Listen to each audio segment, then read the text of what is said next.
What's up? Hello, how you doing? Welcome.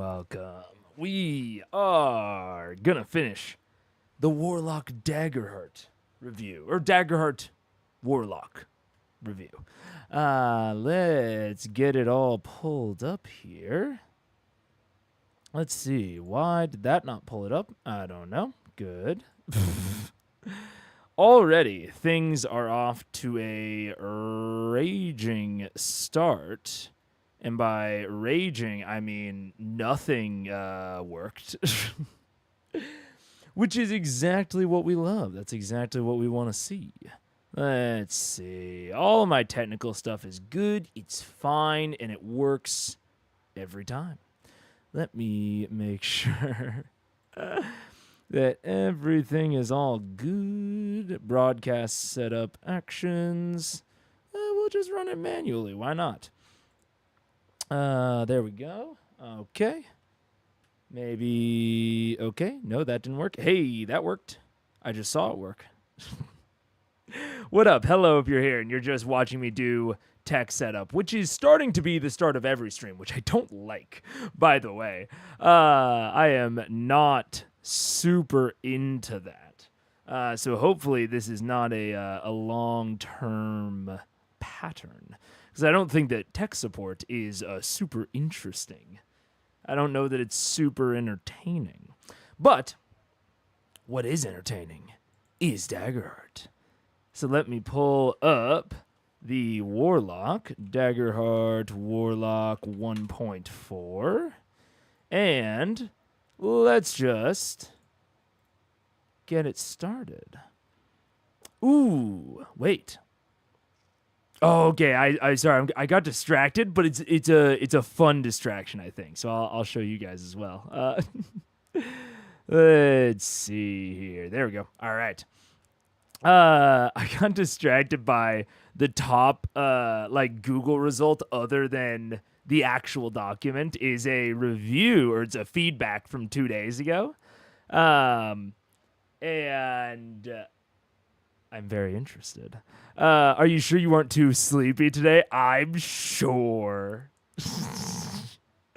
I am indeed sure.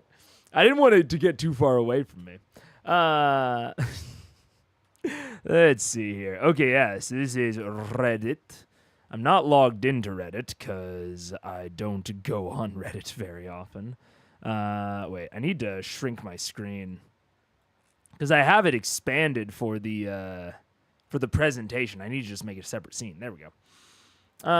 Okay, 1.4. So this is before I've read the subclasses, obviously, but this, I clicked on it and it was very short, and so I was like, okay, well maybe this is this is just about the primary class, but I haven't even read it yet, so we're gonna see. 1.4 feedback. Some good changes, but the same core issue. What's the same core issue?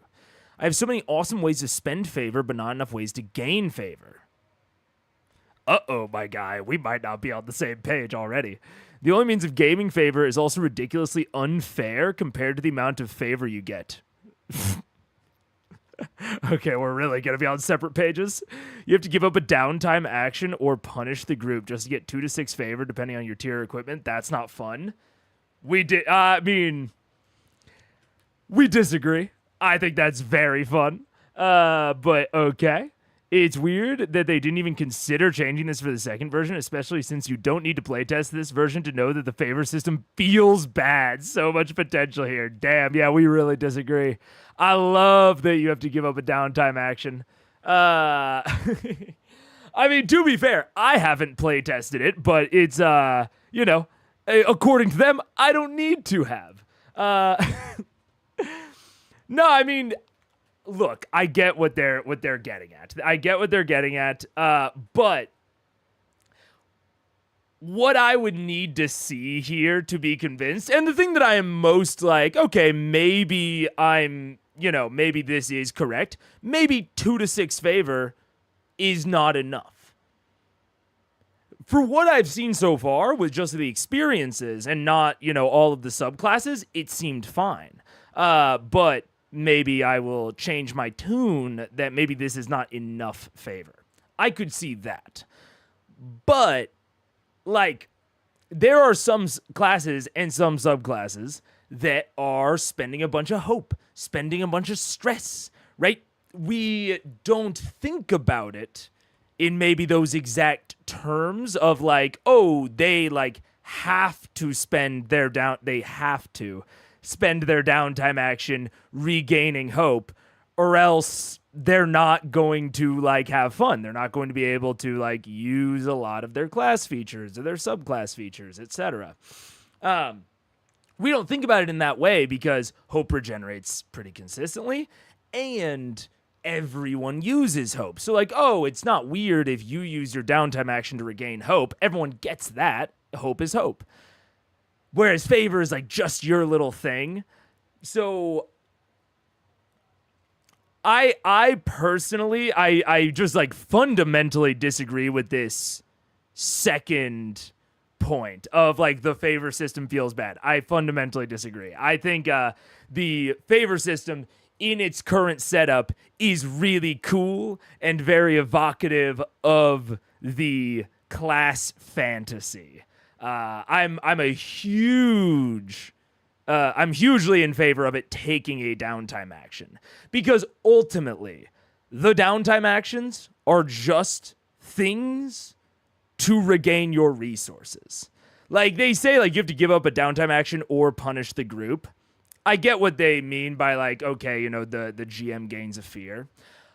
You know, I personally like that, but I could also see an argument. I could absolutely see an argument that maybe a fear is a weird choice for it, given that, yeah, fear is going towards the entire group.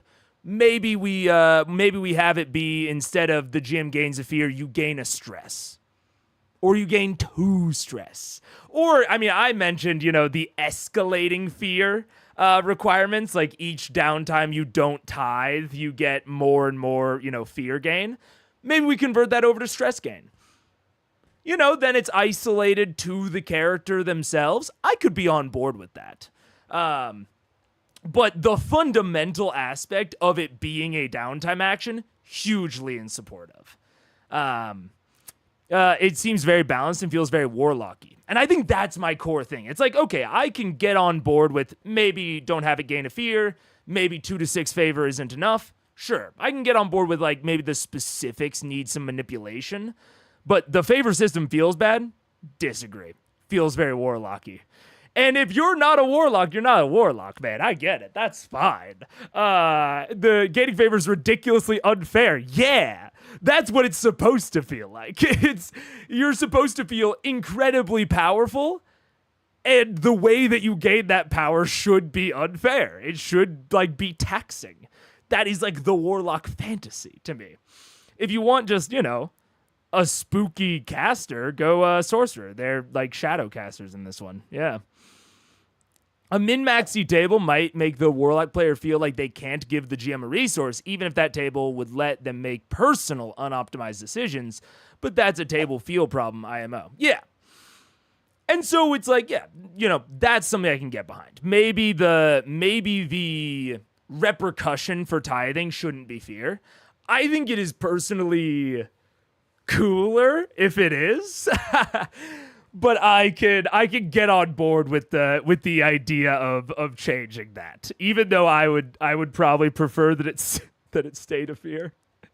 I said it last year, I'm a little bit of a masochist.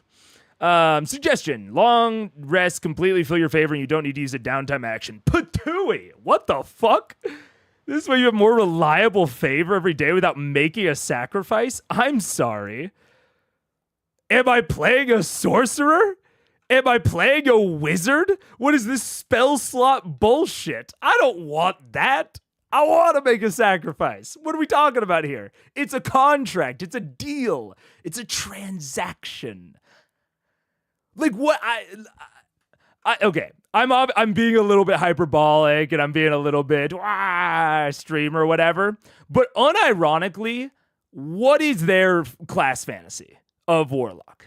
Like I'm legitimately wondering, like, if they want to just gain full favor every rest. That's just spell slots from D&D. And what is like, what is your fantasy of Warlock if you just seemingly, like, that would at this point just make favor like a new class resource, and like that's it. Is that fun? Is that, like, why not just play a wizard if that's what you want to do? I don't know. They changed the hope feature to be a way of gaining favor, and they made the tie option available on all rests, not just long rests. That's okay. I mean, if it used to be available on long rest only, that seems like a decent change. I love that it's on all long rests. I said this last time, that it's on short and long. I love that it's on all rests, which does make it a much more, like, it allows you to gain much more. Upgradable number instead of a die roll seems like a significant improvement to me. The GM's already gaining fear when the party rests, so the GM gaining one more for a warlock choosing not to tide that rest doesn't seem too bad to me. I mean, look, this person is just speaking my language right here. One fear is the equivalent of rolling with fear on one action roll, less even, as there are no additional immediate consequences. Holy shit, Ori Harpy is really speaking my language, yeah! Seems less punishing than, for example, the warlock marking a stress would be. Look, I can only agree. I brought up marking a stress because I was like, well, if we want to contain it to the singular player, then stress seems like the way to go. But I agree with Ori Harpy. I feel like fear is less punishing than marking a stress. So damn, never mind. Fucking rebutted in the marketplace of ideas. All right, let's go to the actual thing, because that was something I was curious about. Obviously, I haven't read the subclasses yet, but I had read the main class and I loved it. So I wanted to see what other people are saying. I like fear better than the alternatives personally. That said, it feels weird in isolation. Sure. That's a very polite way to say, what's your problem? Look, man, like, and this is something that I think is important. It's like, we were having a conversation in the Discord the other day about how one of my favorite class fantasies that I rarely see, well, not rarely, I have never seen done in a TTRPG, but I do not have a comprehensive knowledge of TTRPGs, is the class fantasy in my head of being a witch. And for me, the fantasy of being a witch is rooted in being like a component caster and like a ritual caster. So you need very specific material components, to put it in D&D language.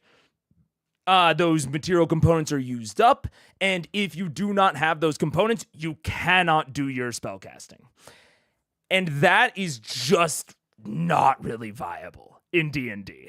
I don't bring it up a lot during stream, and especially during like Critical Eyes or something, because like that's just not what D&D is built for. It would be a like fruitless conversation to be like, how can we implement this in D&D? Because there just isn't really a way. Like, D&D is built around regaining your resources on a long rest, and that definitionally is not the fantasy of witch to me. The fantasy of witch to me is like an economic fantasy of like acquiring sources for your material components, and like, oh no, my animal components dealer just went missing, and now this entire like area of my magic will not function because I can't get animal parts from my dealer. Got to go and find him, or got to get, find a new one. That sort of shit. And so that is like, that is the same sort of feeling that I feel when I read that Reddit post, is like, well, man, like, what's your fantasy of Warlock? Like, to me, this favor system really nails a lot of the things about my personal fantasy of Warlock. If you have a different fantasy, sure. Like, maybe this doesn't nail that, or this doesn't go towards that.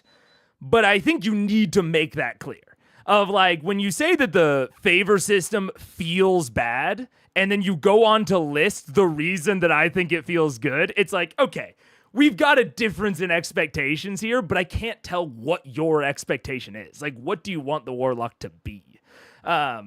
And I think that's incredibly important when we're talking about TTRPG classes, because they are all just different ways of reorganizing the same mechanics to evoke certain imaginary fantasies.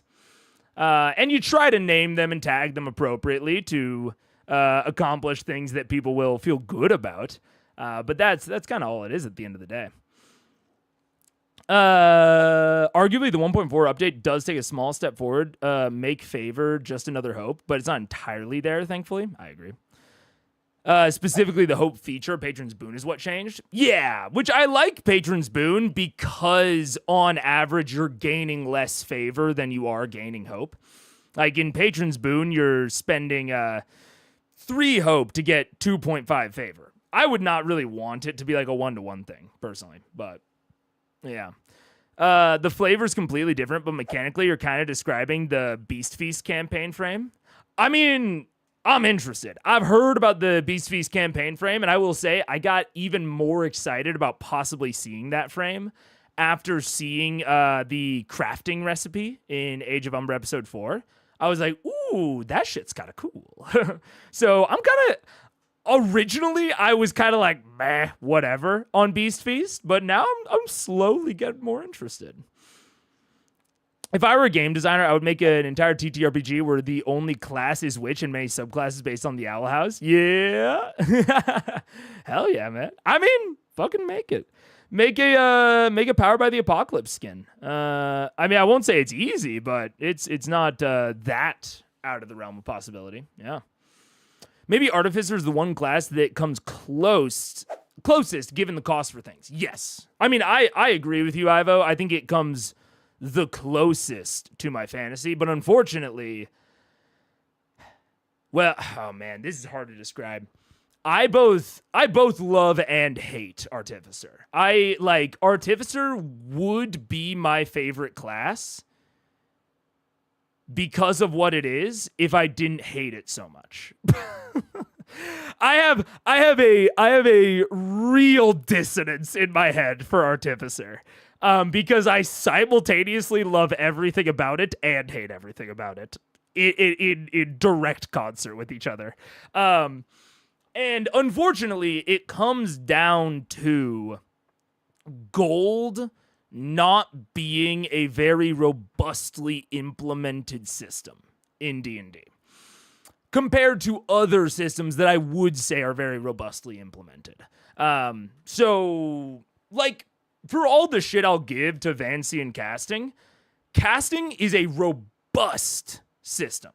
I give a lot of shit to Legendary Resistance and Concentration, but those exist because they wanted to fully flesh out all of the possible problems with spellcasting.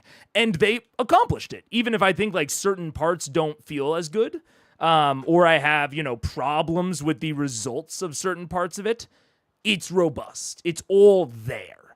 And even damage types. Damage types themselves, I don't think are robustly implemented. But as a subcomponent of spellcasting, they give spellcasting even more depth. So I think spellcasting is very robust in D&D. But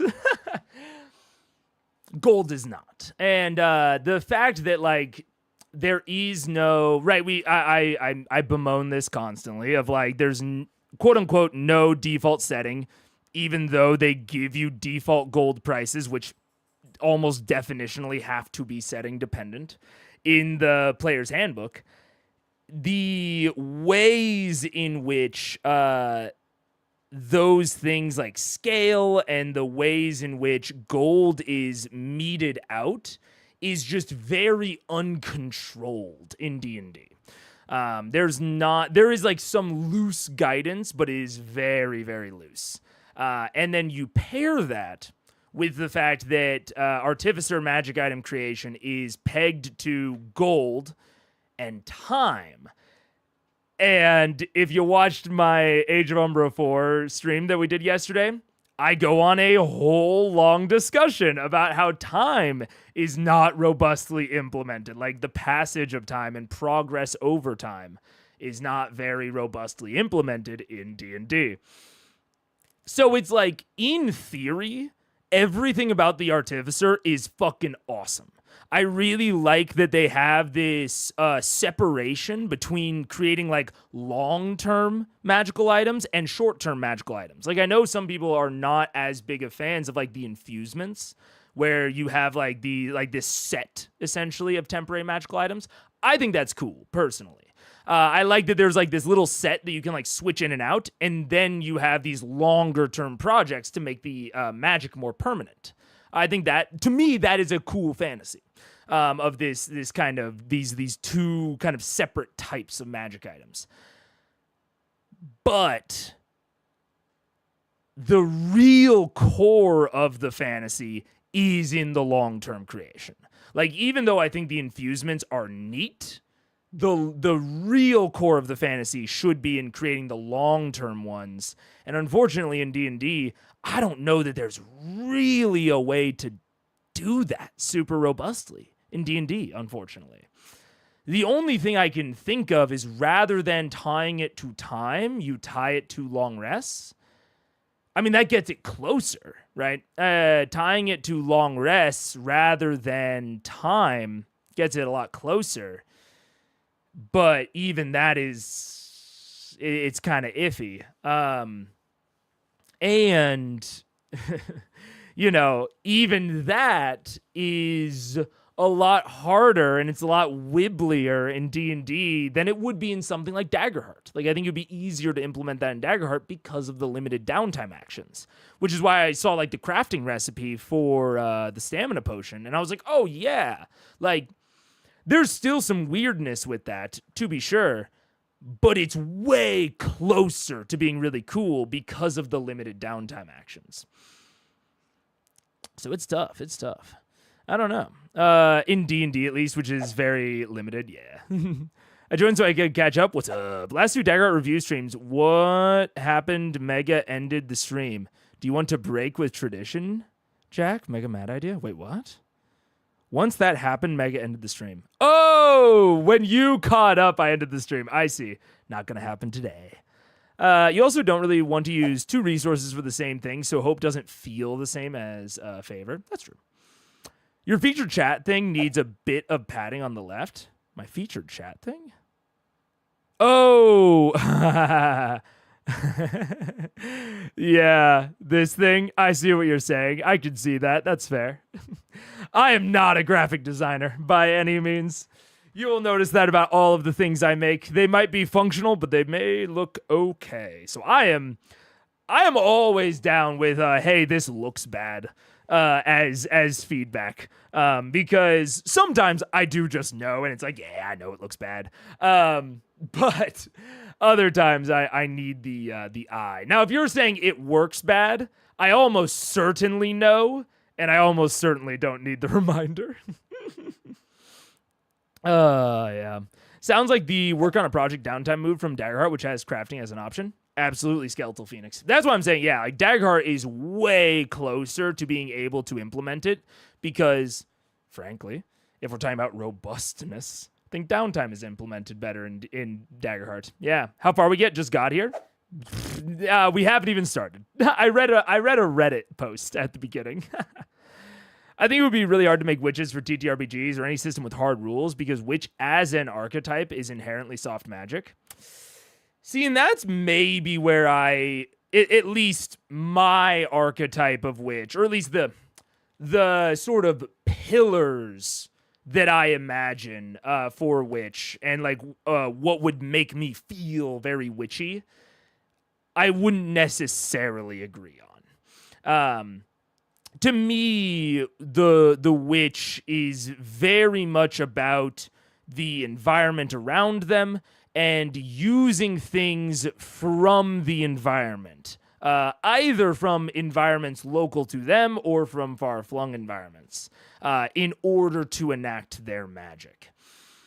Now, the actual result of said magic, I think, is traditionally depicted, or is traditionally very soft. Like, I definitely won't disagree there.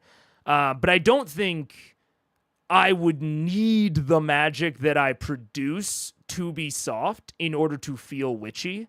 I think again, totally, this is for me. I'm not saying that this needs to be how everyone interprets it. But for me, the thing that would make me like really feel it, I think, is that component segment of it. Of like, I need X, Y, and Z in order to enact this ritual. And having those rituals have, very hard results isn't, hard or soft results isn't really a game breaker to me. Which is to me always imply hard magic, but viewer almost never gets any insight into the rules, so it feels soft. Yes! Which is one of the things that I love about the fantasy. Like, I love it feeling so esoteric, and the implication of this, like, wholly, like, different set of knowledge. Like, I think that's one of the things that is so cool about witches to me, in a similar vein to Warlock, where it feels like they are learning about, like, or they have this knowledge of these inherent properties of material and of the things of the world that are unobservable, right? It's like, why do I need the left toe of a giant? It's completely, it's exactly the same as the middle toe. And the witch just, winks and nods and says, I can't explain it. Like, it's just how it has to be. And it implies so much depth to the world around us that the witch has this, like, insight into. And that's one of the things that I really love about it, yeah. Though we might be defining hard and soft slightly different. That's also true, yeah. Good point. The closest thing to witches we have in D&D is druid. Yeah. I mean, it's certainly, and that's why I'm saying, like, I just think there's kind of no way to do it in D&D. Like, I don't talk about it a lot because there's just kind of no, I don't think, at least, there's a route towards making it work in D&D. Yeah. There's a witch class now in the Void. I know. Which, that's what got me talking and thinking about it in the first place. We'll have to see what I think of it. Which to me is the most soft magic class in vibe, not raw. I definitely think a vibe of soft is good for witch. I think the vibe is, yeah. That's kind of where this combo started. A little bit, yeah. Anyways, let's tackle Warlock first. Okay. Path of the Endless. So we talked about Patron's Mantle, and we got down to the kind of core realization that, at least for me, a super form needs to feel exhausting the longer it's up, right? There needs to be this feel of, like, mounting exhaustion to keeping it up for me to kind of like it. And Patron's Mantle doesn't really have that. Deadly Devotion. After you make a successful attack, you can spend a favor to give your evasion a +1 bonus. Oh, right. I was like, oh yeah, this feels cool. It's like, it feels like a better version. And I don't know why I don't have it up already. I might as well bring up the 5e Warlock, right? If we're gonna be comparing, I might as well bring up a 5e Warlock that I can make a direct comparison to.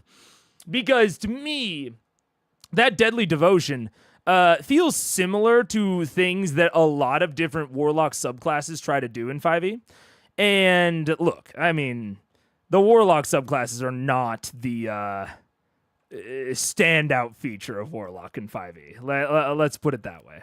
I like a lot of other things about the Warlock, and I really like I really like Fathomless and Genie. But their subclasses are fine.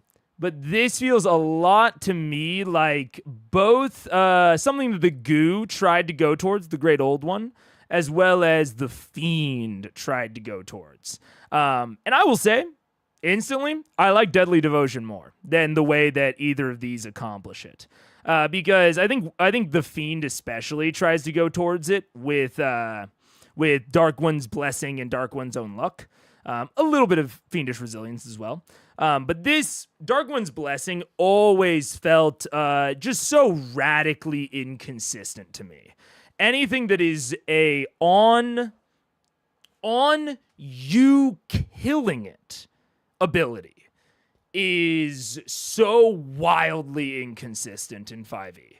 If something is an on death ability, I'm cool with that. Like something like Hex, right? Or Hunter's Mark, you can move it once the thing dies, or it has like an extra effect once the thing dies. Hexblade has some of these types of abilities. Those are fine because things die. Like that's the point. It doesn't matter who kills them. Dark One's Blessing has just never...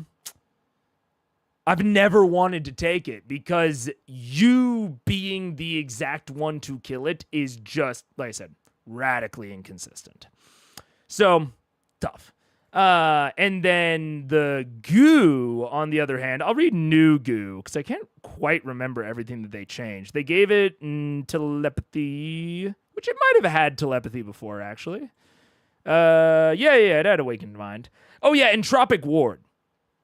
I think that this Deadly Devotion feels more similar to Entropic Ward, where it's like you can turn an attack into an advantage. Entropic Ward was always a little weird, but that felt fine for Great Old One. Like, I kind of thought Great Old One should kind of feel weird. And my bar for Warlock subclasses is so low because they're like a third of the customization that you do for a Warlock. So I was like, okay, Entropic Ward is like, it is decent and it feels a bit odd, but also like I'm kind of okay with it feeling, a tiny bit odd. Like it feels fine to me that it feels kind of weird,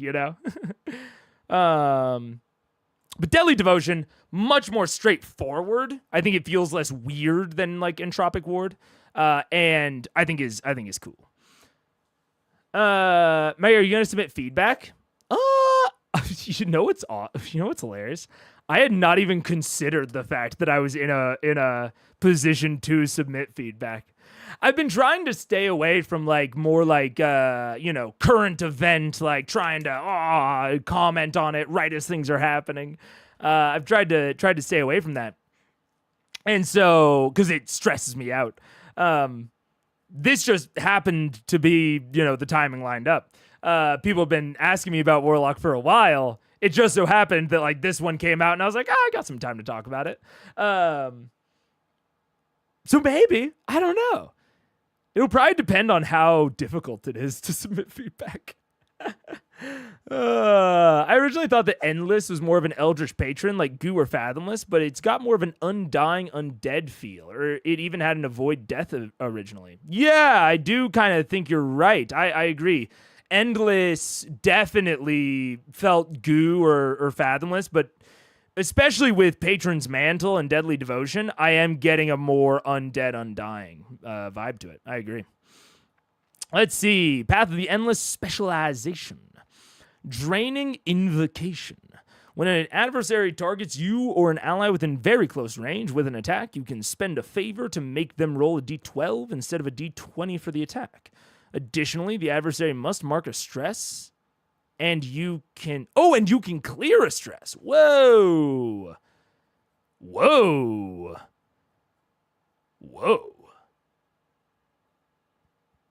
Interesting. I mean, this is incentivizing you to be up close and personal even more than the other stuff was, because being able to instantly mark a stress on them, instantly clear a stress, and make their attack worse for one favor, that's a lot. That's a lot, man. One favor for one stress? I mean, am I smoking weed here? What is it? 6 stress altogether?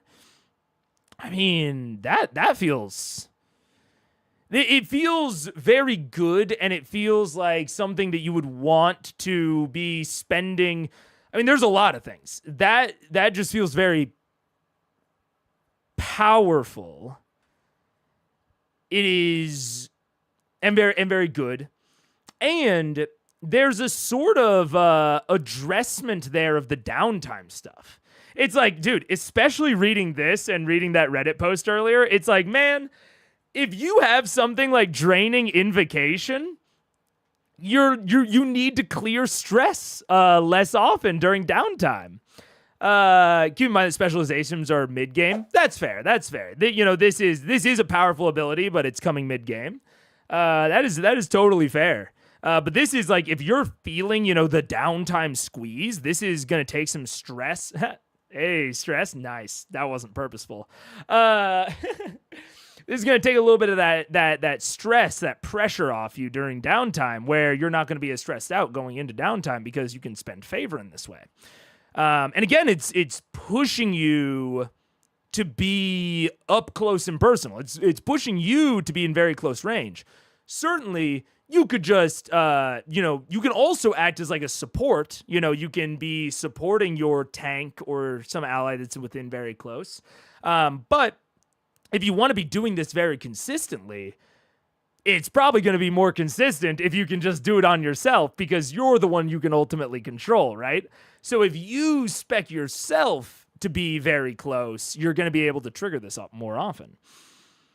It also has a little bit of a blood magic vibe. Although I guess the opposite. It's like lifesteal, which is kind of cool. I'm into it. I would need to compare it to other specializations to be like, it's too powerful or it's too weak. But I like the vibes. I like what it's pushing you towards. It feels similarly tanky. Like it seems to be like, continuing the pattern here. Like these feel supportive of each other. But yeah, it just feels very like tank warlock, which, that's certainly a sub fantasy of it. Yeah, it's strong, but it's level 5 at the earliest. Yeah. And for the third one, earliest 8th level. Didn't realize Mega knew of Warlock. Would Doro Pesh make a good TTRPG patron? I don't know what Doro Pesh is, dude. Let's see. Back to the Endless Mastery. So this is like basically like a capstone type ability. Or at least, in that realm. Dark Aegis. Once per long rest, you can spend a favor instead of marking any number of hit points. Tank. Draining Bane, the target of your draining invocation, also temporarily becomes drained. While drained, all of their attacks use a D12 instead of a D20. Yeah, I mean, there is certainly, which like even so, regardless of this, of my Patron's Mantle stuff, it's going into a theme. Like there's a very clear theme here of you're the tank. This is almost exclusively combat related. And normally I'm not as into that sort of thing. But the fact that you get every warlock gets spheres of influence, which is a pretty substantial out of combat feature, is given that is like the default thing warlocks can do, and we haven't even touched on domain cards yet. I'm totally fine with there being more strictly like combat or out of combat oriented subclasses. And this definitely feels like, hey, tank during combat, which is cool. I'm down with it. I'd love to play that sort of thing.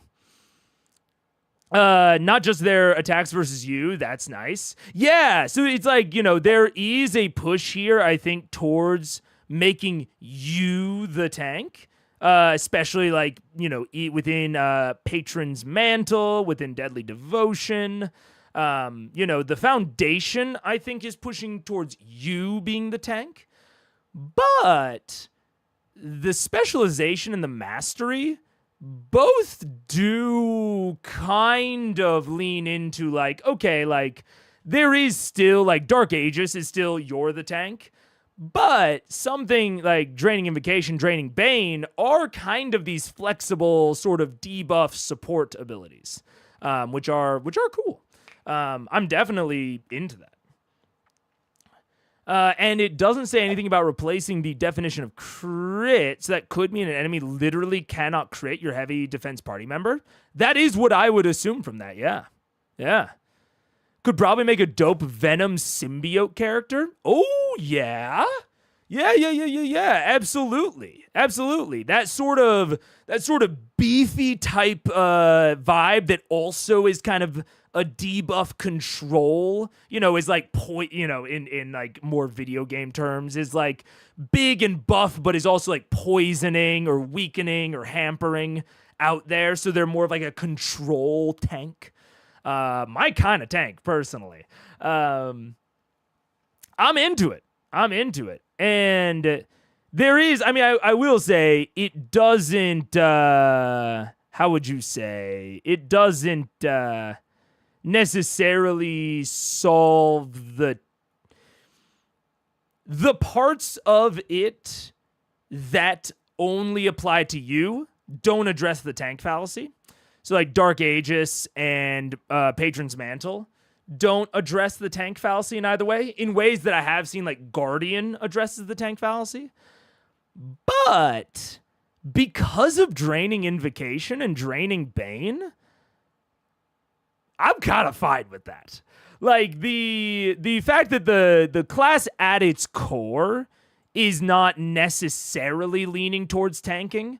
So this gives you just a little bit of that extra beef to where you can maybe make yourself a little bit more of a problem and you're not as squishy, right? This, like I've been saying, like, oh, the tank subclass a lot. But I think it could be argued that this is not necessarily trying to tank. It's more trying to make it really punishing for people to attack you. And then draining Invocation says, okay, well, if they don't deal with you, you're going to be marking stress on them. You're clearing your own stress. You're debuffing them with draining Bane. So there's some interesting stuff here. Yeah, especially the foundation feature makes you more tanky, but I think that can be nice for a class that just doesn't want to get attacked, isn't necessarily wanting to draw all of the hits, just wants some extra layer of protection. So that's cool. Seems more like a frontliner who stands shoulder to shoulder with the tank, supporting them and occasionally using their magic to shrug off a hit. Yeah, Skeletal Phoenix. What we might call like a brawler, maybe. Or a skirmisher. What would they call it in Heroes of the Storm? Bruiser, I think. I think Bruiser was the category in Heroes of the Storm that wasn't a tank, wasn't a DPS. They were a bruiser. That's what this definitely feels like to me, yeah. 5e tank style, not completely stealing focus from the actual tank in the system. Yeah, didn't design it to be a true tank. It's a flex. Yeah. I yell and try to draw the enemy's attention towards me, make a presence roll. Tank fallacy solved. Tank fallacy addressment tactic introduced, maybe. The tank fallacy, at its core is like a tank needs to be able to consistently make that shit work. And if there's a role involved, and like a DM fiat thing and like an enemy mindset, too many layers. It's certainly a tactic to address it. Don't get me wrong, but yeah. Pact of the Wrathful. Spellcasting trait. Presence. Patron's Wrath. Spend any number of favor to imbue your primary weapon with your patron's power. The DPS Warlock, sure. Also a bit of Pact of the Blade, Hexblade sort of feel of, imbuing a weapon. When rolling damage, you can choose to add an additional 1d6 to all damage rolls you make with it per favor spent until your next rest. Wait.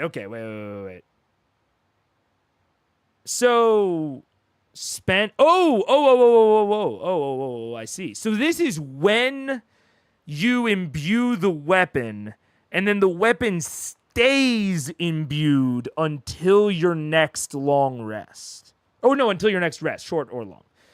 Anytime you choose to deal this additional damage, mark a stress.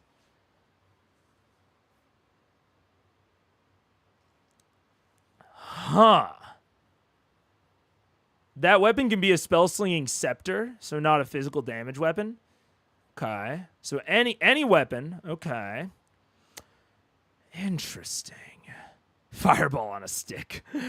I'm still not sold on Favor. I haven't seen it in play, but it seems like you generate too much, considering they are basically experiences. Ah, that's hilarious.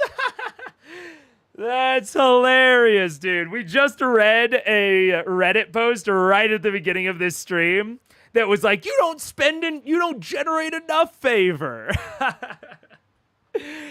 Look, man, and so I'll put it this way. I am very, very incredibly sold on the setup of the Favor system. Like when you gain it, when you spend it, the different ways in which you can get it. I'm incredibly sold on that. I can absolutely buy the idea that maybe the numbers need some fine tuning. I'm super not sure. That would definitely require some play testing because I don't have a firm enough sort of intuition for the kind of pacing of how quickly I would be using them versus how often we're resting. Especially, given my Age of Umbra episode 4 rant of there's not a required amount of challenge between rests, right? I don't have a good intuition for that kind of pace of challenge, rest, challenge, rest.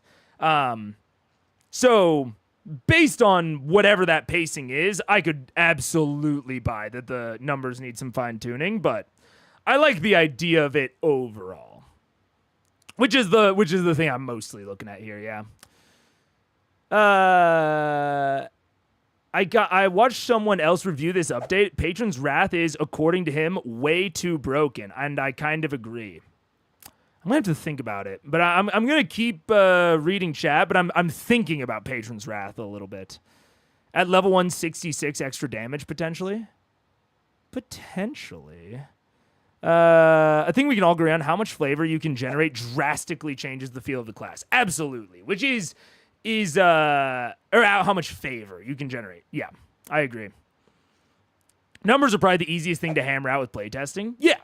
Which is why, especially given that I don't have a ton of experience playing it, but I do have enough experience to draw general conclusions.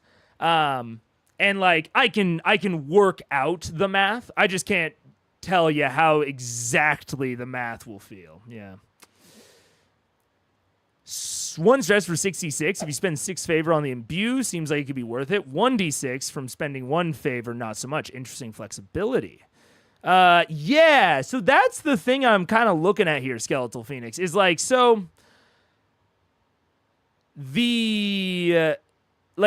the baseline, right? So this is level 1, right? So at level 1, the max presence you're going to be having is +2, right?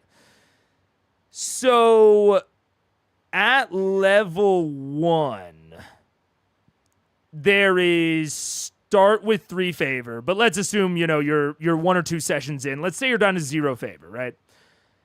During a rest, take one of your downtime actions to tithe. When you do, you gain favor equal to your presence. So you're gaining 2 favor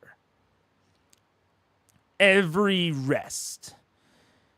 And so there is, in order to get that 66 that you're talking about, you would get that 66 after spending 3 downtime actions doing so. And at least one of those would have to be a long rest, because you can only do 2 short rests per 1 long rest, right? So I guess the kind of question there would be, what is, or maybe not the question, but the thing we have to look at. So for that like max 66, let's go to the Daggerheart. If you're giving up one long rest and some of those short rests, open library, shabba-dabba-da, the core. If you are doing that, you are long rest. I'm trying to remember how much like stress and HP it regenerates. 10 to all wounds, clear all HP, clear all stress, repair all armor. Like, it's tough because when you're giving up that, you're also giving up. So you're giving up a lot of armor, a lot of stress, a lot of HP, and you're giving up any possibility to use that favor elsewhere until you regenerate it. So, like, you're giving up your your main out of combat capability from your class with the spheres of influence. I mean, yeah, it's a huge damage increase. But I don't know. It's hard for me to say because it's easy to say like, oh yeah, if you spend max favor, you're going to, do a bunch of other damage for that rest. But it is only until your next rest, not next long rest. It's also your next short rest. I mean, favor's just not that easy to generate. It takes a while. And this certainly, favor gets easier to generate as you gain levels, but the amount of favor you can hold doesn't go up. Like, the amount that your favor scales doesn't go up. So this feature gets easier to use. Like, it gets essentially less costly to use because you're generating more favor. But it also is progressively doing less. So, like, as you are getting easier, as it's getting easier to use at a high level, as it's essentially getting less costly, it's also getting less effective. I don't know. That's interesting. My gut reaction is not, wow, incredibly unbalanced. You know what I'm saying? My that's not my gut reaction, but I'm not, I'm not, because it's also like, there's also an amount of gambling to it where, you have to be holding on to your favor and not using it on other stuff until you use it on this, but you probably don't want to use it on this until you at least go into one combat. And if you're only going into one combat, you probably don't want to spend all of it. But the less favor you spend, essentially the less good the ability is. Not just because it deals less damage, but because the more favor you're spending, essentially the more benefit you're gaining per stress, right? Like per stress spent.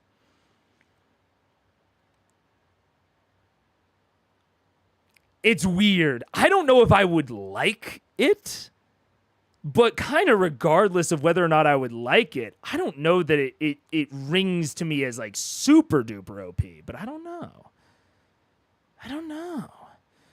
Am I big bro or unk? I'm under 30. I think I'm big bro for now. You might have covered this already, but the tank fallacy Warlock has grace, so it can use Enrapture. Ooh, good point, ARO. That's a good point. We'll have to look at Grace and Dread after this, yeah.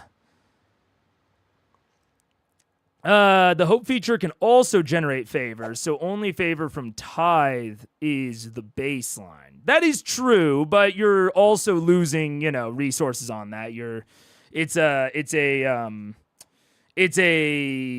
gaining less favor per hope spent on the new ability. Like it's a trade down.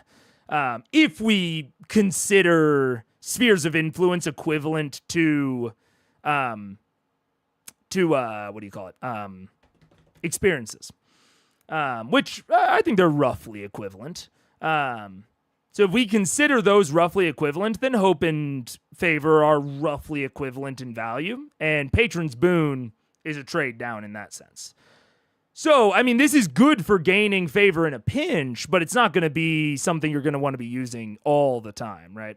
And you also have to have 3 hope in the first place to do it, which you're going to be having less hope because you got to do the downtime stuff. Your main method of gaining hope is going to be generating it via rolls, which is, not overly consistent. I mean, it's 50-50, but yeah, interesting. You would not have to use favor for a full day. Yeah. On for some combats, on for others. Some hits will be worth, some won't. Yeah.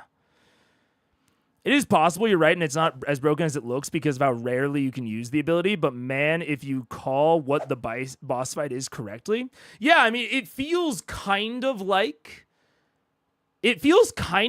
a way to, you know what? It's actually kind of hilarious. This is a much more preferable version of a super form to me. This is actually kind of, it's similar to Patron's Mantle, which I think it's meant to be. Patron's Wrath, Patron's Mantle. But this is like a much more preferable version of a super form. Because regardless of the whole like variable amount of favor that you're spending, anytime you choose to deal the damage, you mark a stress. That is like getting directly at the like, oh, it's exhausting to use this thing. So funnily enough, even though I think it's fair to have reservations about the power of it, because the power of this is very kind of obscured, I like its broad design way more than Patron's Mantle. Which is interesting, yeah. Bold fortune the favor. Yeah. The stress cost definitely helps to balance. The stress cost helps to balance immensely. Yeah. When I was playing Rogue, I used my 3 hope abilities multiple times in a combat. You can gain hope fast. That is fair. This is all some Norwegian speak. I go probably a little bit more into like the mathy stuff than maybe the average person would, but not more than some people. Some people go way more into it. It takes all my willpower not to jump into the chat and ask you what time it is again. No, Mike. No. I know I have nowhere to be today. Fuck you. No shot. Big bro has a problem with time. Yes, my entire fucking life is a problem with time. Oy, oy, oy. Mega's going to fall asleep. Yeah, I gotta go take a nap. Those things I famously hate taking. So yeah, I don't know. I'm tentatively kind of into it.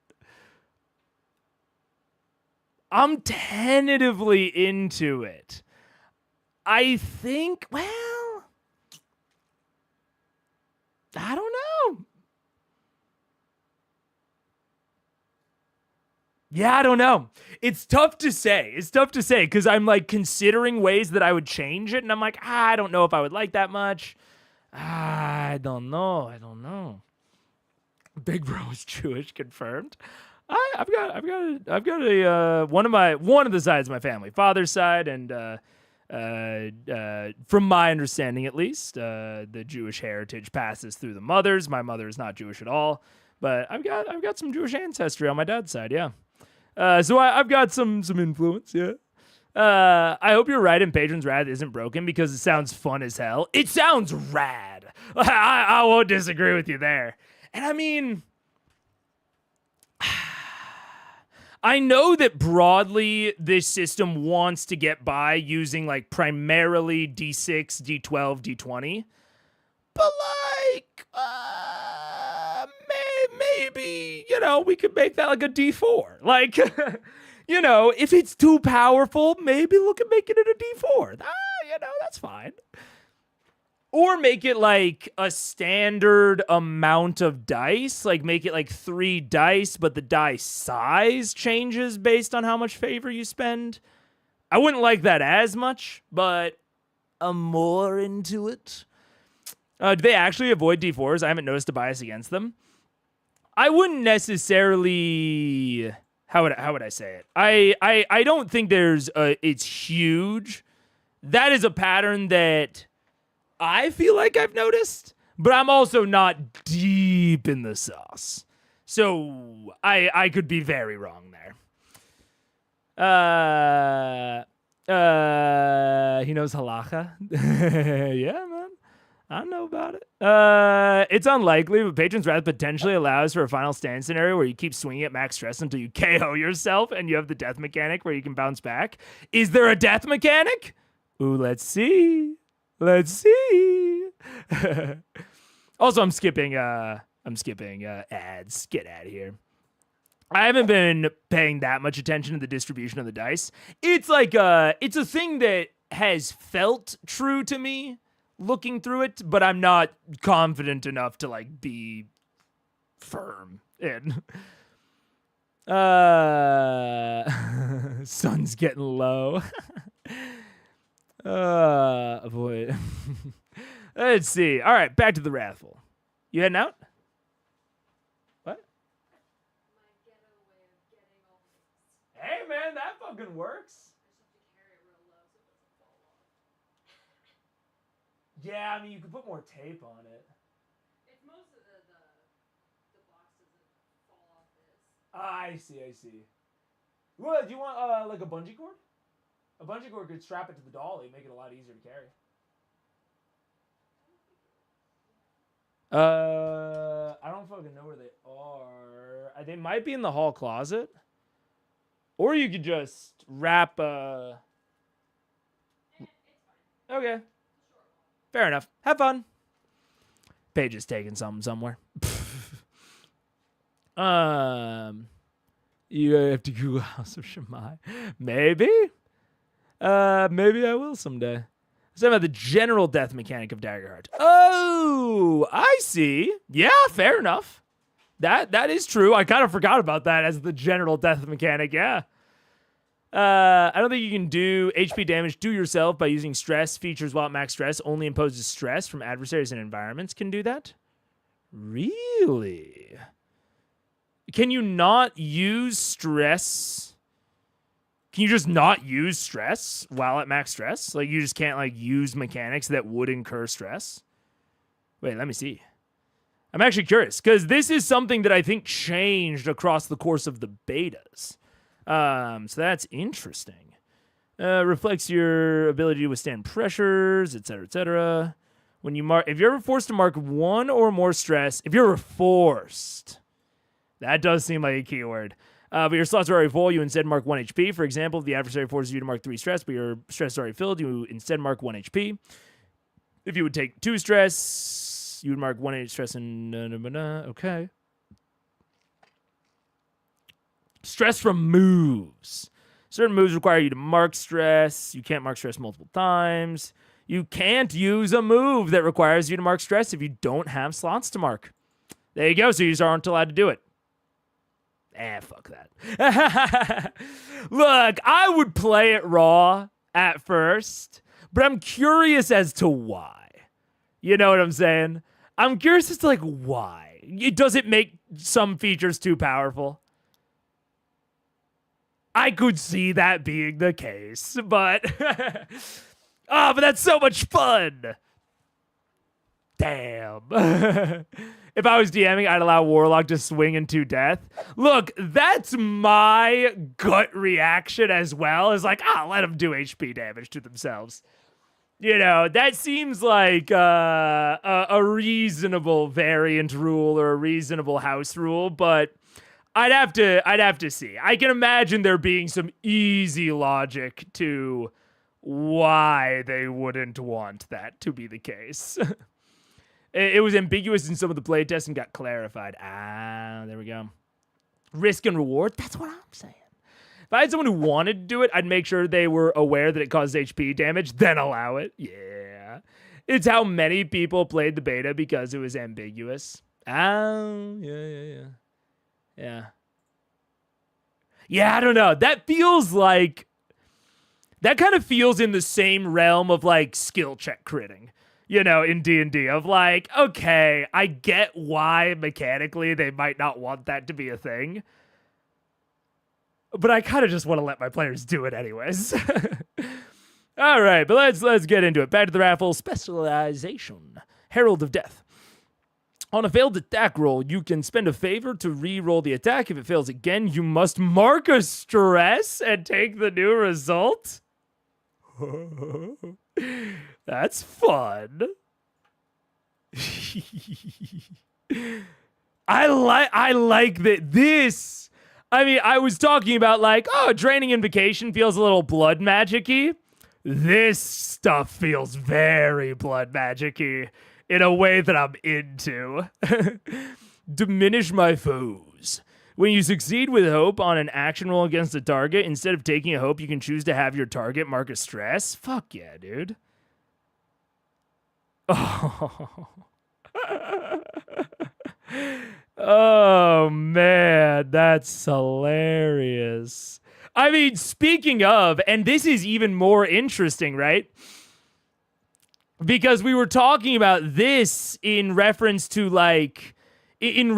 Patron's Wrath and the fact that you're either gaining favor from downtime actions or from Patron's Boon, which requires you to spend hope. And I was like, okay, well, the thing about Patron's Boon and the, downtime actions is that you're going to be gaining less hope than the average class. And Diminish My Foes is leading into that even more.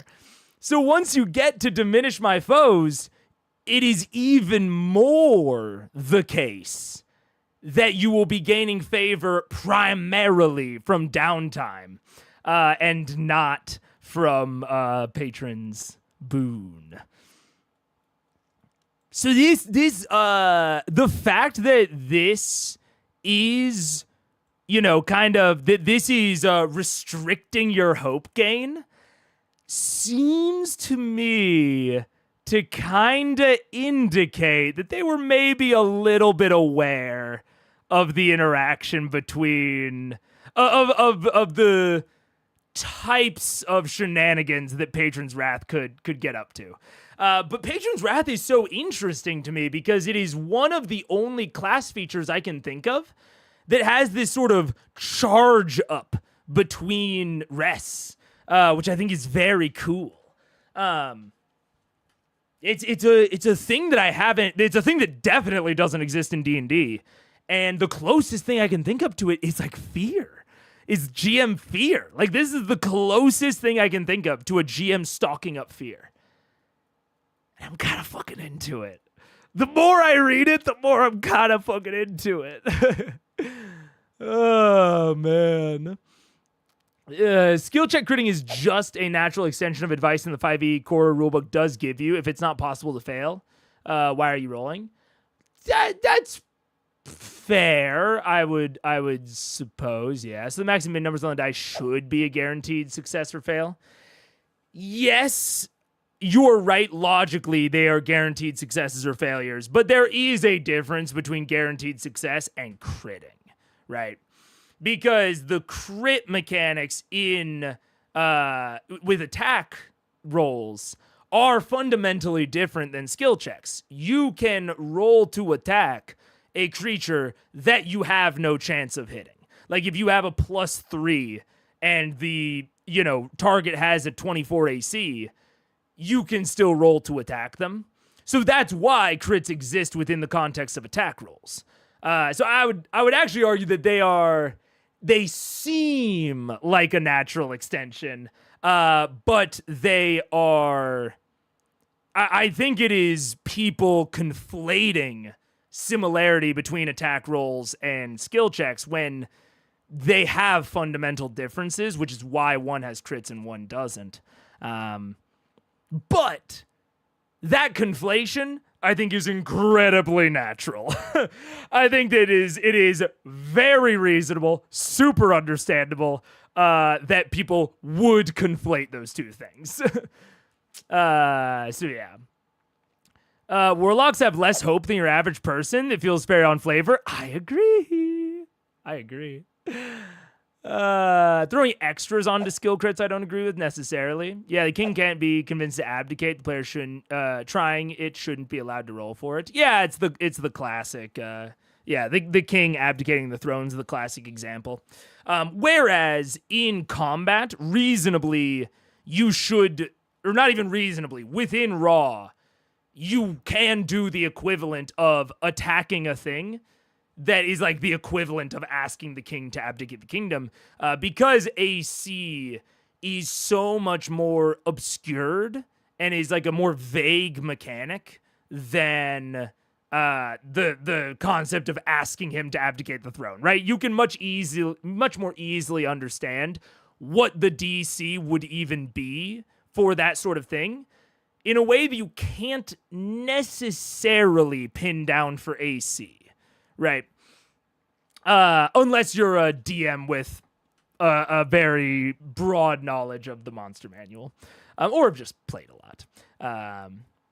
All right, Pact of the Wrathful. Mastery. Fearsome attack.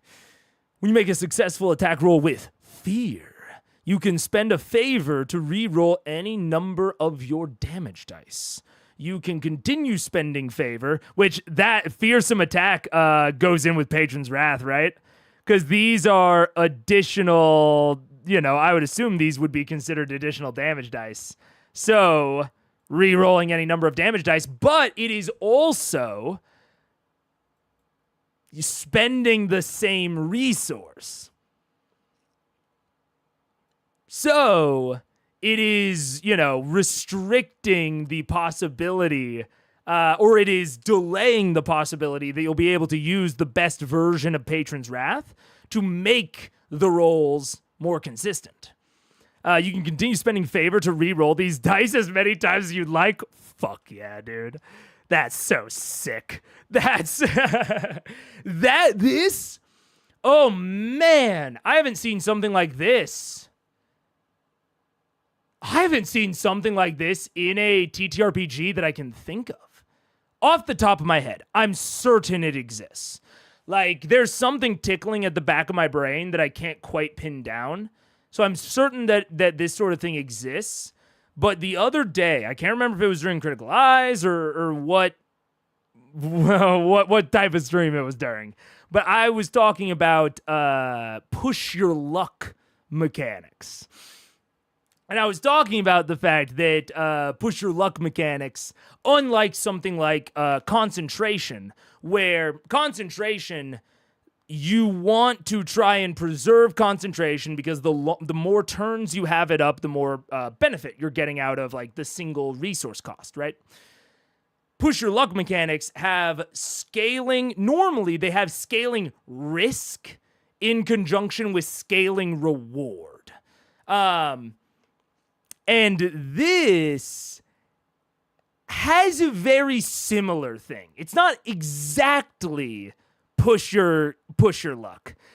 Because instead of scaling risk that you lose a lot, this is scaling cost for non-guaranteed benefit. So essentially, the risk is in the type of benefit that you'll gain.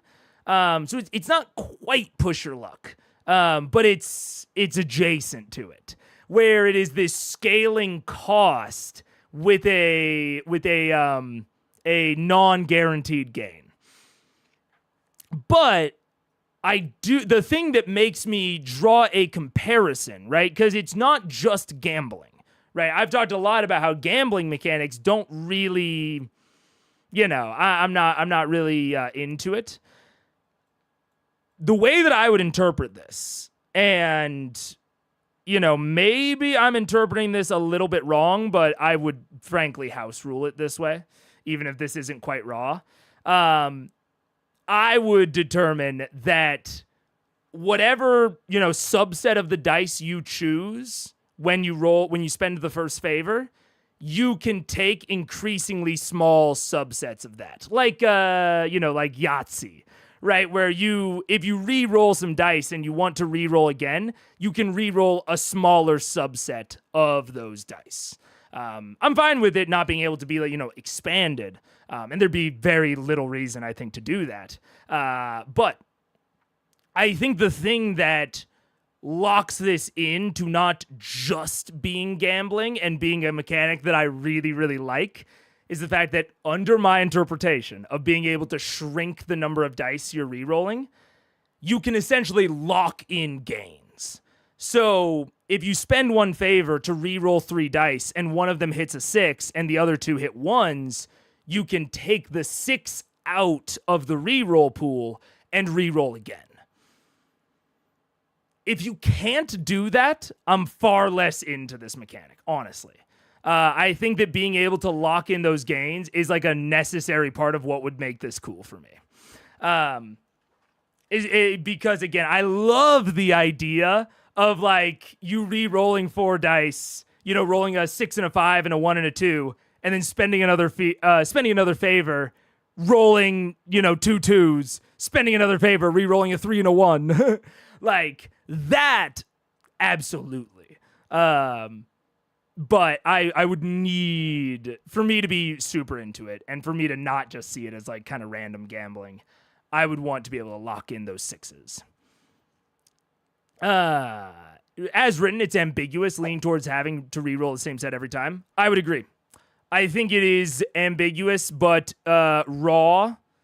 If someone was like, what is the rules as written of this? I would say that the same subset has to be taken every time. Like you have to re-roll. You can't just re-roll a smaller subset. I would not run it that way. Like what was the other one? Oh, when we were talking about like the whole like, if an ability makes you mark a stress, like, maybe I would house rule that. I would instantly house rule this.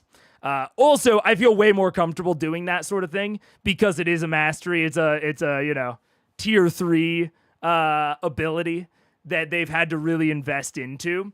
And that is more powerful. Like, don't get me wrong. The type of thing I'm talking about is more powerful than I think what's written. But I feel fine with that because I think it's way cooler and not that much more powerful that I don't feel justified in doing it. 100% letting you change each time, yeah. I was just typing that. It's also a mastery and also uses your class-specific resource for every reroll. The class-specific resource that you need to do the baseline thing that people think is very powerful, yeah. So it feels incredibly like, yeah. Mastery is tier 5, right? Level 10. Oh, is that? I thought there were only 3 tiers. Okay, wait, I was mistaken. Wait, what? So so tier 1 is level 1.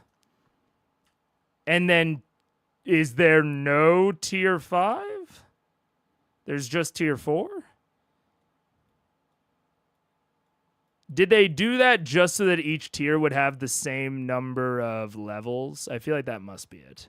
Because otherwise this feels strange. I mean, I guess it's because that level 2 is the first time that you kind of unlock these reward things. Okay. A little strange. Like, I know that this sounds weird, and maybe it's just because I'm coder-brained, but I would call level 1 tier 0, and then call these tier 1, 2, 3. But that might be weird when it comes to, like, making adversaries or environments or something.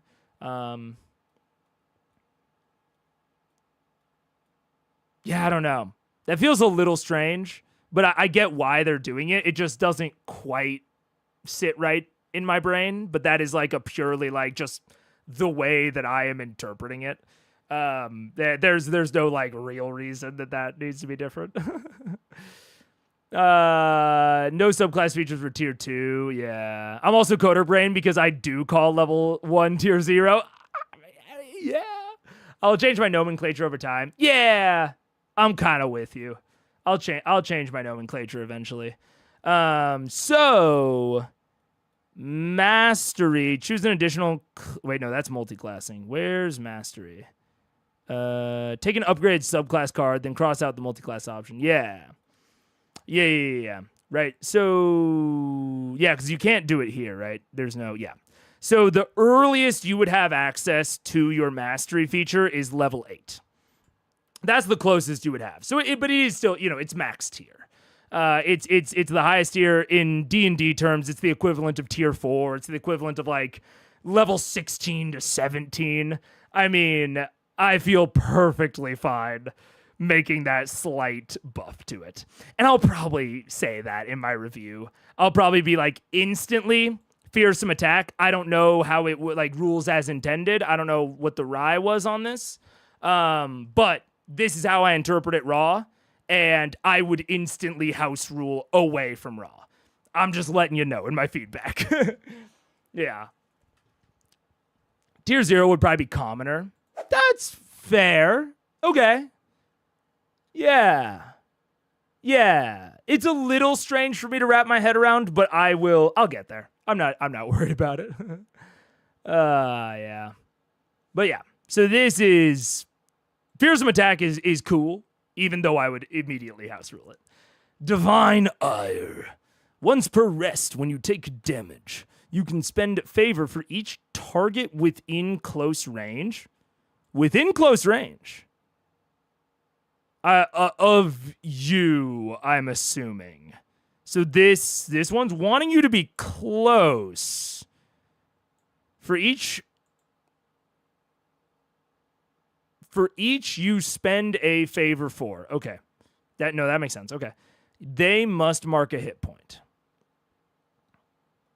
Interesting. That's the first one that feels very off. Fearsome attack, Herald of Death, diminish my foes, Patron's Wrath. These all really feel like they go together. Also, I just realized that diminish my foes works outside of combat. Fucking love that. I mean, I guess it's not very close, and it's not melee. Yeah, I don't know. That one the range requirement on that is a little strange to me.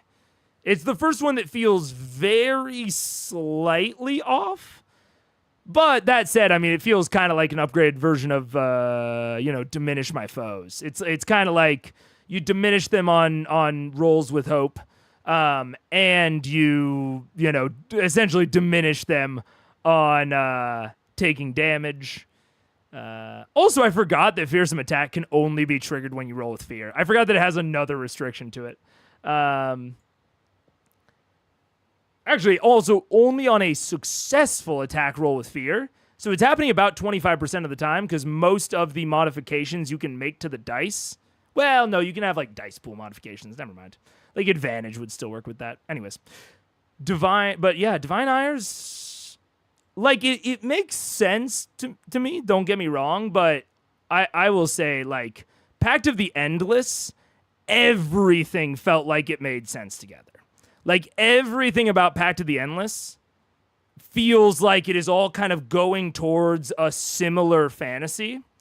This one feels just barely off. Yeah. CR did an Assassin's Creed one-shot that has a homebrew push your luck kind of mechanic. You might like that. Ooh. I mean, I might. I love push your luck. I love seeing all sorts of implementations of it. Divine Ire is awkwardly worded, but I think I know what it means. Close is like 30 feet. Yeah, which like 30 feet... Like, what are the ranges of ranged weapons? Like, maybe I just need more context and this will make more sense. But like, in my head... If I think about, like, everything else within that subclass led me towards, like, oh, I could use this as a melee or a ranged thing. But that one is the first one where it's like, oh, no, okay, this is a little bit more Like this is more what would you call it? This is more melee. Let's see. Tier. We're gonna go just tier 1. I just want to see like basic shit. So like the arcane gauntlets. Oh, their range is melee. Of course it is. Is there any? That's a battle axe. That's a cleaver. That's a cooking knife. That's a side crossbow. Yeah, crossbow range is far, but I guess you would just have to get in range. But it's also when you take damage. Yeah, interesting. I don't know. It seems like a you dare hit me retribution, which kind of fits the DPS theme. It does. It does. That's, I mean, it feels it feels incredibly hellish rebuke. It's very, very hellish rebuke.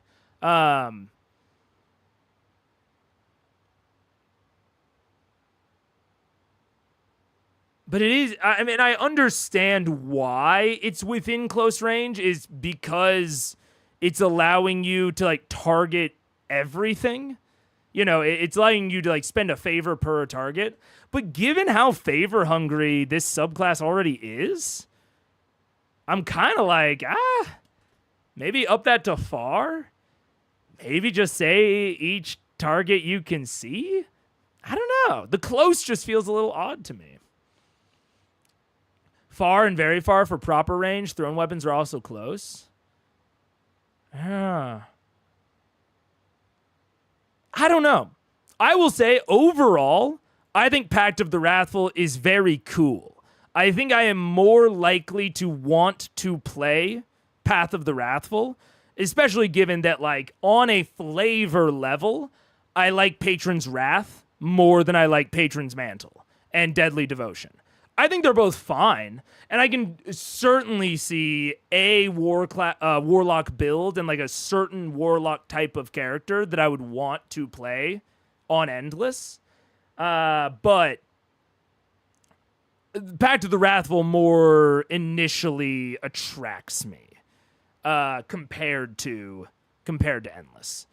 And that's not even because I, like DPS Warlock more than Brawler Warlock. Actually, probably the opposite. I just think the abilities are cool. And I really just don't like the flavor of Patron's Mantle. If I'm being really straight up. That is really ejecting me from wanting to play Endless. If Patron's Mantle and Draining Invocation were swapped, I think I would be substantially more likely to want to play Endless. And like, I'm sure people might say, well, yeah, because Draining Invocation is much better. Make Draining Invocation worse. Like, make it more, make it fit more within like a level 1 gain. And make Patron's Mantle better to fit within specialization. Absolutely. I just like the flavor of Draining Invocation more. I think it's a more fun ability. So that's my general feel of the subclasses at the moment. I have a question 100% irrelevant to the current context. Let's go for it. We just finished up the second subclass, so we'll do this before we get into Dread. Irrelevant to the current content. I don't have a positive view on Daggerheart at the moment. Oh, interesting. Because my view is slowly growing more positive. I will say when I first ran it and ran Sablewood Messengers while it was in beta, I had a pretty neutral opinion on it, and the more I'm getting of the full release, the more I'm enjoying. Or the more I am gaining opinion. But let's see. It feels bubbly and wrapped in cuteness, in my view. Am I totally off base? And give it a look.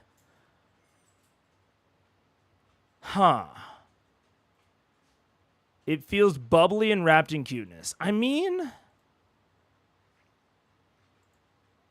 to me, it's tough. I mean, I certainly think if you watch Age of Umbra, I mean, honestly, if that is your opinion,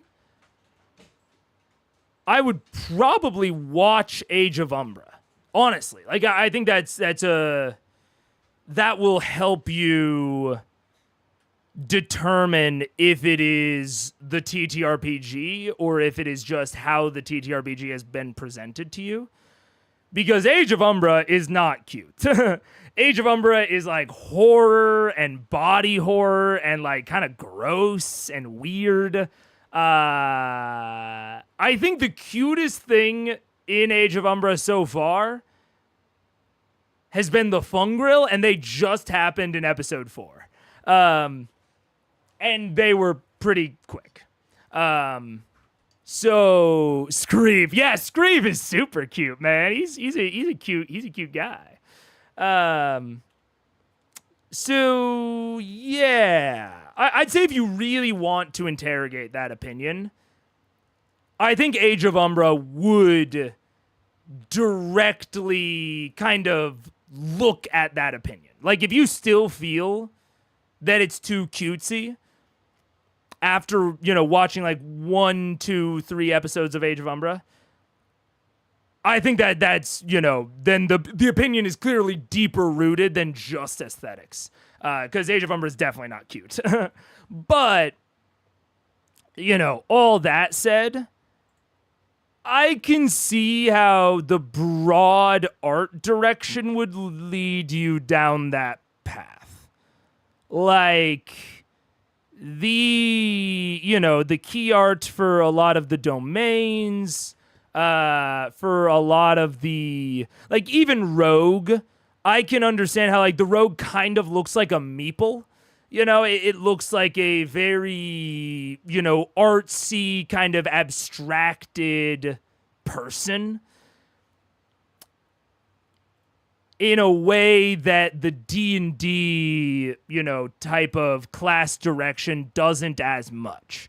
Like I look at, this Warlock art, and this is much more gritty. This is much more, like there's a lot more detail. Like even just like looking at the hands and the arms and the face, you're getting more detail than on something like the Rogue or the Ranger. And this is not to call the art direction in Daggerheart bad by any means. I think a TTRPG needs to have a solid art direction that they are kind of pursuing. But it is certainly more, I would agree that it's like more stylized, and I can very much understand how that comes off as cutesy. That all said, it personally doesn't come off as that cutesy to me. But I can see that interpretation, especially when a lot of the, big things that have probably come out of it is like the Ribbit and the Guitari and the Samaya. Simia, those all being a little bit more cutesy, yeah. I think you're half off. It's narrative for sure. The species get a lot of attention and make it feel cute, but it just certainly doesn't have to be cute. Yeah, I think the most, like, if you're just looking at the system, like if you buy the book and you open it up, you crack it open, I think it's going to feel incredibly stylized and probably less gritty or realistic than the D&D art direction and the D&D like art history. And then the ancestries are certainly going to feel the most like out of the box cute. But I don't know that I would say that like the mechanics drive cuteness in any way. I'd say that, I certainly can't speak for why you have this opinion, certainly. But I can't think of any particular mechanics that I would identify as like driving a cute feeling. I think it's mostly the art direction, but I could be off on that. Screeve. I have not watched because of how CR's playtest games were. Yeah, and I certainly can't speak to that. What's up? Fuck yeah. I mean, the art style could be heavily affecting that. Yeah, that's true. Reading the SRD for a kind of stripped down, no art viewpoint could be useful. If you wanted to kind of interrogate the opinion, which I'm assuming you do, given that you asked in chat. But yeah, AOU is very different from the beta games. Yeah, again, I certainly can't speak to that, but AOU is certainly not cute.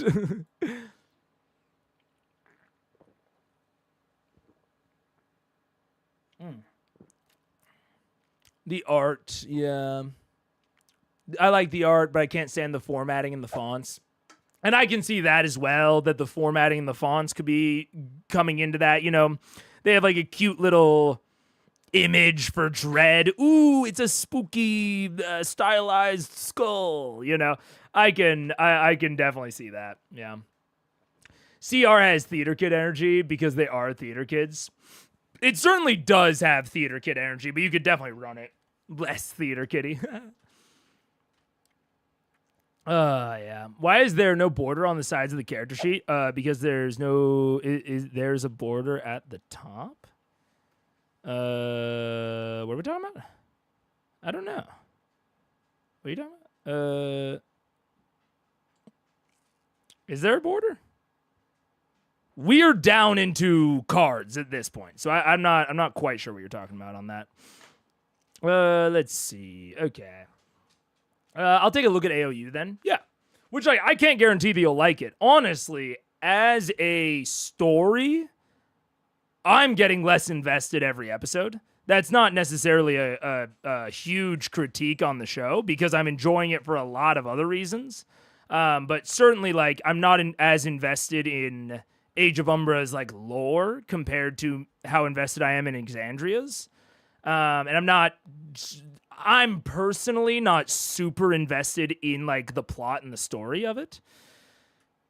But I definitely think it would help you self-reflect on this particular opinion, yeah. Border at the bottom, but not at the side. Oh, yeah, I don't know. I'd assume it's just playtest stuff, yeah. Anyways, I think... yeah.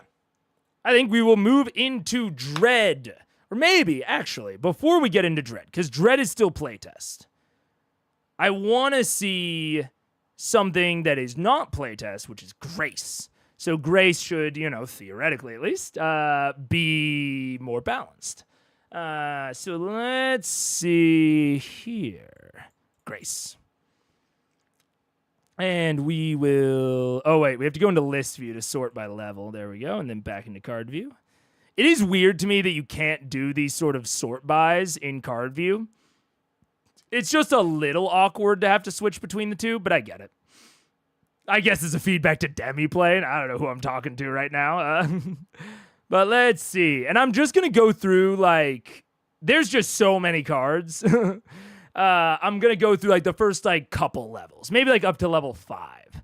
Because beyond that, I think, you know... You're not going to get there quick enough for that to be, like, the defining reason you pick this, right? I do the same thing with D&D stuff. So, Deaf Deceiver. Spend a hope to gain advantage on a roll to deceive or trick someone into believing a lie you tell them. Certainly.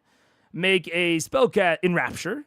Make a spellcast roll against a target within close range. On a success, they become temporarily enraptured. While enraptured, a target's attention is fixed on you, narrowing their field of view and drowning out any sound but your voice. Once per rest on a success, you can mark a stress to force the enraptured target to mark a stress as well. I mean, this seems great for the Warlock, for both subclasses, honestly. Inspirational words. Your speech is imbued with power. After a long rest, place a number of tokens on this card equal to your presence. When you speak with an ally, you can spend a token from the card to give them one benefit of the following options. Your ally clears distress, a hit point, a hope. When you take a long rest, clear all unspent tokens. There is an interesting... there's like a lot of interesting debuff buff opportunities with the Warlock. There's a lot of... Like, both within the subclass and, like, already within Grace, there's a lot of things to, like, mark a stress on somebody. You know, within Rapture, kind of draw the attention away. The Path of the Endless had some debuff kind of support type abilities, which I'm into. Inspirational Words also goes kind of that direction. And then Deaf Deceiver, great out-of-combat ability. Not very complicated, just a good out of combat. Yeah. Oh man. My D&D brain can only think of domains in D&D terms. Grace domain, stereotypical bard. There's certainly an amount of bard here. But I think that really, I mean, honestly, I think Grace and like the domains in general of Daggerheart have the benefit of not having to be a class that like explicitly like all like they all have to be themed, but they don't have to through their combination create a cohesive class. Right? There are baseline class things that the classes do and the subclasses do. And then these domain cards build on top of that. Much more like somewhere between feats and class features in D&D. Similar to, obviously like Pathfinder feats. And so I think that they have a real benefit there in that a singular domain, yes, will have a theme to it, but doesn't necessarily like that theme can be more broad. Like bard has to kind of be themed around bardic inspiration, and you have things related to that, or you have you could say, well, actually bardic inspiration is kind of boring. The most interesting part of bard is magical secrets, but magical secrets only gets updated in the College of Lore, or only gets expanded upon, right? Like, you could look at Fighter, and you could say, my favorite part of Fighter is Action Surge. You could say, my favorite part of Fighter is Second Wind, fighting styles. Gets more feats than any other class, right? There are all of these things about the classes. Like, each class is a combination of different themes, different motifs, inevitably. And so I think that Daggerheart has a really, a much, how do I say it? The design space that they're working in is much more flexible, right? Instead of having bardic inspiration and magical secrets and what else do they have? Song of Rest, right? Instead of having kind of these like three different motifs that are required to play a bard all the way up, instead you can focus in on one of those. Okay, bard is just Song of Rest.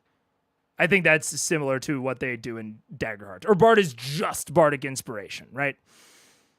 And then those other motifs, Song of Rest, a la inspirational words, Song of Rest, magical secrets, those motifs and those themes that might legitimately fit into like a really good class fantasy of bard can go in the domains so that people aren't forced into those sub themes and those sub motifs. They have the flexibility to build those motifs from the domains. So I mean, it's a real benefit to how it's a benefit that they get to reap from how they just designed it at a base level. Yeah. I'm looking for a more accessible version on the website since those super thin smushed together letters are giving my dyslexic ass a hard time. Fair enough.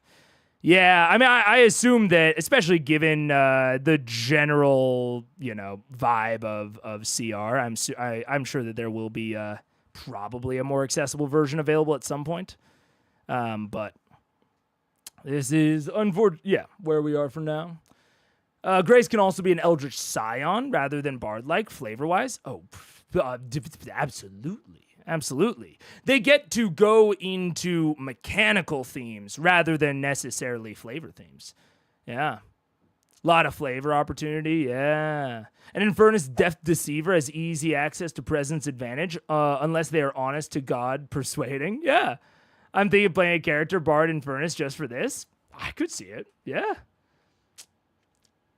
fully agree on the mechanical parts of what you said. When I say the domains are kind of classes in my head, I'm going way higher level, not mechanics. Grace is charming, lying, buffing, debuffing. That to me is the core of Bard when we ignore specific mechanics. Fair enough. I think Grace is probably the most class-like out of all of them. Like Blade, well, I guess Blade is kind of fightery, but then Bone is kind of different. Codex, I guess you could say, is very wizardy. Yeah, I mean, I think it's fair to think about them in that way because all of it is so wrapped up in D&D. Yeah. I like the 0 recall cost cards. Keep one of your loadout, and you effectively have any that are in your vault, as you can swap them at will. The recall cost is a very cool lever to be able to pull for all of these domains. I mean, again, like just a good core design.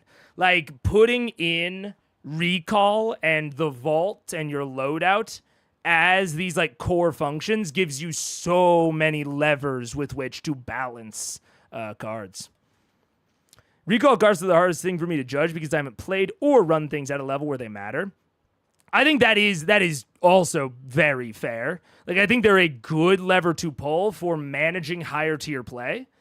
That is like specifically the thing that they're really cool and good for. But you have to actually get to higher tier play. And to even expand on that a little bit more, I think it is really good that not only did they just reduce the amount of levels, but that they made, in my opinion at least, explicit considerations of making the game manageable at a high level. Because one of the biggest issues with D&D, especially if you're playing like a full caster, especially if you're playing a prepared caster, is the amount that your options explode, not only in terms of like, not only in general, but in like the active course of play. It's why I will always say that Druid is the hardest 5e class to play. Because not only are they a prepared caster, where they have access to their entire spell list at all times, as long as they have the level requirement, but also they have access to every beast form that they know at all times. And they have to, like, at runtime, make decisions about which beast is best for the situation. Now, that makes them incredibly powerful. That insane flexibility is a power in and of itself. But it also makes them harder and harder and harder to play as you keep leveling. And so, like, regardless of recall costs, the vault and the loadout are incredible. It is just a good thought process for making that effect more manageable. Now you only have to do the equivalent of like considering your spell lists on long rest, I believe. Long rest are when you can free switch out cards, I believe.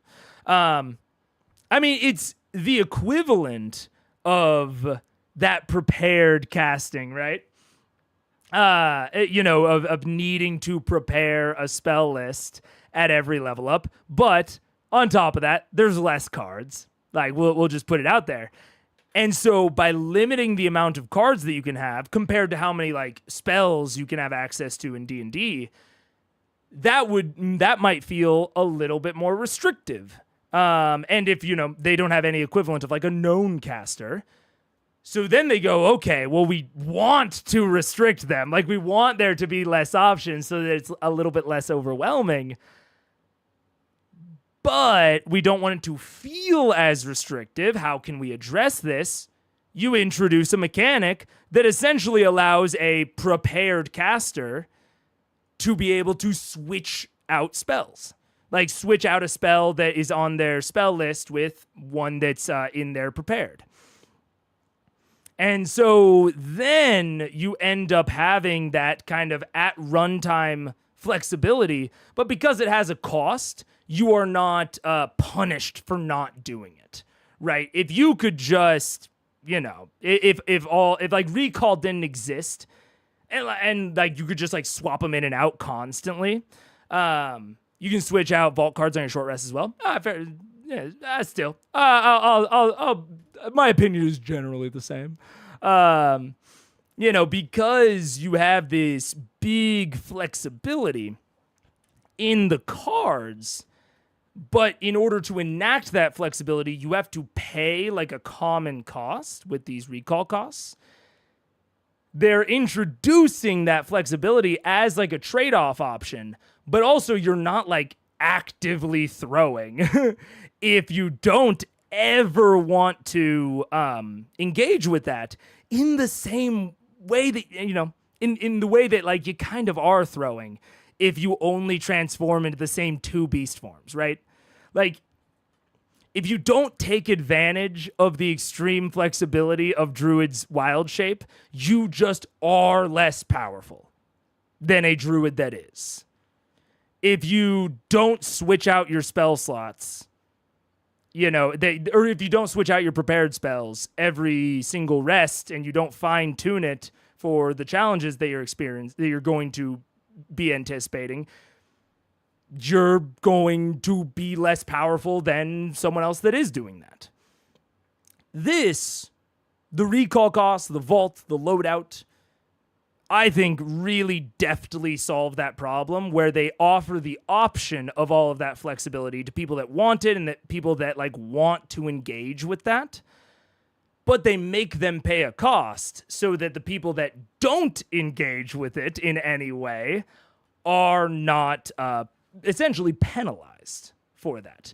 Now, if you choose Deft Receiver and then you're never switching it out for your loadout, yeah, you're going to be a little bit less powerful than someone that will. But the fact that they even have these modifiable recall costs, right? The fact that because it could just be, it's one recall to swap any card in and out, right?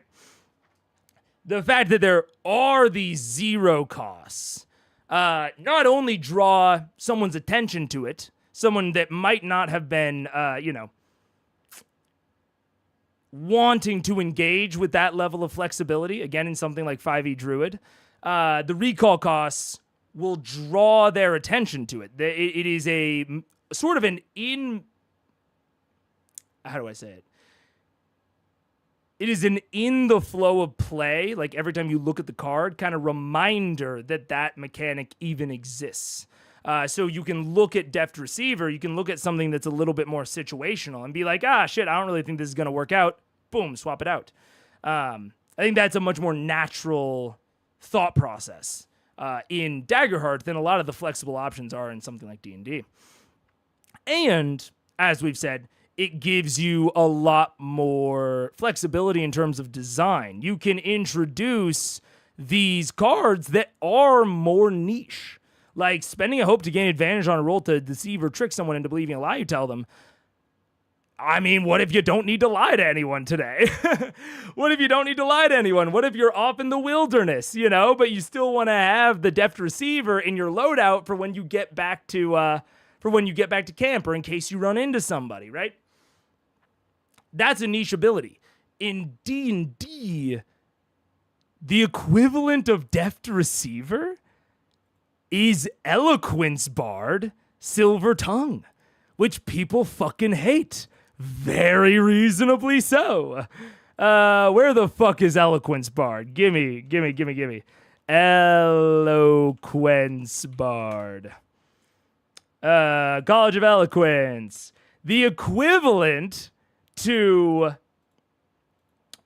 Deft Deceiver, or at least an equivalent, I guess we could say, is Silver Tongue. You're a master at saying the right thing at the right time. When you make a Charisma Persuasion or Charisma Deception check, you can treat a D20 roll of 9 or lower as 10.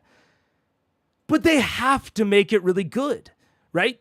Like, you can't make Silver Tongue, spend a spell slot to get advantage on a persuasion check or a deception check. Like, you can't do that. Because then it would be trash. It would be an absolute garbage level 3 ability. Or you would have to stack it with a bunch of other level 3 abilities. And they do that sometimes. Allow me to draw your attention to Inquisitive Rogue. Inquisitive Rogue has the exact problem that we're talking about, where they wanted to give it some niche shit. Oh, wait, what? Why didn't I go to Inquisitive? Bring me back. Bring me back. No, God. I hate D&D Beyond, bro. It's so crazy going from, like, Demi-plane to D&D Beyond, man. But, like, yeah, they had to give Inquisitive Rogue 3 level 3 abilities because they're all super niche. And it turns Inquisitive Rogue into something that is incredible if the campaign, plays to their niche. And it's kind of useless otherwise. It's the problem that the entire Ranger class has. The entire thing has the problem of this, right? And so, all of that said, the recall cost means that you can take these niche abilities, like Deaf Deceiver, if it was in D&D, is a bad ability. It's a bad class feature. If you subbed it into, Bard or one of the subclass colleges, it's bad. But it's good in Daggerheart because it's like, oh yeah, I'll put it in my vault, and then if it, becomes apparent very quickly that it's not going to be useful, I can just swap it out. Easy peasy. Same thing with Enrapture. So having that level of variability, and you'll even see, like, inspirational words is going to be substantially more, like, consistently useful. So it has a recall cost of 1. Troublemaker is going to be, well, I mean, I'm not even reading it yet, but I'm going to guess more consistently useful than inspirational words. Because inspirational words, if your allies are all doing great or none of them really need these things that bad, it might not be as great. When you taunt or provoke a target within far range, make a presence roll against them. Once per rest on a success roll, a number of d4s equal to your proficiency. The target must mark stress equal to the highest result rolled. Stress is good in and out of combat. Yeah. Once per rest on a success. Yeah. Yeah, this is great. And what's really fun and I think shows off the design space of recall cost is this is really good, but it's also once per rest, and then it has a 2 recall cost. So if you want to use it that one time and then, swap it out, you got to pay 2 for it. So again, it makes once per rest abilities that might just be amazing normally. It kind of becomes a little bit of dead weight in your loadout. Sorry to just rant for a while, but yeah, it's just, I don't know, slickly designed, bro. Slickly designed. Switching to Deaf Deceiver is free, but switching back to your other card probably isn't, so it's not a simple puzzle to solve. Right, sorry, I've been talking about this in reverse. These are all switching things in. The recall cost is all switching things in. You're totally right. So when you take Troublemaker into your loadout, you are banking on the fact that it's going to be used and going to be useful, and then you can switch it out. Whereas Deaf Deceiver, they're giving you this niche ability that you can switch in very easily. That's totally fair. Resource cost is definitely something that's hard to tell since a lot of people haven't done high-level play, and it would need to be outside of a one-shot. Yeah, it would need to be outside of a one-shot. It has to be high-level to the point where you have enough cards for it to really matter. But yeah. And being a lover of complexity, I love that it isn't stupidly simple. Yeah. It is good enough and simple enough to where I don't think it punishes ignoring it too hard, but it really rewards diving into it, which I think is good. Anyways. So, yeah, a lot of buff debuff stuff. Tell no lies. Make a spellcast roll against a target within very close range. On a success, they can't lie to you while they remain within close range, but are not compelled to speak. If you ask them a question and they refuse to answer, they must mark a stress until the effect ends. Ooh. I'm loving the idea of a warlock that just stresses you out, just stresses their opponents out. The target is typically unaware the spell has been cast on them until it causes them to utter the truth. Ooh, that's very cool. Hypnotic Shimmer. I already read Troublemaker. Make a spellcast roll against all adversaries in front of you within close range. Once per rest on a success, create an illusion of flashing colors and lights that temporarily stuns targets you succeed against and forces them to mark a stress. Or marking a stress. While stunned, they can't use reactions and can't take any other actions until they clear this condition. Yeah, I'm seeing like a huge debuff motif. Yeah. Yeah. Interesting. Invisibility. I mean, I'm going to kind of assume what invisibility does. Oh, we should run ads. I need to go get water. So Ads incoming, take cover. Ads are incoming, take cover. Let's see. Invisibility. Yeah, I mean, with Grace, there is just a lot of buff debuff. There's a lot of support opportunity, which is really cool. Along with some outside of combat stuff with Deft Deceiver, Enrapture could be good out of combat, Tell No Lies. This is, I mean, the support is going to happen out of combat regardless. Troublemaker could be used. Yeah. A lot of interesting support stuff that I think could work really well with the Warlock class as a whole, regardless of which subclass you go.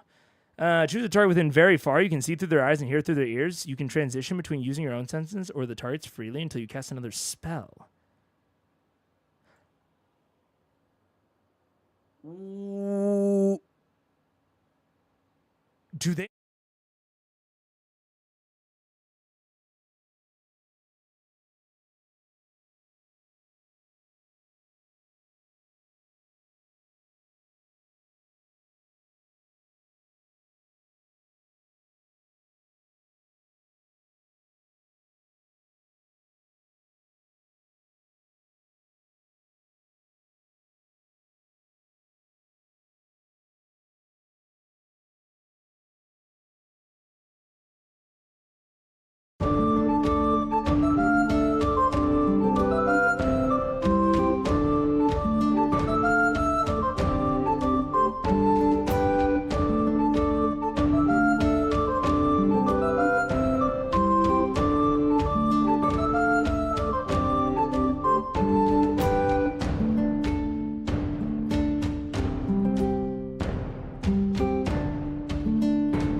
what's up? Hello. So to finish my fucking thought, is this just Gaze of Two Minds, but the target doesn't have to be willing and they don't get to save? I don't see anything. It just says choose a target.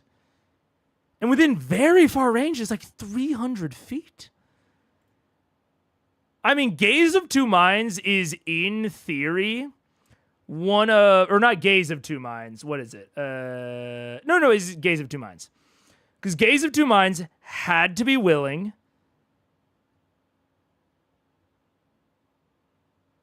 They had to be willing, and you had to use your action on subsequent turns, which was very tough. I think in the new version of it, they buffed it slightly, but I think it still didn't totally fix it. Yeah, you use a bonus action to touch a willing creature, and then you can take a bonus action on subsequent turns. And you can cast spells as if you were in your space or the other creature's space if the two of you are within 60 feet of each other. So they made Gaze of Two Minds a lot better. But still, having to upkeep an action is tough.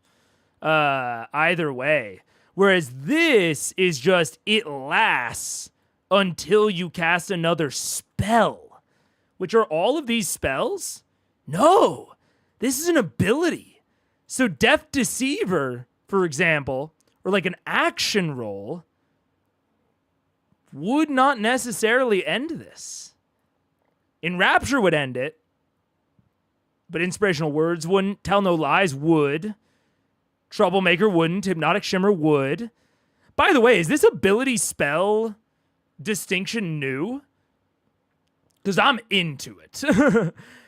I mean, I was a proponent that in 524 they should have just had 3 spell lists and every class got a subset of some spell lists. So like bards would get enchantment and divination magic from arcane, and that would be their subclass. That's the type of shit I'm into. So having individual abilities with just these like different essentially tags on them that you can then refer to in other abilities, that's my kind of shit. And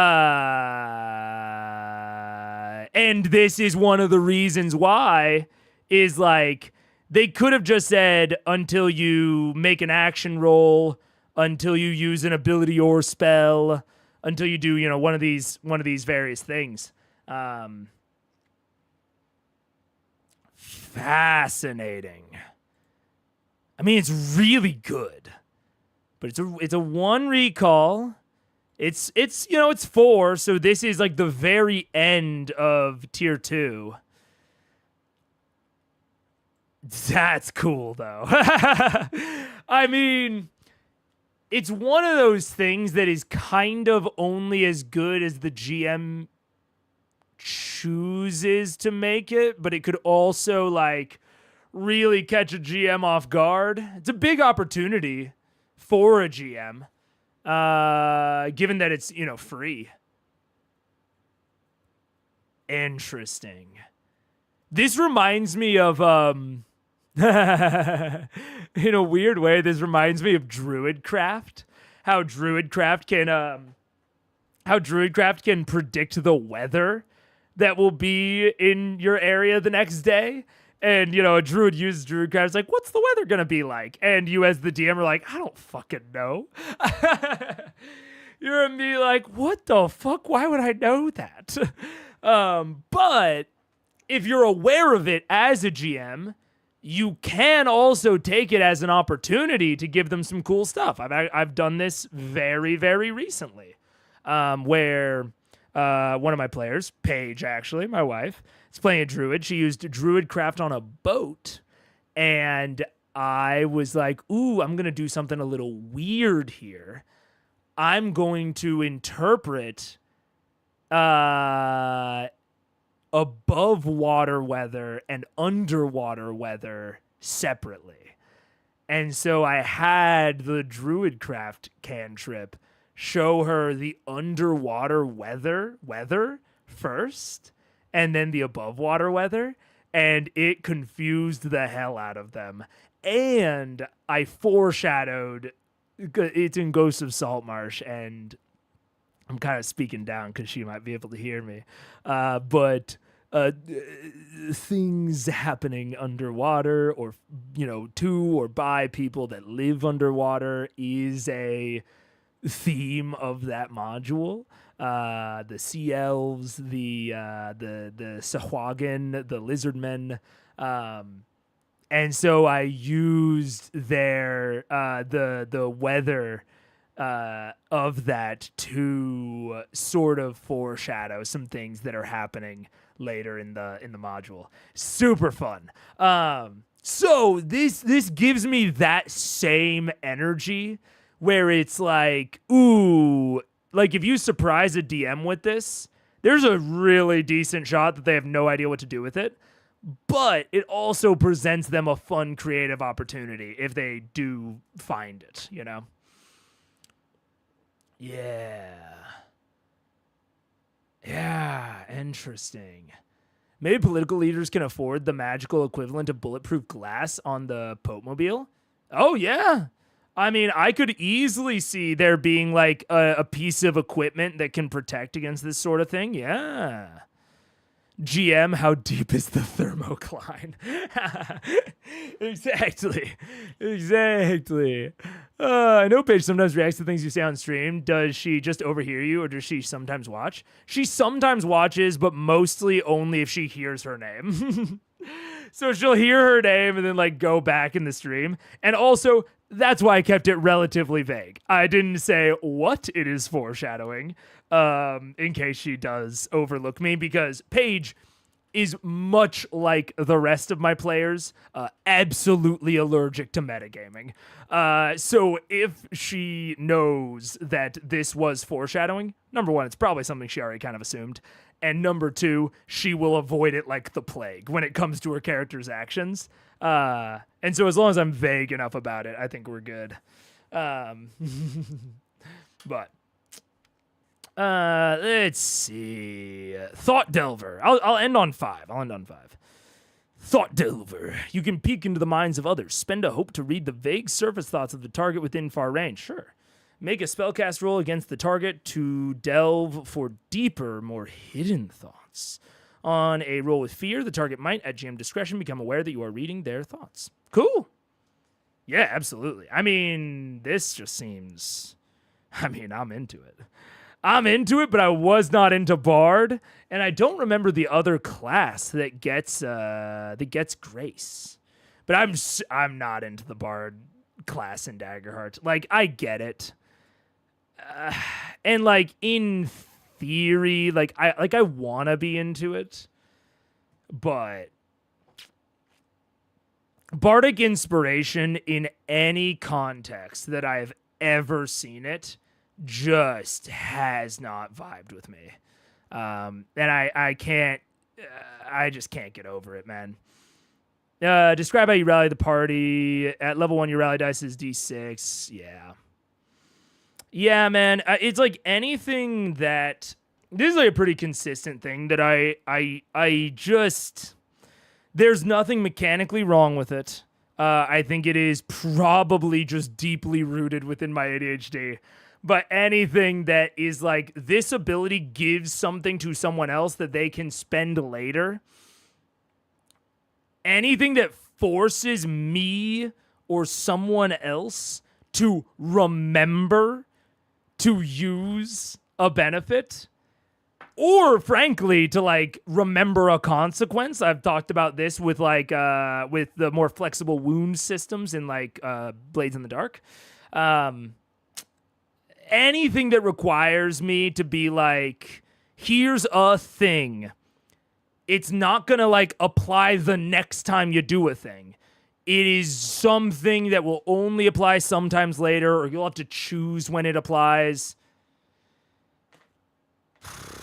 I don't think it's bad. I think there's lots of people that are into that, and can have a lot of fun with that. I am just not one of them. It is just strictly not for me, man. Rogue, Daggerheart's Rogue is more on the Soul Rogue or Eldritch Trickster side of the spectrum. That's right. Rogue is the other one, which I did like Rogue, but I wasn't as into Shadow. Which is like the dark one. Anyways, okay, so Warlock. So they're getting Grace, lots of buffs, debuffs. We love that. It's going well with Draining Invocation. It's going well with Draining Bane, Dark Aegis. It's going well with, right here, Diminish My Foes. Like, I can see a lot of archetypes that work with Warlock and Grace.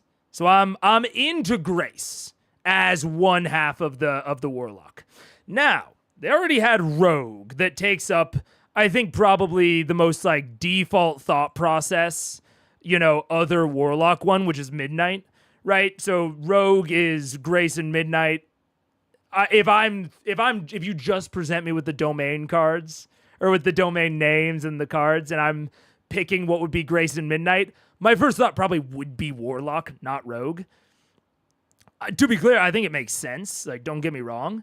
But it will be interesting to see how Dread works out. And especially, because they can't have these, like, repeat, or at least they're probably trying to avoid these, like, repeat matches. That's what we keep blank cards, tokens in the kit for. Yeah. Hey, man, that's what we keep Infinitokens for. Oh, wait. That's what we keep Infinitokens for. Yes, sir. Oh, man. If you don't know about Infinitokens, look them up. Exactly how they sound. I am not sponsored, but hey, if you want to, fucking call me up. But yeah, Infinitokens. Look them up. They are fantastic, specifically for Magic. But they're little like dry erase, like whiteboard card size stuff. They also have like counter tokens that you can draw on or write on. They're fantastic. There we go. One of the reasons it seems that Rogue is specifically more trickster is it seems they're making the assassin a separate class. That is true. Which I'm assuming, if I just had to blatantly guess, I'm guessing the assassin is Midnight and Bone. Am I close? Oh, is the assassin not in here? Brawler's in here. Has assassin just been like hinted at, but we haven't actually gotten it put in the void or whatever? Game rules. This is the core. Wait, I know I've looked at this recently. Whatever, I don't care that much. But I'd assume assassin is like Midnight and Bone, yeah. Assassin's Glass Cannon, Blade, and Midnight. Oh, Blade works. Yeah, fair enough. It's in the void on Daggerheart's website. All right. I'm not that. I mean, if I had some extra time, I'd review it, but it would probably be lower on my list. Not that I don't, not that I like hate the roguish sort of assassin archetype. It's just not high on my list. Yeah. Assassin is on the void. Demi doesn't have the most recent drop. They're on 1.3. Gotcha. Anyways, Dread. All right, and we'll read up to level 5, like other. Blighting Strike. On a spellcast roll against a target within far, on a success, the target takes D6 magic damage using your proficiency, and then make a spellcast roll. Okay. And the next time the target deals damage to an ally, it is reduced by 1d6. If you succeed with Fear, the target instead takes d10 magic damage using your proficiency. Okay. Oh, interesting.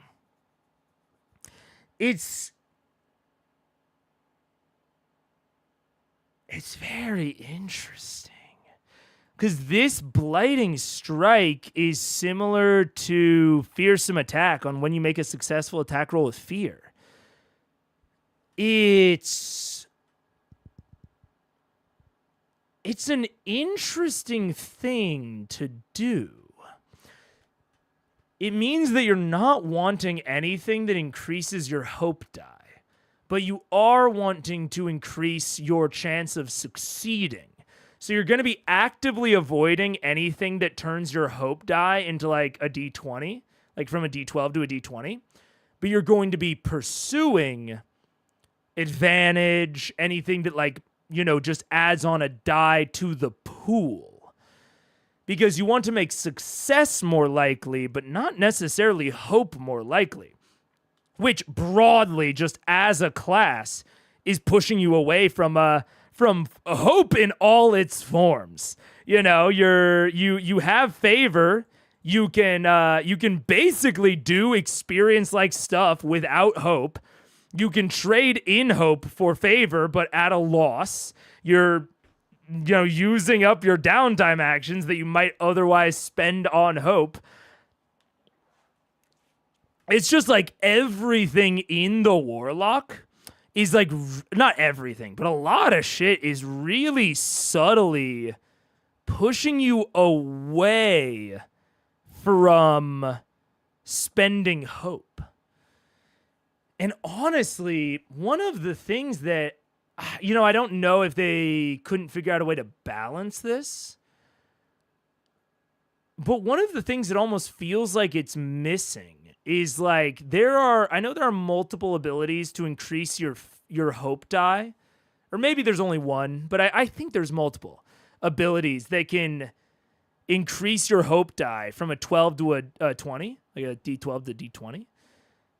It almost feels like either Dread or the Warlock class itself should have an ability that allows you to increase your fear die from a D12 to a D20.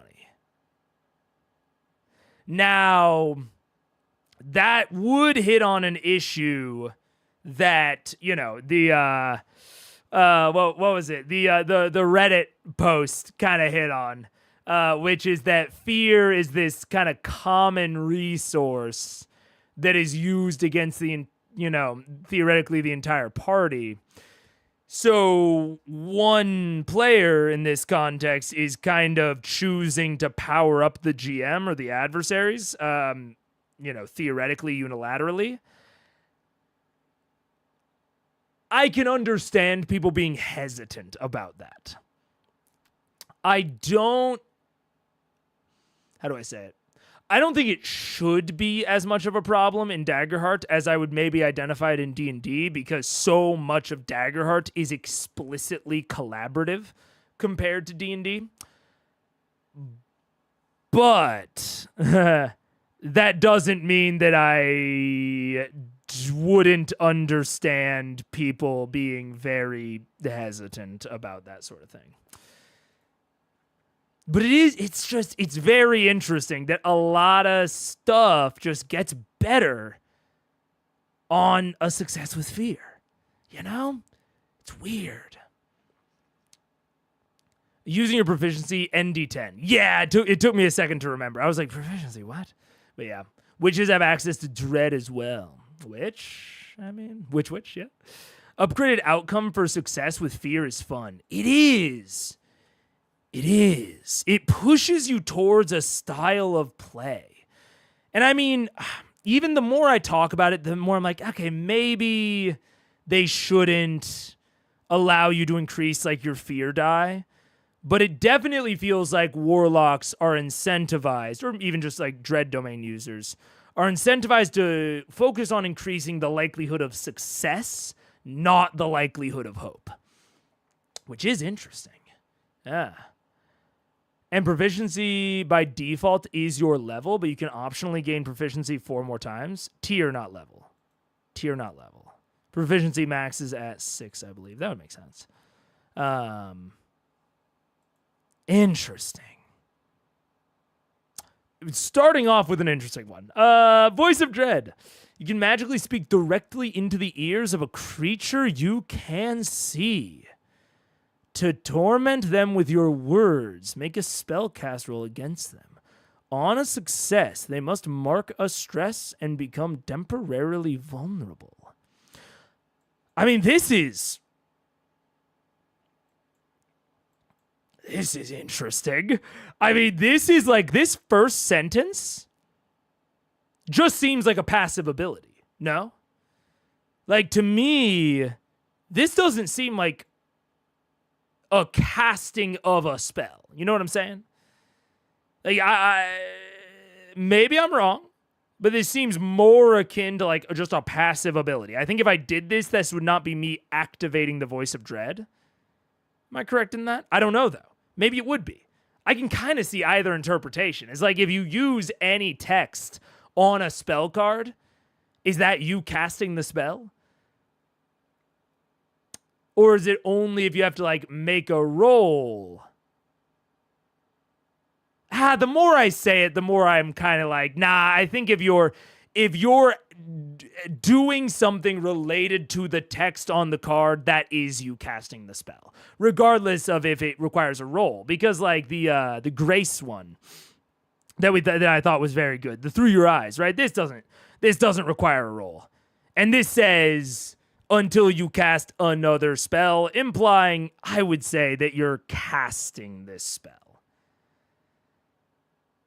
But although this one has a choose a target parameter, which is a little bit more active, I don't know. Does anyone have a clarification on that? Like, what would be the raw or the rye of that? Witch's Hope feature turns a failure into success with fear. Ooh, Zaphod, that's cool. Oh, that's very cool. That is the sort of thing. Oh, and that's a good way to like not.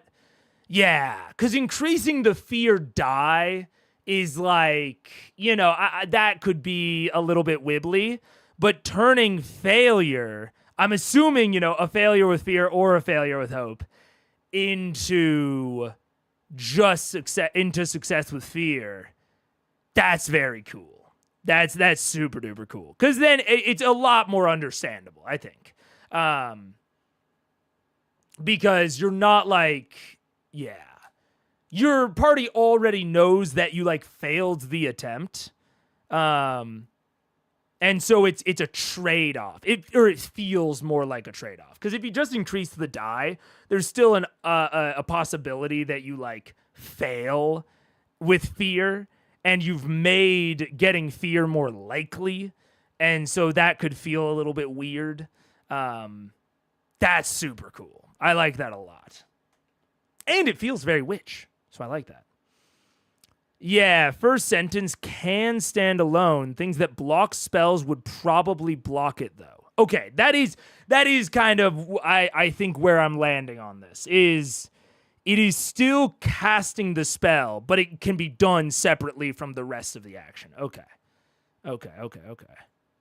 Neat. Okay. That makes sense. Make a spellcast roll. On success, they must mark a stress and become temporarily vulnerable. I mean, come on. Give me more debuff. Let me mark more stress. Let me add them. I like it. Umbral Veil. Make a spellcast roll 10. On a success, spend any number of hope and place an equal number of tokens on this card to encase yourself in shadowy energy. After an attack roll is made against you, you may spend a number of tokens to gain a +1 to your evasion per token against that attack.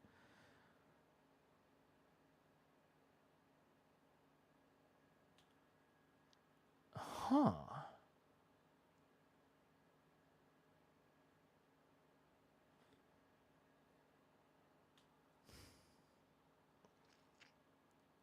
This is weird to me. I mean, not weird. It makes sense. Okay, I'll speak my thought process out loud on why I'm kind of like, what? So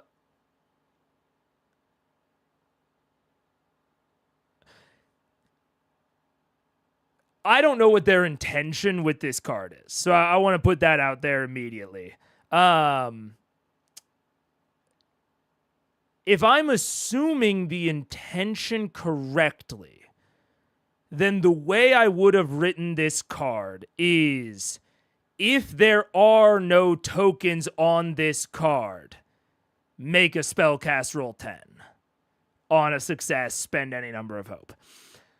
Now,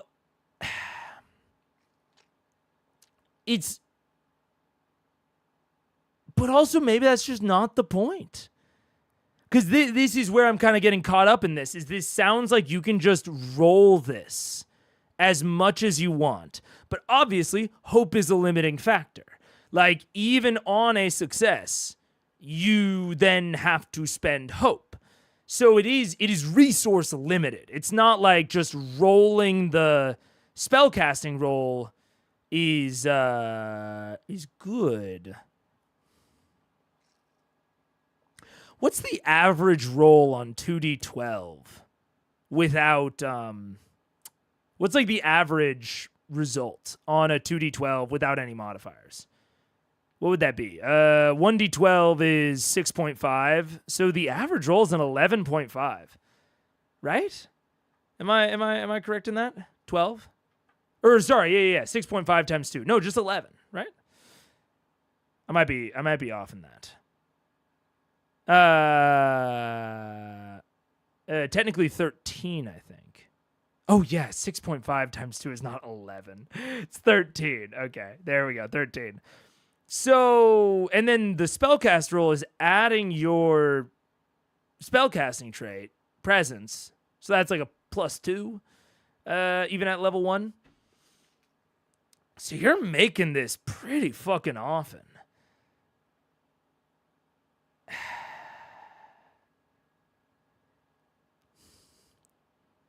It's okay. I'll put it like this. I'm wary of anything that is just like roll it as often as you want. Specifically because every action roll is weighted towards giving PCs more hope than the GM gains fear. So every roll is like positive EV for a character. Like, if you have an amount of hope that you want to spend, like if you're in a position as a warlock or as a witch, and you have the dread domain and you have this card, if you have an amount of hope that you are wanting to spend on Umbral Veil, like say you have 4 hope and you decide you want to spend 2 of it on Umbral Veil, you should just keep doing this until you succeed and can spend out that hope. Because making the attempt is a positive EV for you. If it was more likely for you to fail, like if this if this 10 was higher, but like even without modifiers, you're succeeding more often than you're failing. And I mean, you know, don't even get us, started on failing with fear. I don't know. Yeah, that's strange, and it's also, which I don't mind this as much, but it's a duplicate of Patron's Mantle, not Patron's Mantle. Sorry, Deadly Devotion. Where you're spending hope instead of favor, right? So I don't.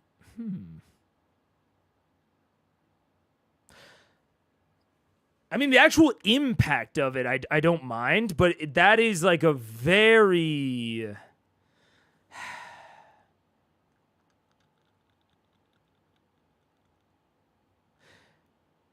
I have I think a fundamental aversion, or I have a fundamental aversion to a class feature that if someone uses it and then they don't get the result that they want, they will just use it again, and they will just keep using it until they get the result that they want. I'm generally not a fan of any class feature or even like really mechanic that works that way. Repeated, mental checks in D&D, not into them. Repeated physical checks in D&D, not super into them, but they make so much realistic sense that I have to like build in consequences to them. But my problem with this is that if you fail or if you make the roll, just the fact that you make the roll is giving you more benefit than consequence, just at base. And there is no consequence built into the ability. Yeah, I don't know. I mean, I like that it's a hope sync. Like that's interesting with all of the other hope syncs built into like Warlock and such. But and even Blighting Strike is making you gain less hopes. Like I like that it's like, this hope for evasion sort of thing. But I don't know. I don't know about that. This is why I think they made a mistake caching them reaction rolls. I don't exactly know what you mean by that. A cap on the amount of charges could help, but I think the player conduct guidelines against doing bag of rats stuff is intended to limit spamming it. Oh, I kind of see what you're saying, Daniel. Yeah.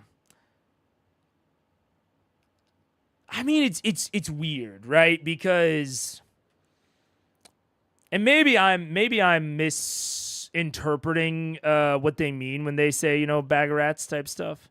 Because I think I know the part of the guidance that you're talking about, but I kind of want to go and look at it right now. Because to me, the weird part about that card is not necessarily that it's cheesy. Like, it makes sense to me if I think about my character in fiction. Like, to me, like, bag of rats is like, at least I honestly don't even know where the term originates. But the way that I've heard it kind of used colloquially is for things like coffee lock or, the peasant railgun or, kind of shit like that, where it is clearly trying to cheese the rules in order to get an effect that was not intended. I think my thing about this is that I don't think that would be what would be happening if I did this. Like, if I try this over and over again, theoretically I'm interacting in a way that like has risk of like fear happening or hope happening. Like, there is theoretical in fiction risk to me doing this, so it doesn't feel like, metagaming or cheesing, but with the way that the math is set up, it's like metagame cheesing more than in fiction cheesing. You know what I'm saying? It's like only cheesing if you think about the math. But if you're totally unaware of the math, I could see this easily being something that you just like think would be reasonable to do as a player. Yeah, I don't know. Player disability. Playing a blind or visually impaired character. Playing a deaf character. Okay. This is additional player guidance. Is there not just player guidance? Maybe it's in chapter 1. Yeah, because I don't even necessarily think a cap would help. It is like and even like the thing that I mentioned at the beginning of like, if you already have if you already have a charge on this, like you can't attempt it again. Like, for me, it would make the most sense to like replace a downtime action or something. And make it like 1 hope per 2 charges or something like that. But have it replace a downtime action, something that is not nearly as repeatable rather than a spellcast roll. purely because spellcast rolls go positive for characters. And that's not something that's overly obvious. You know, it looks 50-50 when you just look at it. Yeah, I don't know. Yeah. Treating it as a hope generator is kind of a bag of rats strategy. Well, and to be clear, I'm not even saying treat it as a hope generator, because I do think that would be bag of rats. To be totally clear, I think that would be very bag of rats. I'm just saying, like, rolling it until you are successful. Even that, if it's like I fail 2 times in a row and I just keep doing it until I succeed, that to me is still an undesirable behavior. Like that to me is still not something that we want to encourage. And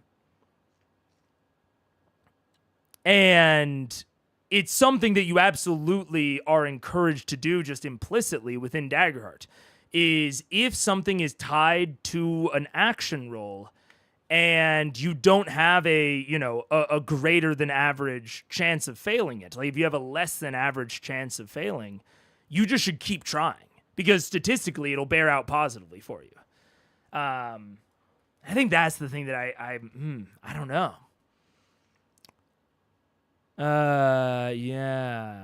Yeah.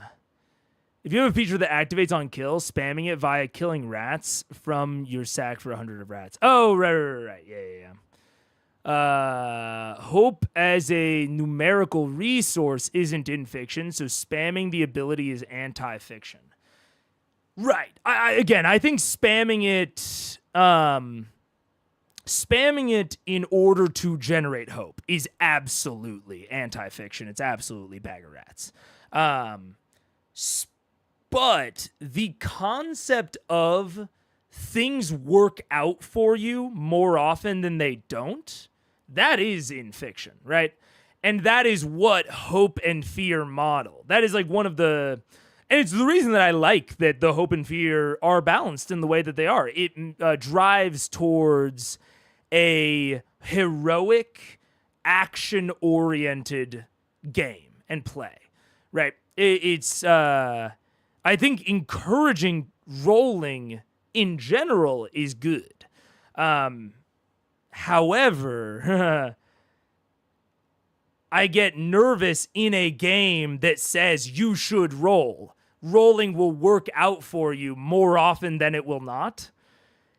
In that style of game, if there is a thing that makes sense for you to just roll until you get a desired result.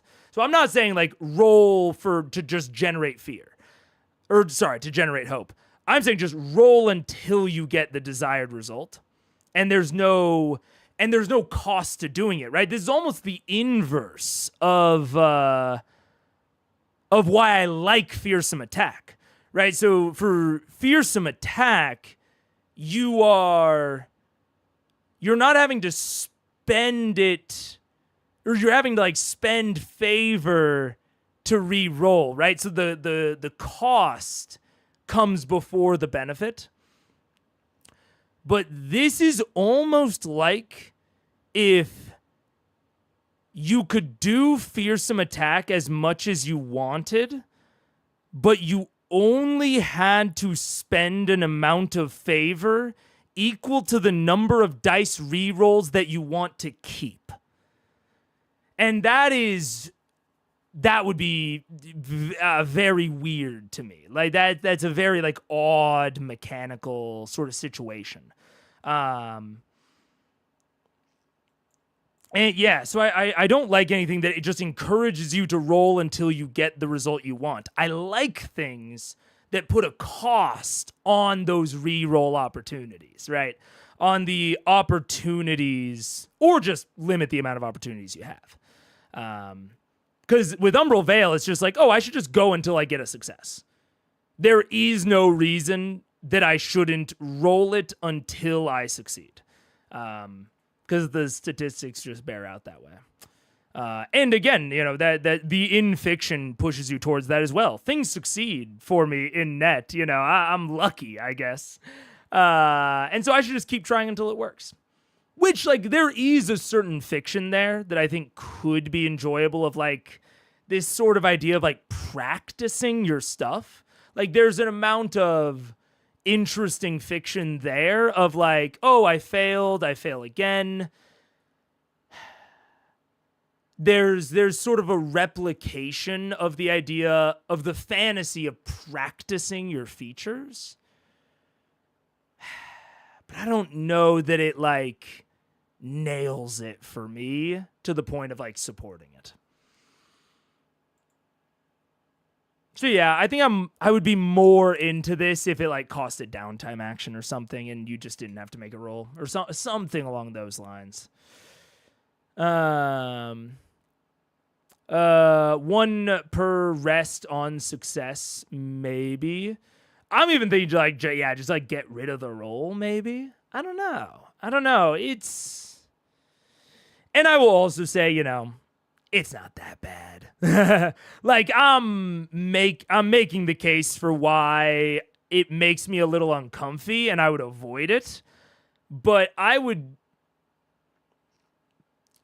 Veil would go into the same category in my brain as 5e Counterspell. There's nothing really wrong with 5e Counterspell. I just don't enjoy the fiction that it represents. And I don't like the way that it plays out in practice. It's not an enjoyable spell to experience or to go against or to go with. For me, given what I enjoy in games and what the consequences that I enjoy in games. So the Umbral Veil would probably go into that category of I get it. I don't think there's anything super duper wrong with it because it costs hope. At the end of the day, it costs hope. And the only really cheesy strat is if you used it as a hope generator. And that would go into Bag of Rats. And that is something that Daggerheart explicitly says, hey, don't do. So I think it's covered in terms of balance. I just don't like the fiction that it promotes. So yeah. So it would go into counterspell territory. I'm cool with other people using it. I wouldn't ban it at my table, but I can't see myself ever taking that. Yeah. Cost 1 hope and you get an amount equal to X, maybe. Any number of hope once per rest on success and max tokens equal to spellcasting stat. It's actually interesting. I kind of like that there's no max. The no max is kind of fun to me.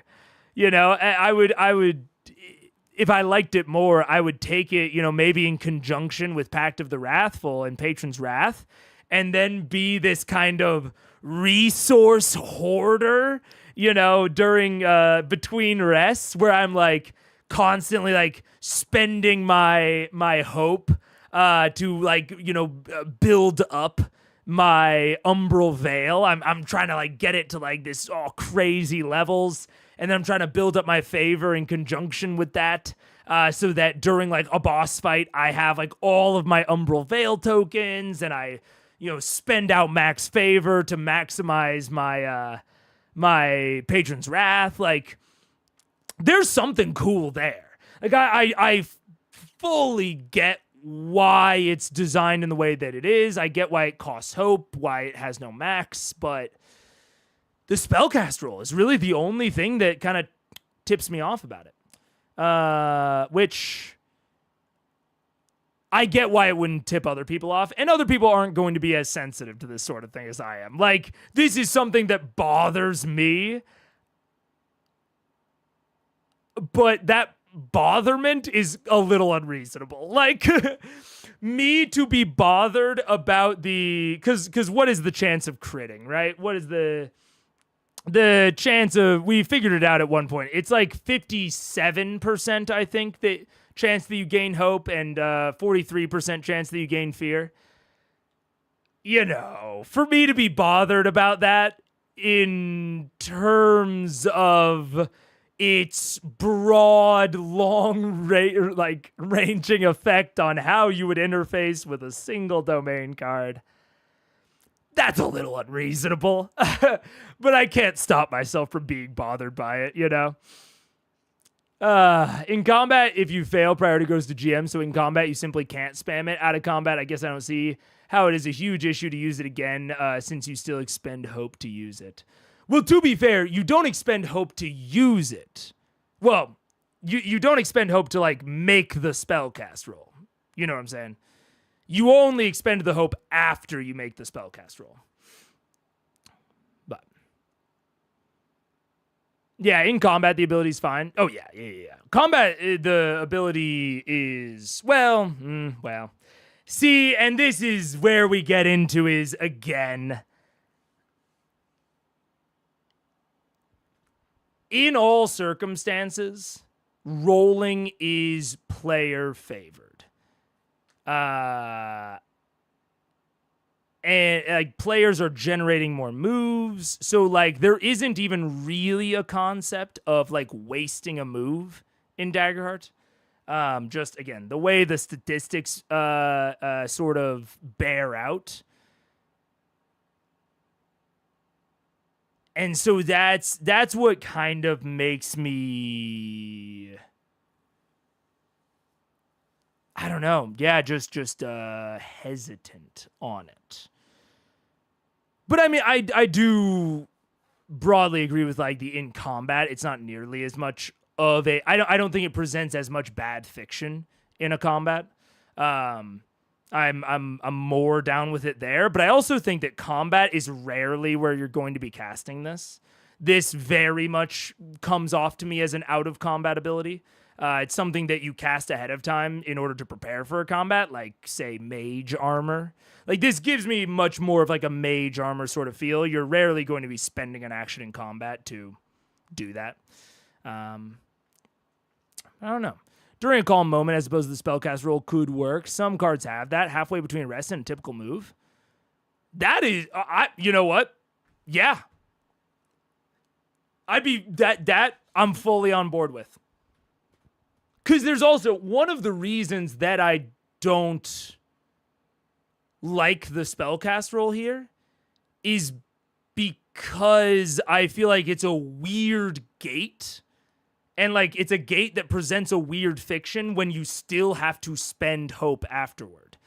And again, when I see it as an out of combat ability primarily, the spellcast roll, to people's point, does block it from being like a super big problem within combat, but something like during a calm moment would do that as well, and I don't think would present nearly as strange of a fiction, because it's already, again, requiring hope. So actually, I Skeletal Phoenix, I think you have, this is kind of like when we were looking at the, what were we looking at the other day on Warlock, where I was like, I don't quite know what I would do for this. Patron's Mantle. I think this is a Patron's Mantle situation where I think we've dug down to what I think I would change about it to make myself like it more, is because I wasn't aware of that during a calm moment text or like options on a card. Yeah, if you said, if this text read instead, during a calm moment you can spend any number of hope to place an equal number of tokens on this card, I'm 2 thumbs up for this. If we replace it with during a calm moment, 2 thumbs up. That's sick, actually. Again, and that's, oh man, that's why I was so silent when I was first reading it, because I was like, man, I like that it's a hope sucker. I like that it's a hope sink in this class that is already so hope starved. I think that's cool. So yeah, I think you have found a good solution for me personally, Skeletal Phoenix. Yeah, that's fair. You're tanking your hope. Yeah, because you're tanking your hope. If you weren't tanking your hope, it's a totally different story. I might include that on the feedback, honestly, because I actually think that's a really straightforward and slick way to change it that would make me like it. So let's see. Hideous Retribution. When an ally within close range takes damage from a target you can see, you can make a reaction roll against the target. On a success, mark a stress to deal them 60 or oh my gosh. On a success, mark a stress to deal them to God. The deal them is wigging me out, but it makes sense. To deal them 6d6 d6 magic damage using your proficiency. Dude, the d6 magic damage using your proficiency, I 100% why these, or I know why these cards are phrased the way they are, but it really throws me off reading them. I'm gonna get used to it, you know, the nomenclature, but throws me off like crazy. Love it. It's so funny. Hideous Retribution rather than, you know, fucking hellish. It's the Hellish Rebuke ability. But it's not Hellish Rebuke. It's like Divine Ire, but actually it's very similar to Divine Ire. But it's it's sort of a tank ability. It's close, you know. It's a protective ability. But it's not quite buff or debuff. It's very interesting. And it's within close range. So to me, this feels like it's going towards what we've kind of talked about with Pact of the Endless, where it's kind of this bruiser mentality of you're wanting to be kind of maybe close to the tank, but not like right up on them. And you're kind of almost enhancing their tank ability. Or maybe, you know, you save this to only protect your squishies, like really disincentivize people from going for your squishies. I don't quite know what to call it, because buff is not quite right. Debuff isn't quite right either.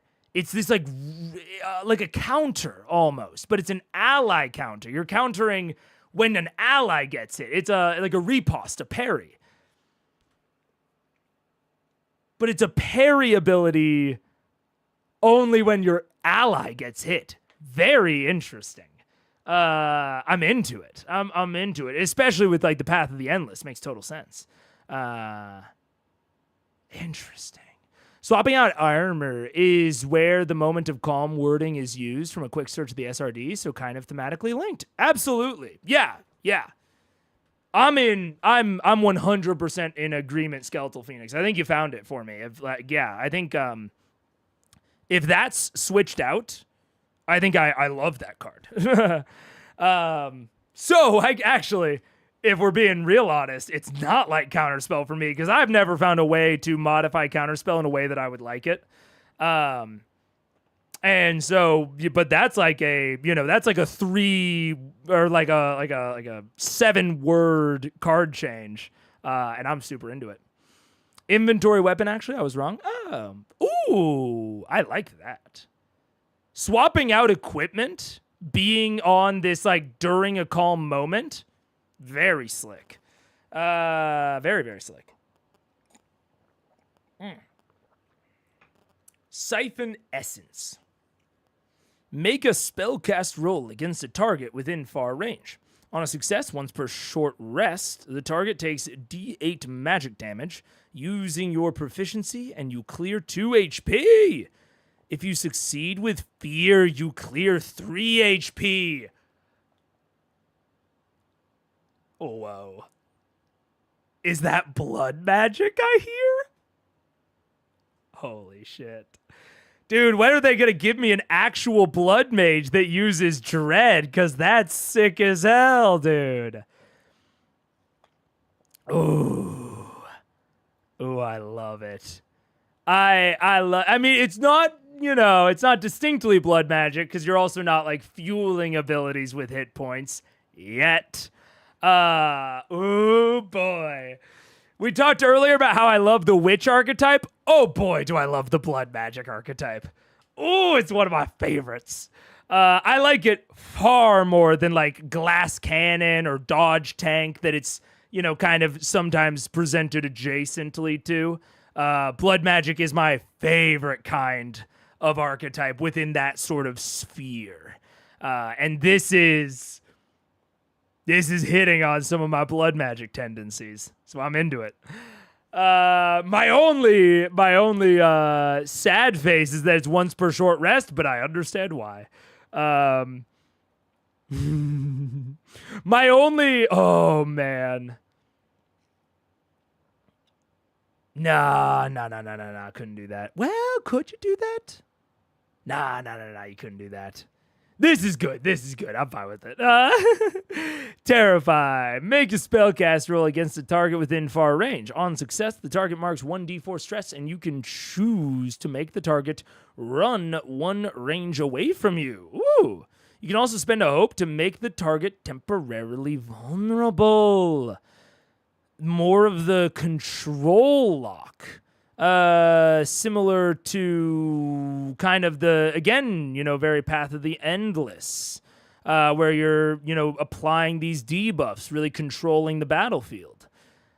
Which even Essence, Hideous Retribution, if you are playing as a GM, we're skipping ads. If you're playing as a GM, if you're playing your adversaries intelligently, and they are reacting and modifying their strategy according to what they see, if they see Hideous Retribution, they can update their strategy accordingly. And similar thing with Terrify. Like Terrify is a more direct way to kind of control things. But even Hideous Retribution, there's several things on here that are kind of these very low-key control abilities that I'm very into. Shared trauma. Once per rest, you can redistribute any marked hit points between two willing targets you can touch. That's so sick. Oh, man, that's sick. I love that. How does that work with recalling? It must have something to do with the timing of when you trade out your loadout in your vault. I assume you trade out your loadout in your vault either at the end of a long rest or at the beginning of it. So this, has a time that it would go off. I fucking love that. That's so dope. It's really leaning into this sort of weird support, which I am so radically into. This does feel like a lot of these feel like support abilities, but they're all strange, or they require these costs, or they don't directly benefit, but they do benefit when paired with other classes' abilities. So redistributing marked hit points over to one class that can more effectively deal with hit points, or bringing them into yourself if you have something like Siphon Essence, where you can clear hit points out of rest. Damn, that's fun. And it's technically going neutral, so I like that. I do like that it doesn't even have a cost. It has a cap. You can't fully redistribute the hit points of your entire team. That might be a little bit too much. But I'm into it. Withering Affliction. Make a spellcast roll on a target within far range. On a success, spend a hope to make the target temporarily withered. We got more debuffing. While withered, any damage they deal is reduced by 1. You can only hold this spell on one creature at a time. And this is unlike Umbral Veil. This is, I think, clearly meant to be used in combat, or as a pre-combat thing, which I'm actually more into the fiction of them trying over and over. If it's a pre-combat setup thing, it kind of reminds me of a fictional motif of the danger is coming towards them, and they've got gasoline on the floor, and their job in the combat was to light the gasoline, but the lighter isn't starting, so if you have someone that you want to target with Withering Affliction, you probably don't have all the time in the world to be trying over and over again. You know, this is going to be a stressful thing of you trying over and over again. Like, I need to get the withering affliction off. So it's very funny, as opposed, like, these are very similar abilities on first reading, but my opinion on them is very different, purely based on like the context and the intention of when they are used, and like the fiction that affects. So I'm super into this, and especially because it's not like you do this to like deal a stress where that sort of thing might be used out of combat. This is all it does is reduce damage that they deal, which is, you know, a combat thing. You can only hold this spell on one creature at a time. Makes sense. So yeah, that's cool. And I want to play. Dude, I didn't want to play a warlock. I didn't want to come in here as the D&D warlock guy and be like, oh, my favorite Daggerheart subclass is warlock. But it's just kind of working out that way, dude. It's cool. What can I say? I like it a lot. Summon Horror. Make a spellcast roll against a target within far range. On success, spend a hope to call forth a large fiend or otherworldly creature to attack them and deal 10 magic damage using your proficiency. They must also make a reaction roll, 12, to steal themselves from the horror. On a failure, they mark 1d4 stress. After making the attack, the horror dissipates. I mean, mechanically, it's fine. It's, you know, like it's an attack. But this strikes me the same way as the D&D Bone Chill cantrip. And I don't know that I've talked about this with Bone Chill. I do not like Bone Chill. Not because of the mechanical effect that it has, but because the way that it's what is it? Bone. What? Is it not Bone Chill? Am I totally Oh, sorry, Chill Touch.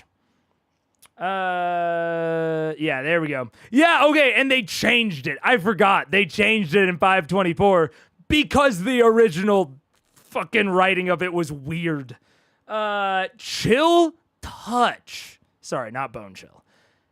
Chill Touch was a cantrip with a 120-foot range where you summoned a ghostly hand that within range, within melee of a target that then touched them in a ghostly manner. And I was always like, what? What are we... Like, this is the most melee sounding mechanic I've ever heard. This is Shocking Grasp. Shocking Grasp makes total sense. Shocking Grasp, perfect. It's a melee electrical damage cantrip that has advantage on targets wearing metallic armor. Like, the name exactly models the fiction.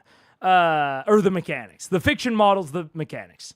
Chill Touch, exact opposite for me. And then they changed it to be melee. They just changed it to be melee.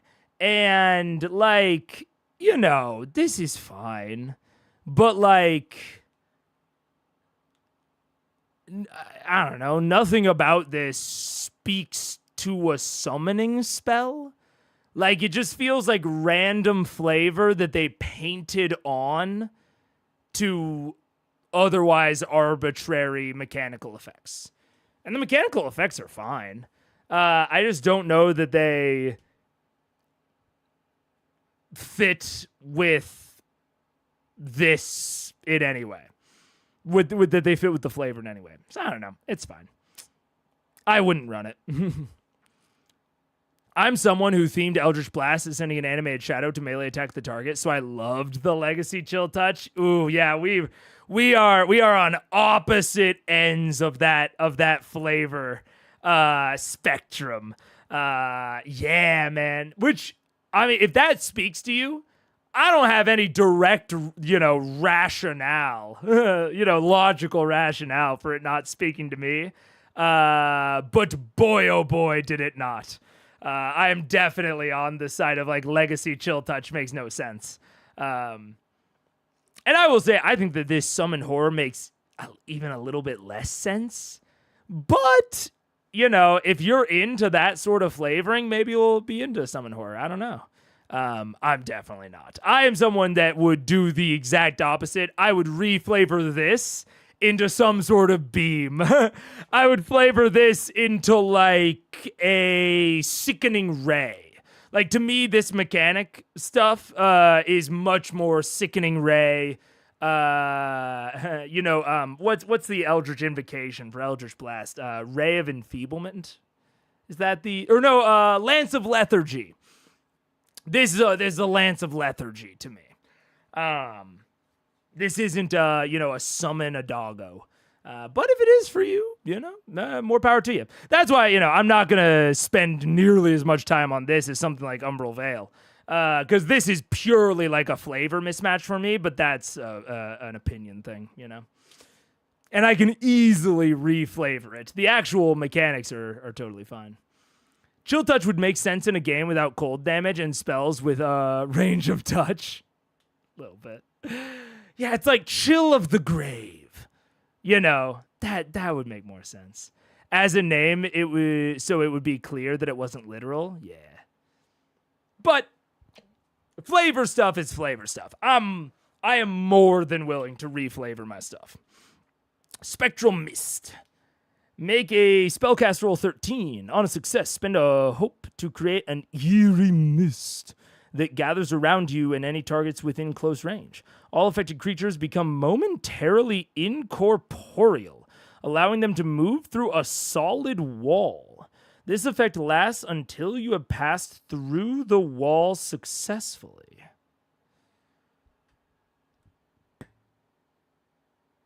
Huh. It's interesting. Much like Withering Affliction, and much like, and as opposed to Umbral Veil, I'm into this.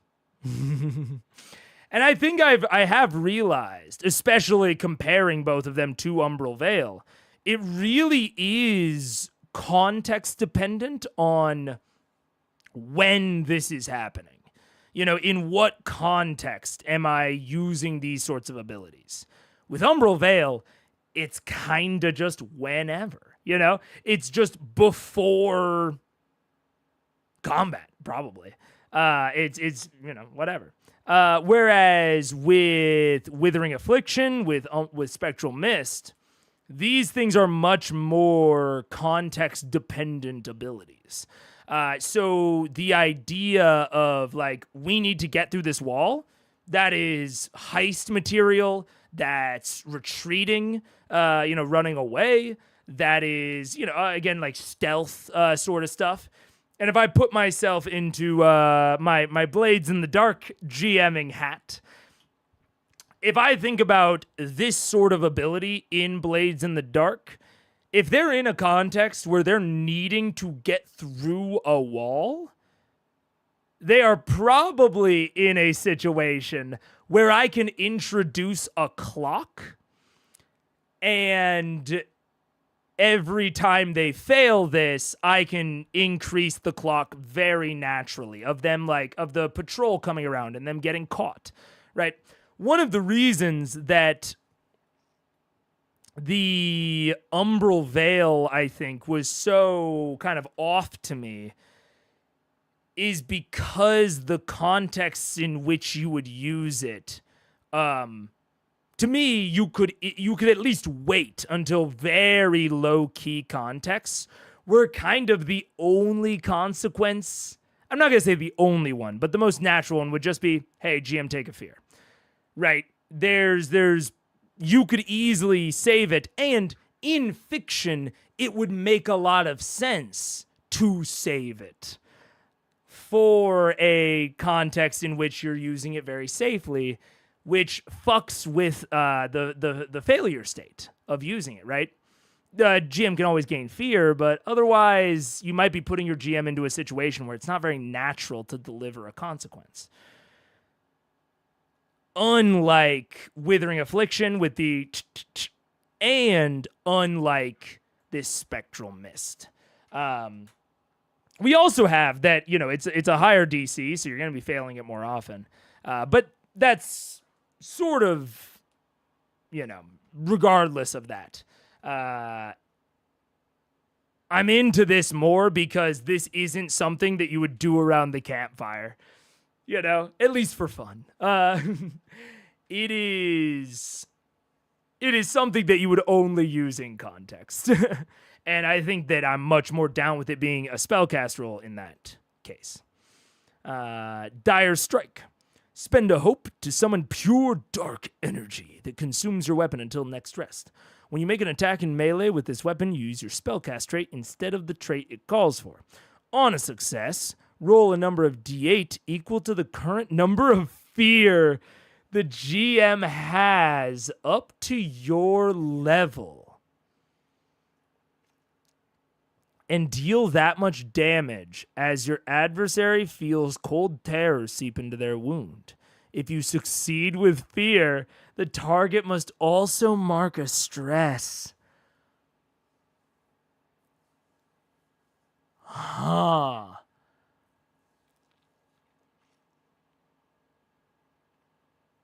Yeah, man, there's a weird... There's an aspect to a lot of these abilities that I'm very torn on, which is a lot of them want to give the GM fear, which, in a thematic sense, I'm so into. I'm so fucking into it. But it is a weird kind of thing for a table because the fear is this common resource. So it's sort of turning the warlock's problem into everybody's problem. Which, there's interesting kind of fiction there, to an extent. But I can definitely see this sort of thing not being every table's cup of tea. But big ass asterisk on it. I think I'm good with that. Because of what we talked about earlier with the advantages of domain cards. If your table is not into the theming and the concept of the warlock wanting to roll with fear or wanting the GM to have fear, you just don't pick those domain cards. So it's not this thing that is tied into the class inherently. You can avoid Dire Strike. You can go more into Withering Affliction, Shared Trauma, Summon Horror. All of these things are not wanting to roll with fear. They're not wanting for the GM to gain fear, to have fear. You can easily avoid that motif at your table if you would like. And so I'm fucking into it, dude. I'm super into it. Because it's really specific and it's really evocative of a very in my opinion, a very particular type of fiction. Yeah. The warlock bringing down the vibes is great as long as it's purely in character and not between the players. Exactly. It's if your table is into it and can successfully run that of the warlock character bringing down the vibes for the other characters, I think that's super fun. And making it this very mechanically encouraged thing, I think is cool. But if it would bring down the vibe between the players, it probably should be avoided. But that's why I'm glad that it's it's all in domain cards. And it does, that sort of sentiment and that sort of idea does bring in a little bit of like, ooh, maybe, fearsome attack. I mean, it's only one ability and it's on the capstone. So, I don't know, it's not that bad. Like, within the actual Warlock class, there's only one feature that wants the GM to be having fear, that wants to roll with fear, and it's fearsome attack. It's the capstone. I think it's fine.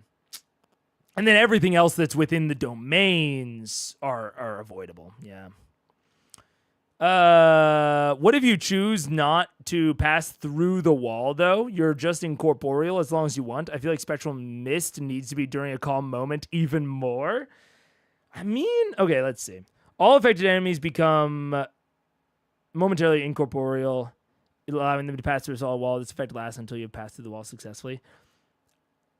I mean, okay, I'll say this.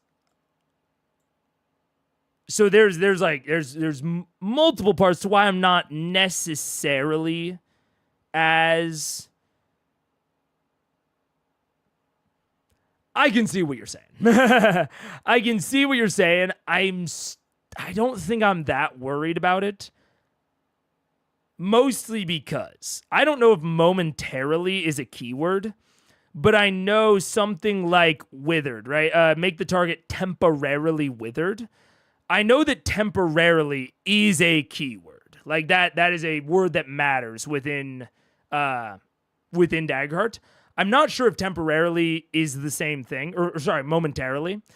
But my interpretation of that, especially given that temporarily is a keyword, my interpretation of momentarily would be basically if you do, like, you can do like one action while incorporeal. And it could be passing through a solid wall. Maybe it could be something else. But, like, my interpretation of the reason that this last sentence exists is in case the wall is real big. And the momentarily may not cover that. Yeah, Skeletal Phoenix said momentarily. Is momentarily a keyword? Let's check. Because that's how I'm interpreting it. But I don't know if momentarily is actually a keyword. Momentarily. And I would kind of say that, the incorporeal would like also limit the actions that you can take while in that. Pass through. Spend is a game element in the quick start adventure. Spend a fear, make an attack roll. On a success, the adversary passes through the target, pushing their soul from their body momentarily, making them untethered. Interesting. So it seems that the word momentarily only exists in Spectral Mist and in the Forest Wraith's pass-through ability, which is interesting. They cannot act again until the ritual countdown ticks clear. So that is interesting. Oh, dude, that's awesome. They put in an edge case condition. This almost happened to me. If the entire party becomes untethered at the same time, they all mark 2 hit points and their souls return, clearing the condition. I was running Sablewood Messengers, which is what the Forest Wraith is from, during one of the betas with 2 players. And I had to, in retrospect, I had to fudge it. To not have them both be untethered, because in the original text they would have just lost. So that's good that they added that edge case. Anyways, but interesting. I don't think it's a keyword, but it's a natural language thing. Yeah. I mean, to me, it speaks similarly to the temporarily, which temporarily means that like the GM has to use a move to remove it.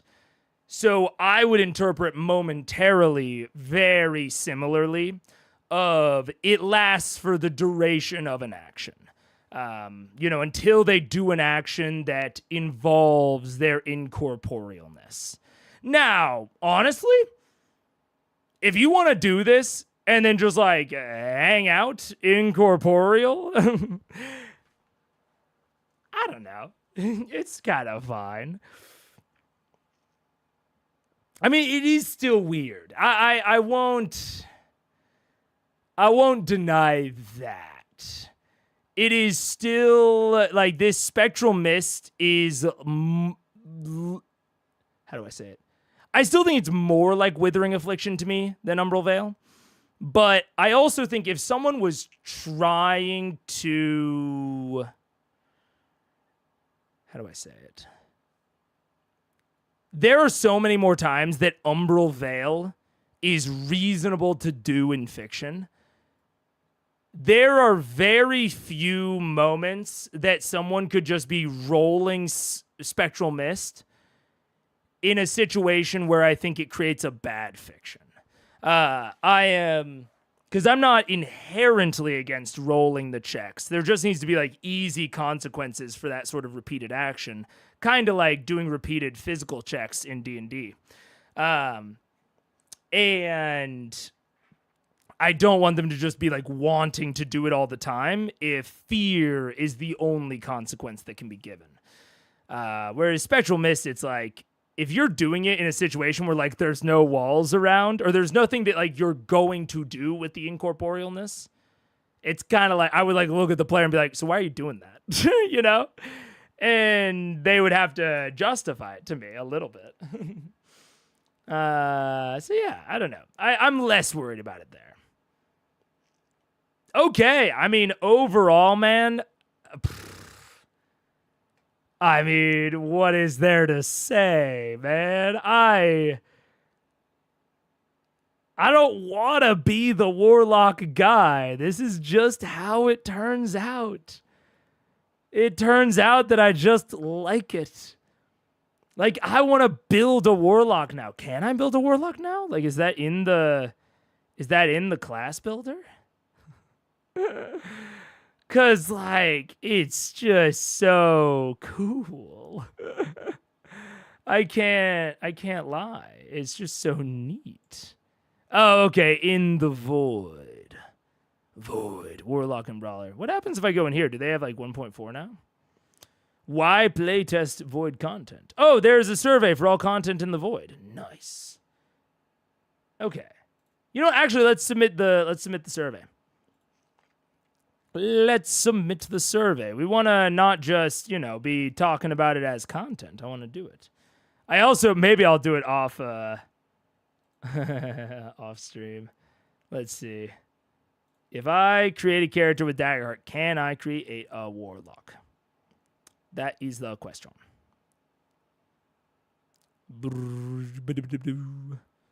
Let's see. Because maybe we'll create a warlock, maybe we won't. Choose a class. Is it in here? Oh, it is. Man.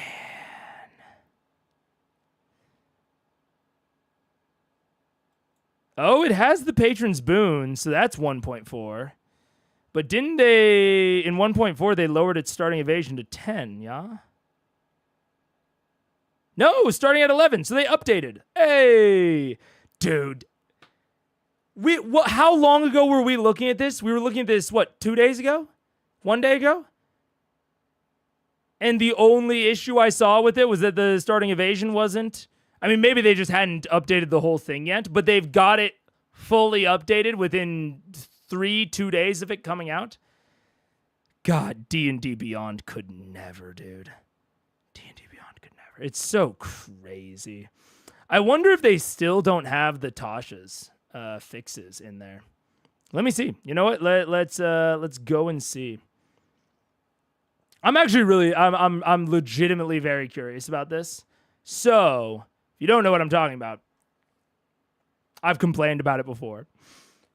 Tasha's had some classes that got an ability, and an example is the Aberrant Mind Sorcerer, gets psionic spells, And whenever you gain a sorcerer level, you can replace one spell you gained from this feature with another spell of the same level. The new spell must be a divination or enchantment spell from the sorcerer, warlock, or wizard spell list. So, psionic spells gives you a table right here, but on level up, you were able to replace the spells off this table, you should have been, with spells not from the sorcerer spell list. And that was like a huge reason that I wanted to play an Aberrant Mind Sorcerer. It's basically like a little mini magical secrets, which I think is one of the coolest abilities in D&D. And D&D Beyond just totally fucking didn't implement it. Like, straight up. Didn't have it implemented for months. I'm gonna take my characters off screen really quick. Let me see. Create a character. I want to see. Because, look, I've been leveling a lot of shit D&D Beyond's way. I only want to level it if it deserves it. I've been incredibly impressed with Demiplane. So let's build a sorcerer. And let's see if they still have this issue. Let's see. Add class. And, oh, right. This is new sorcerer. So let's do old sorcerer, which they've had so much time to implement this. Sorcerer's origin. Choose an option. Aberrant Mind. All right, we've got psionic spells. Look at that. And it has the text. When you gain a sorcerer level, you can replace one of the spells gained with this feature. So now let's throw on some known spells. Expanded rules. Core rules. Okay, whatever. Learn. How many cantrips do I get? I don't even remember. 4. Great. Okay. And then we just need some level 1. Wait, what? Known spells 2. What? Oh, those are like all... Oh, those were all cantrips. I got confused. All right, there we go. All right, so we've got 2 of those. And then... So now, psionic spells, you learn additional spells. So we should also have Arms of Adar, Dissonant Whispers, and Mind Sliver. So if I just throw on 2 little guys right here... We'll just pick random stuff until we can look at the character to make sure. Yeah, we're an ASMR. Absolutely. ASMR. I don't know if this is interesting to anyone but me, but I'm gonna do it. Standard array. Let's see. Oh wait, ASIs. Okay, that's fine. 8, 10, 12. We're just getting through it until we can see what's up. All right. Starting equipment, character sheet. All right, so I should have Mind Sliver. Perfect. Legacy psionic spells. That's exactly what we want. Now, if I level up, level 2, we got Font of Magic. At 2nd level, you can tap within a deep wellspring, but nothing else. Nothing else on here, at least. Nothing else within the psionic spells feature. Let's check over in spells. Add spells. Known spells. I get a 3rd. Nothing. Pretty sure that all of these are sorcerer spells. Or maybe they're not. Is Silvery Barbs a sorcerer spell? I mean, if I learn it, it should force me to replace, right? If they were, mutually exclusive, you would think. But still got nothing there. Let's see if it's in manage spells. Add spells, core rules. Nope. So the way that I had to do this on my character was by going in and customizing it and renaming the spells. which is just, might I say, horse shit. Let me look it up. Before there was a thread about it, but I don't know if people just gave up. D&D Beyond, Tasha's, or we'll go Aberrant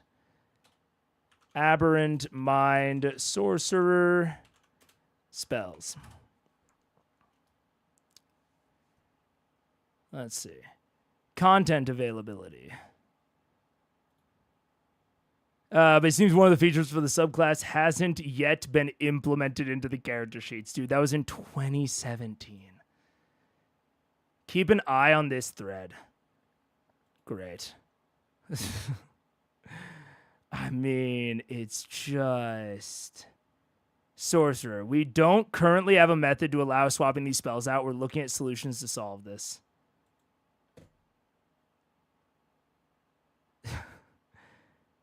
(2017). Like,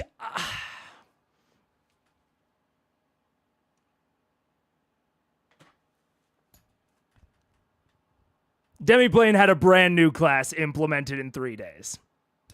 I don't know what to tell you, man. I don't like being the negativity guy. I don't like being the hate thread guy, but bro, like Storm Knight, I feel for you. And I am positive, absolutely positive, that there are so many complications. But also, I'm not exactly sure. When did WotC acquire D&D Beyond? 2022. Okay, so they're not owned and operated by Wizards of the Coast yet. But they had 5 years where they weren't owned and operated by Wizards of the Coast. And now they've had 3 years where they are owned and operated by them. They I'm sure get content early. Like, oh wait, that's join date. Sorry, this is in 2020. That makes way more sense, actually. That makes way more sense. Tasha's definitely was not out in 2017. This is when Queen of Storms entered, I think. So this is 2020. This is 2020. But still, man. Still, next post, still in 2020. Issue resolution. The additional spells weren't being added to the character sheet correctly. Sure, they weren't, but I mean, you still can't do the swapping. It's just issue resolution. These issues were resolved by the second scheduled part of launch development. I mean, are they saying that this was resolved? I wouldn't assume so, because they have things like crossed out here, right? Fix, this is now supported. So I'm assuming that is what they're saying. 2020 was 5 years ago. Oh God, the year 2017 of the Common Era. No, but I was wrong about that. I don't want to throw too much.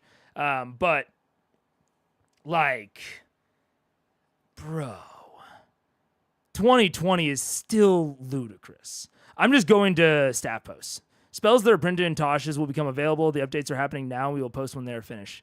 Really do need to buy SCAD for the reprinted spells. Nope. Is the book available? Nope. Swarm Keepers? Nope. Summon Undead? I mean, I'm just seeing if they ever,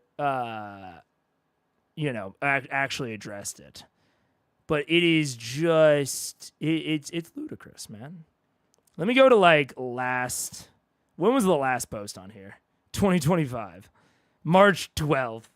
If you want to use Warrior Mercy, going on 5 years now, and they still haven't fixed the Sorcerer subclass issues.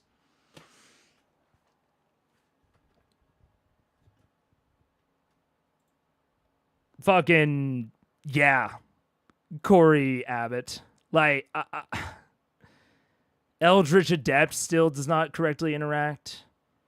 It's a 2014 book and was not updated to the 2024 rules. Okay, fair enough. Well, okay. All right, Cybermind. Wait a minute. It was my understanding. Because Eldritch Adept is a Tasha's rule, to be clear. And it was my understanding that the 2024 rulebook was fully compatible with everything that was not 2014 PHP, right? Because it's not a new edition. It's not 5.5. It's just an updated version of the PHP.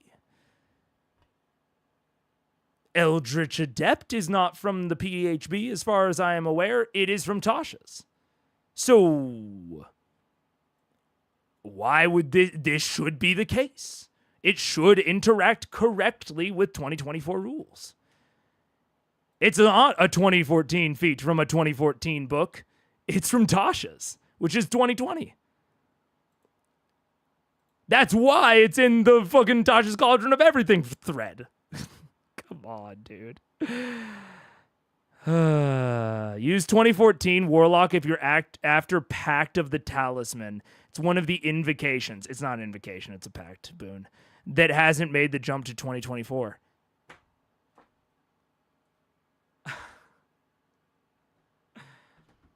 Dude, man. As has been mentioned before in this thread, dude, that's awesome. All of these hyperlinks. I mean, look, I'll stop harping on it. But all of this is to say, because I wanted to check in on D&D Beyond, because I hurl a lot of shit at it for it, and I feel very justified in doing that. They've got Warlock fixed after 3 days. D&D Beyond hasn't fixed Tasha's or 2024 in 5 years. Trash app. I feel bad for the developers working on it. I'm sure you're lovely people. I'm sure you're working as hard as you can. As hard as you can, or maybe you're not. Maybe you suck and you're very lazy. I don't know. I don't know you. I don't know what the situation is, but the app that is out there right now is not worth using, and I wouldn't currently be paying for it if it was not the best app to represent D&D characters. But frankly, with how much I'm loving Daggerheart lately, and with how much Demiplane is really impressing me, D&D Beyond's probably getting cut like next month. Because I just don't see a good future for the tool. Nothing that has been shown to me has convinced me of that. Demiplane's awesome. And if I want to do D&D, at this point, I don't make D&D characters for fun anymore. Which I used to do. That's why I subscribed to D&D Beyond, because it gave you the unlimited characters. But now, I'm going to be doing that elsewhere. Because what D&D Beyond used to be good at was making sure that character building abided by the rules. Like, I used to be able to trust that if I made a character in D&D Beyond, I was making it correctly. That's something I couldn't do on, like, a spreadsheet. Or sometimes even in Roll20.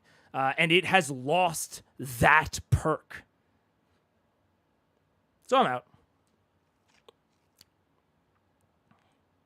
Yeah.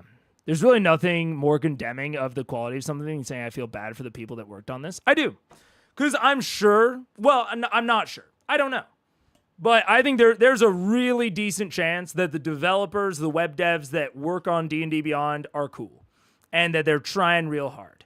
But the product does not show that. And that sucks. If they are. If they're not working hard, then the product shows that. Sorry to go on a big long thing. I'm generally not that negative, but I really fucking, it annoys. That's maybe one of my biggest TTRPG scene pet peeves. I know a lot of people that get really up in arms about the OGL or Wizards of the Coast in general. That's not me. I don't really get that much passion or feeling about things like the OGL. I fully understand people that do. This is not me disagreeing with their reactions, but holy shit, does D&D Beyond evoke that from me. Because I used to recommend it so heartily. I bought so many digital books on there. And never again am I buying a digital book on D&D Beyond. Because I just have zero confidence that it'll fucking work. So I'm mad that they made me spend that money, and now the thing that I spent that money on doesn't fucking work for the thing that I purchased. Anyways, I'm fine. It's all good. A few months back, I went to a theater with some people, and we got in the car and asked each other what we thought of it, and everyone said, "I feel bad for the actors." That is damning. That is damning. What is your full name? Ooh. I'm trying to think if they would like throw out my review if I used a screen name. You know what? Just in case, because I want to submit this with a likelihood that it that it gets registered. So I don't want to put like Megaphone Man. That's fine, obviously, but so I'll put my full name before I actually submit it, but I'll just submit it off screen. Wait, so do I have to have run a game session? Uh-oh. I guess, can I not just put how the vibes made me feel? If there are sections of material that did not engage with in the playtest, please skip them. Remote? Ooh. Oh, shit. Well. Yeah, I mean, I don't know that I can. Bring it to the table, add new options. We're fans of Daggerheart, designed for creators and players alike. Send Dern.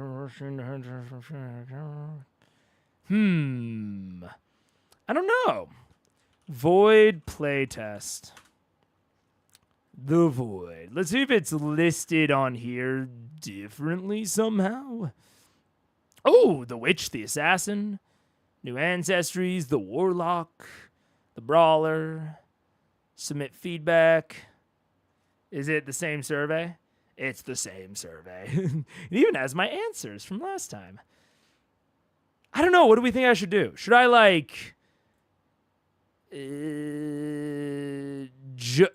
create a character like off of like what I would have played? But then I feel like I'm faking the funk. Like I feel like I'm not, not being like truthful about having playtested this.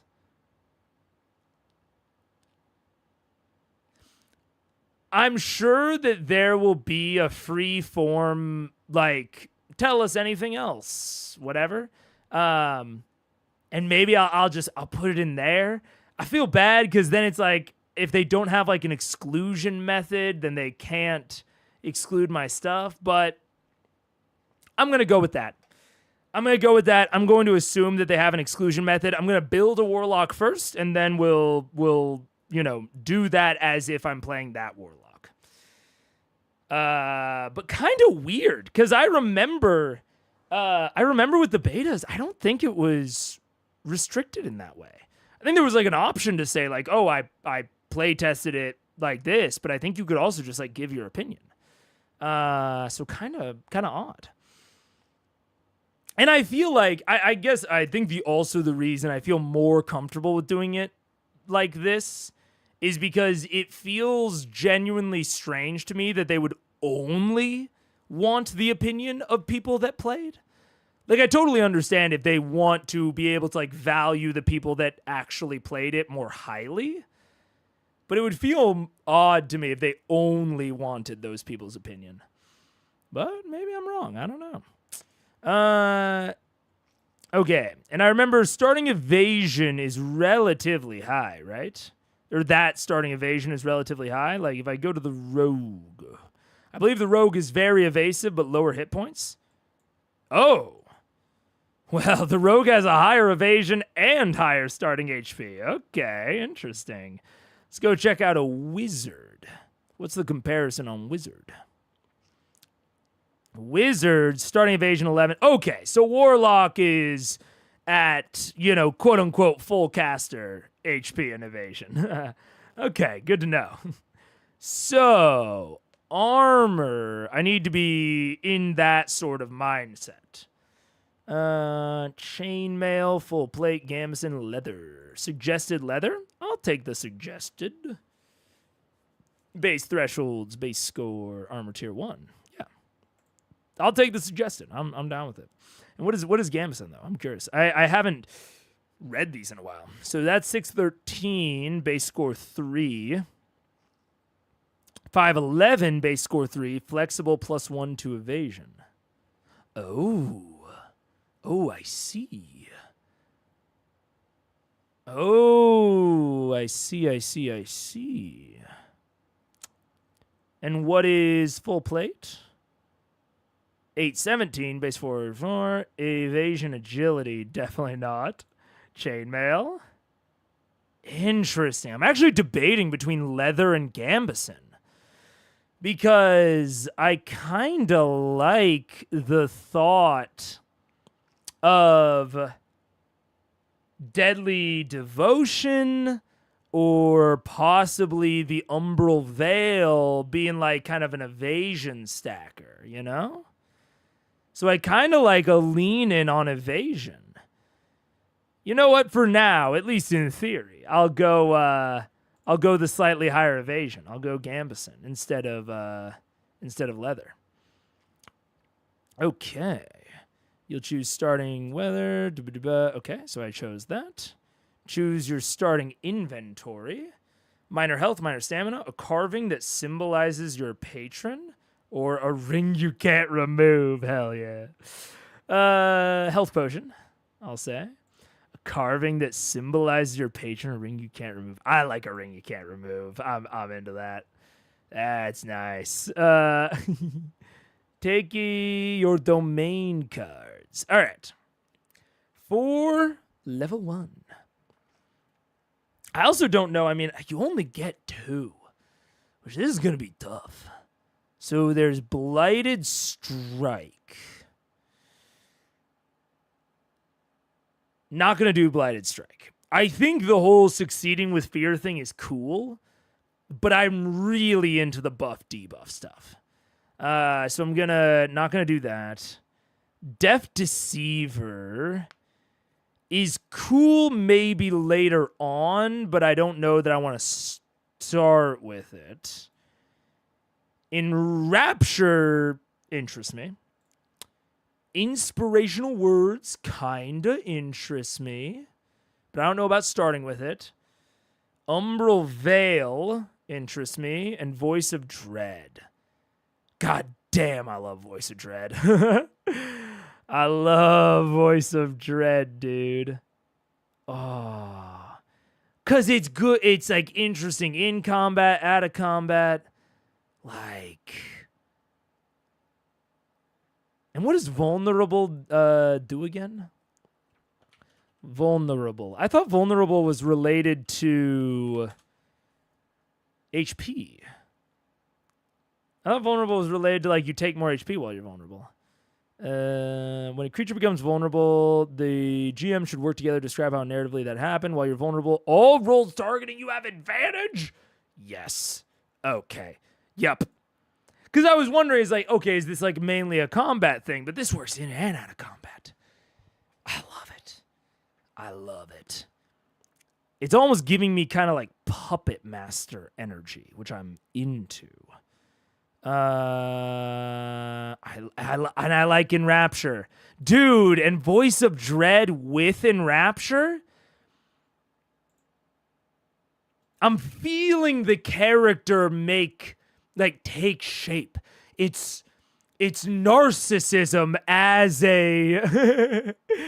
as an aggressive control technique. It is whispering sweet nothings into your enemy's ears to clear the way for your allies. Like I picture it in like a ball setting where, you know, I'm one of the. I just watched Mission Impossible 1 for the first time the other day ever. By the way, good movie. I was not expecting it to be good. It was very good. But I picture in like a spy sequence where, you know, they have like agents implanted on the inside. And then you have like, you know, the protagonist, the Tom Cruise, that is going through it as the hacker is making the elevator move. And the femme fatale is like distracting the bodyguard or whatever. You know, that classic sort of scene. And that's what I'm picturing this as, like a support character. I'm picturing like we have a bard or a guardian or more of that upfront face. And then I'm there kind of just clearing the way of hazards. You know, I'm making people look at me. I'm whispering in their ear. Oh, fuck yeah, dude. I'm into it. It's taking shape in my brain as we build. Let's see. Okay. Heritage. Why couldn't I move on? Was there something I needed to do still? Oh, there is. Oh my god. Yeah. Warlock patron. Oh my god, I forgot that we get patrons I forgot that like subclasses are this early. Holy shit. Okay, what is my patron? Did you like it because it's Bit D? I've never seen the full movie. I mean, I do like heists. I am a heist boy. I like Ocean's 11. I like The Italian Job. You know, I do like heists. So that is part of it. But honestly, one of the things that was so unexpected to me about Mission Impossible, like, how do I phrase it? My expectation going into Mission Impossible was that it was going to be similar to Fast and the Furious in terms of like quality and in terms of maybe we might say artistic craft. You know, I was putting it in like that in like Fast and the Furious, Triple X. I was putting it in the Vin Diesel tier. And that's nothing against Vin. That's just the types of shit he's in. You know, I was putting it in the, what's that one? The Babysitter or The Nanny or whatever. I was putting it in that tier of movie. And it's like a really competent movie. Like it's a competent movie with like a lot of craft in its creation. Like the opening scene and the way that things go down, like at this point, it's an old enough movie and it like defined enough tropes that like I kind of knew generally what was coming, but it's because it like helped either popularize or define those tropes. You know what I'm saying? Like I've seen The Bourne Identity, which, you know, it's not eating Mission Impossible's lunch, but it's playing very hard on that trope of getting not excommunicated, whatever. You know, oh, you're out, kid. It takes that and makes it into an entire series. So the parts that I didn't like about it were that it was tropey. But it's like the entire original heist that goes wrong is really competent. I loved how it went wrong, like the slow degradation of the mission. The mission where they actually have to steal the list inside of Langley, super fun. Oh my god, like the amount that like just single camera shots were hanging, there would have been, I think a more modern movie would have had a lot more jump cutting. It would have had a lot more like I'll compare it to a movie I also really like, which is Baby Driver. I like Baby Driver a lot. But Baby Driver can feel uncomfortable sitting in the stillness. Or sometimes it feels as though Baby Driver is uncomfortable sitting in stillness and sitting in tension. It's got that rockin' soundtrack that is incredible. It does these amazing action shots and action sequences. And, like, I don't think that Mission Impossible's action sequences necessarily, well, debatably they held up to Baby Driver's. But, like, when they are in the real heist, I would say, the amount of times that there is, like, 20 seconds that is absolute silence where, like, the only thing you can hear is, like, the faint breath of the actors. It's truly, like, it's gripping. And it just has, like, a confidence that I think, I don't know, it's not as common nowadays. So I liked it a lot. I was really surprised at how much I liked it. And I came out and told Paige that I liked it, and because I didn't watch it with her, I watched it separately. And she was like, "No, you didn't like it that much." And I was like, "No, it was really good." I was like, I wouldn't. And literally, when I went into it, she was like, like, why aren't you, like, watching, like, a better movie tonight? And I was, because that's, like, I don't know, like, to me, that's kind of the reputation it had, was, like, as, like, a pretty mid to bad movie. And it wasn't. It was, I thought, like, my review, like, 4 out of 5. It's good. It's not perfect. It's got the trendsetter problem that you mentioned now. But when it first came out, if I saw that shit back in, like, the 90s, I might have given it a 5 out of 5. It was great.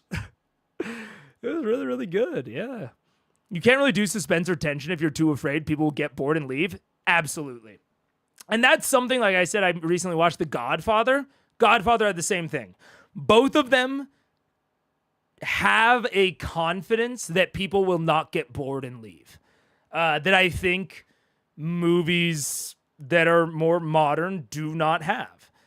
And to those movies' credit, I think it is more likely nowadays that people do get bored and leave, but that's a whole other discussion. So, spheres of influence for our Warlock patron. Nature and mischief, love and war, knowledge and shadow. Let's see. Ooh. I think it'll depend on if I'm going wrathful or endless, which kind of domains I choose. But let me read through it. Let me read through the whole thing. So I have a ring I can't remove. We can base some things on that. Let's see. Answer any of the following background questions. You can also create your own. I'll answer theirs. What desperate situation led to you pledging your life to your patron? I don't think I was desperate. Your patron has given you one task to accomplish above all else. What is it and why does it worry you? Ooh, I'm more into that. You and your patron are similar in a very specific way. What characteristic do you share? How do you feel about it? Ooh. I like these last two a lot. The first one is good, don't get me wrong. I think that's a very classic Warlock. That's honestly more of the classic Faustian bargain, I think. But I like these. Let me think. Your patron is giving you one task. Oh, man. You know what? Anyone that's in chat, throw a... I'll go with what you think.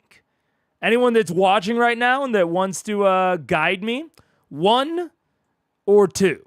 We're excluding the first one, so I'll even zoom down a little bit so that you can't see the first one. All right, 1 or 2. Give it to me. I'll give it to chat. What does chat think? And I should even probably add chat sentiment right here. No need to put the exclamation point. I'll just look at the sentiment. But what do you think? What do you think? And I'll re-describe kind of the image that I have in my mind for this boy. I'm feeling manipulative, almost a kind of a mastermind, but a little bit more on the ground, a little bit more involved, a little bit more interested in like the in the moment running of the shit, but very support. Sort of a right-hand man, lieutenant sort of vibe. You know, they're a specialist, but they are kind of facilitating all of the little problems that might come up that the rest of the party might not have planned for. So I think not a mastermind very specifically in that way. They're the fixer more than they're the mastermind. They're not setting out the plan.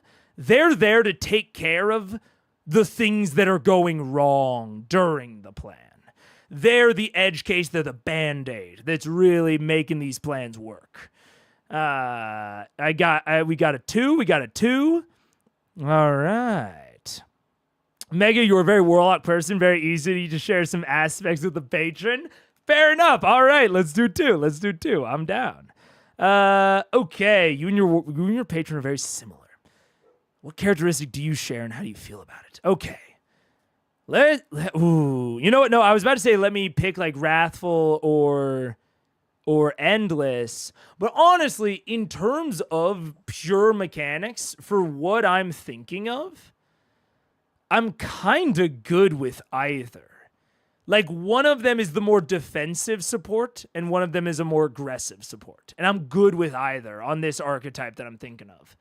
So I'll let the patron feel that I decide kind of guide me on that. So we're similar in a specific way. I think me and my patron. Ooh, this is tough. Let me go and look at my domains again.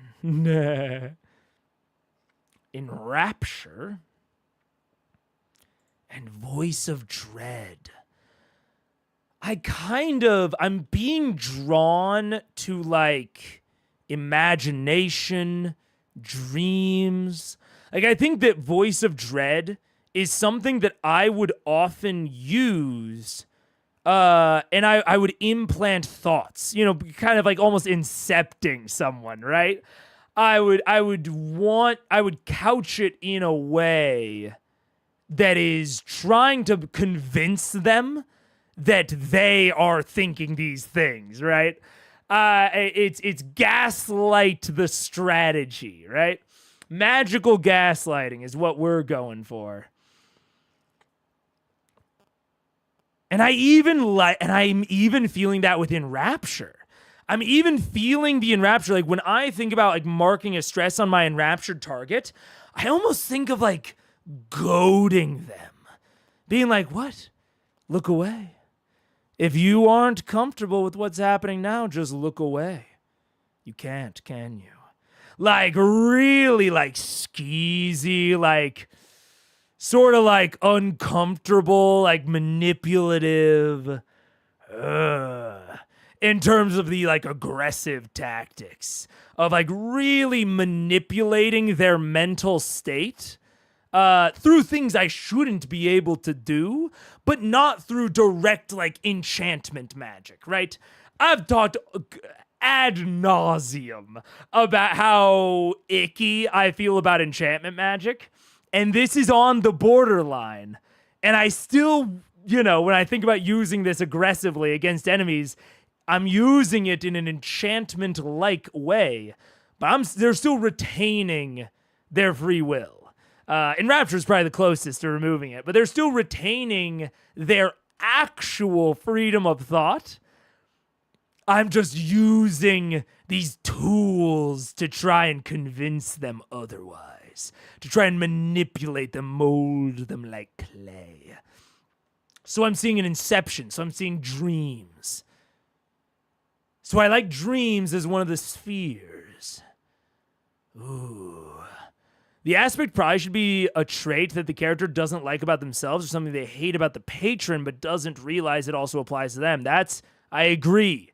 And this manipulative aspect, I can see there being some room there. So what are the sphere examples? Spheres of influence. What are the, so it's nature, mischief, love and war, knowledge and shadow. So they're not exactly opposites, and they're not, it's not exactly like an antithesis, but it's a little bit like, they're kind of apart. Not exactly opposites, but kind of in different areas or realms. But you can see a connection between the two of them, which I like. So I like the spheres of influence of dreams and dreams and hope is making it hope. Dreams and hopes. They're not exactly, those might be too similar, honestly. But like I can see that being the thing that I'm using to manipulate is the hopes and dreams of the people that I'm targeting. But hope, dreams is a little, I like dreams more, and hopes is a little bit too close. Dreams and desires, maybe. Ooh, dreams and desires are linked in a way.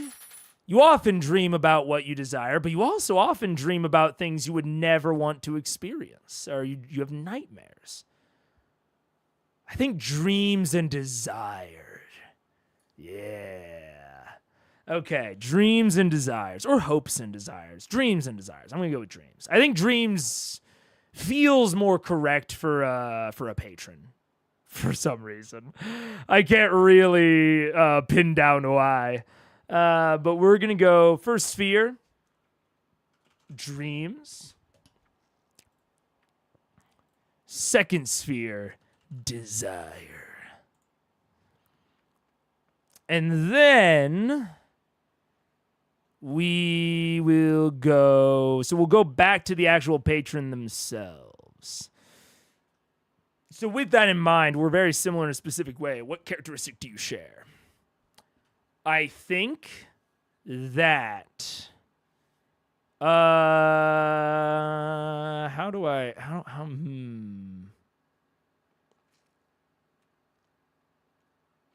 trying to figure out how to like wrap this in to a more, or how to wrap this into a more succinct phrasing. But I think that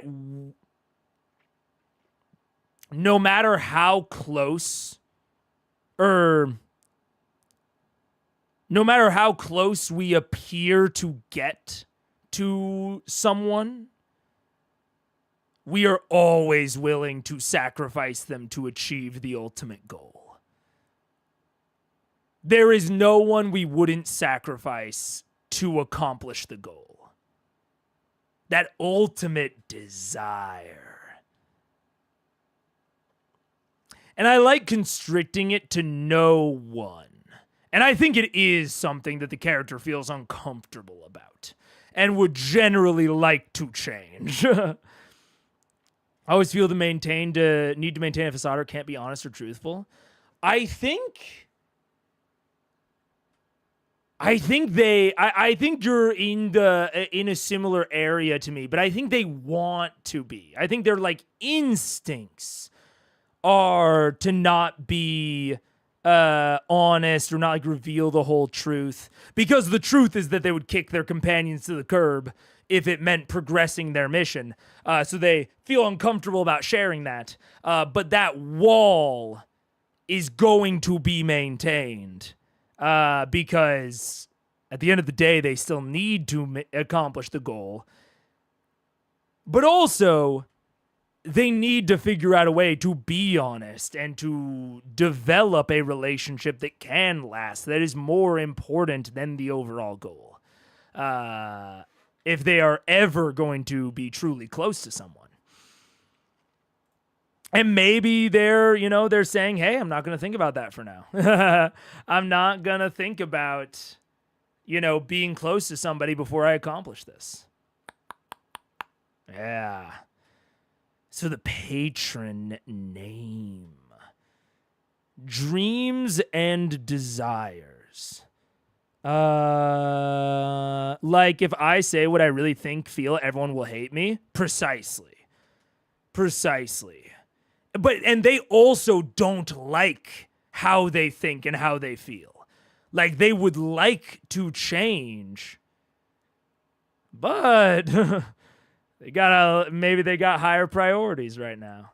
Like I see the arc in my head of there's a moment, there's a beat where they could potentially sacrifice another member of the party.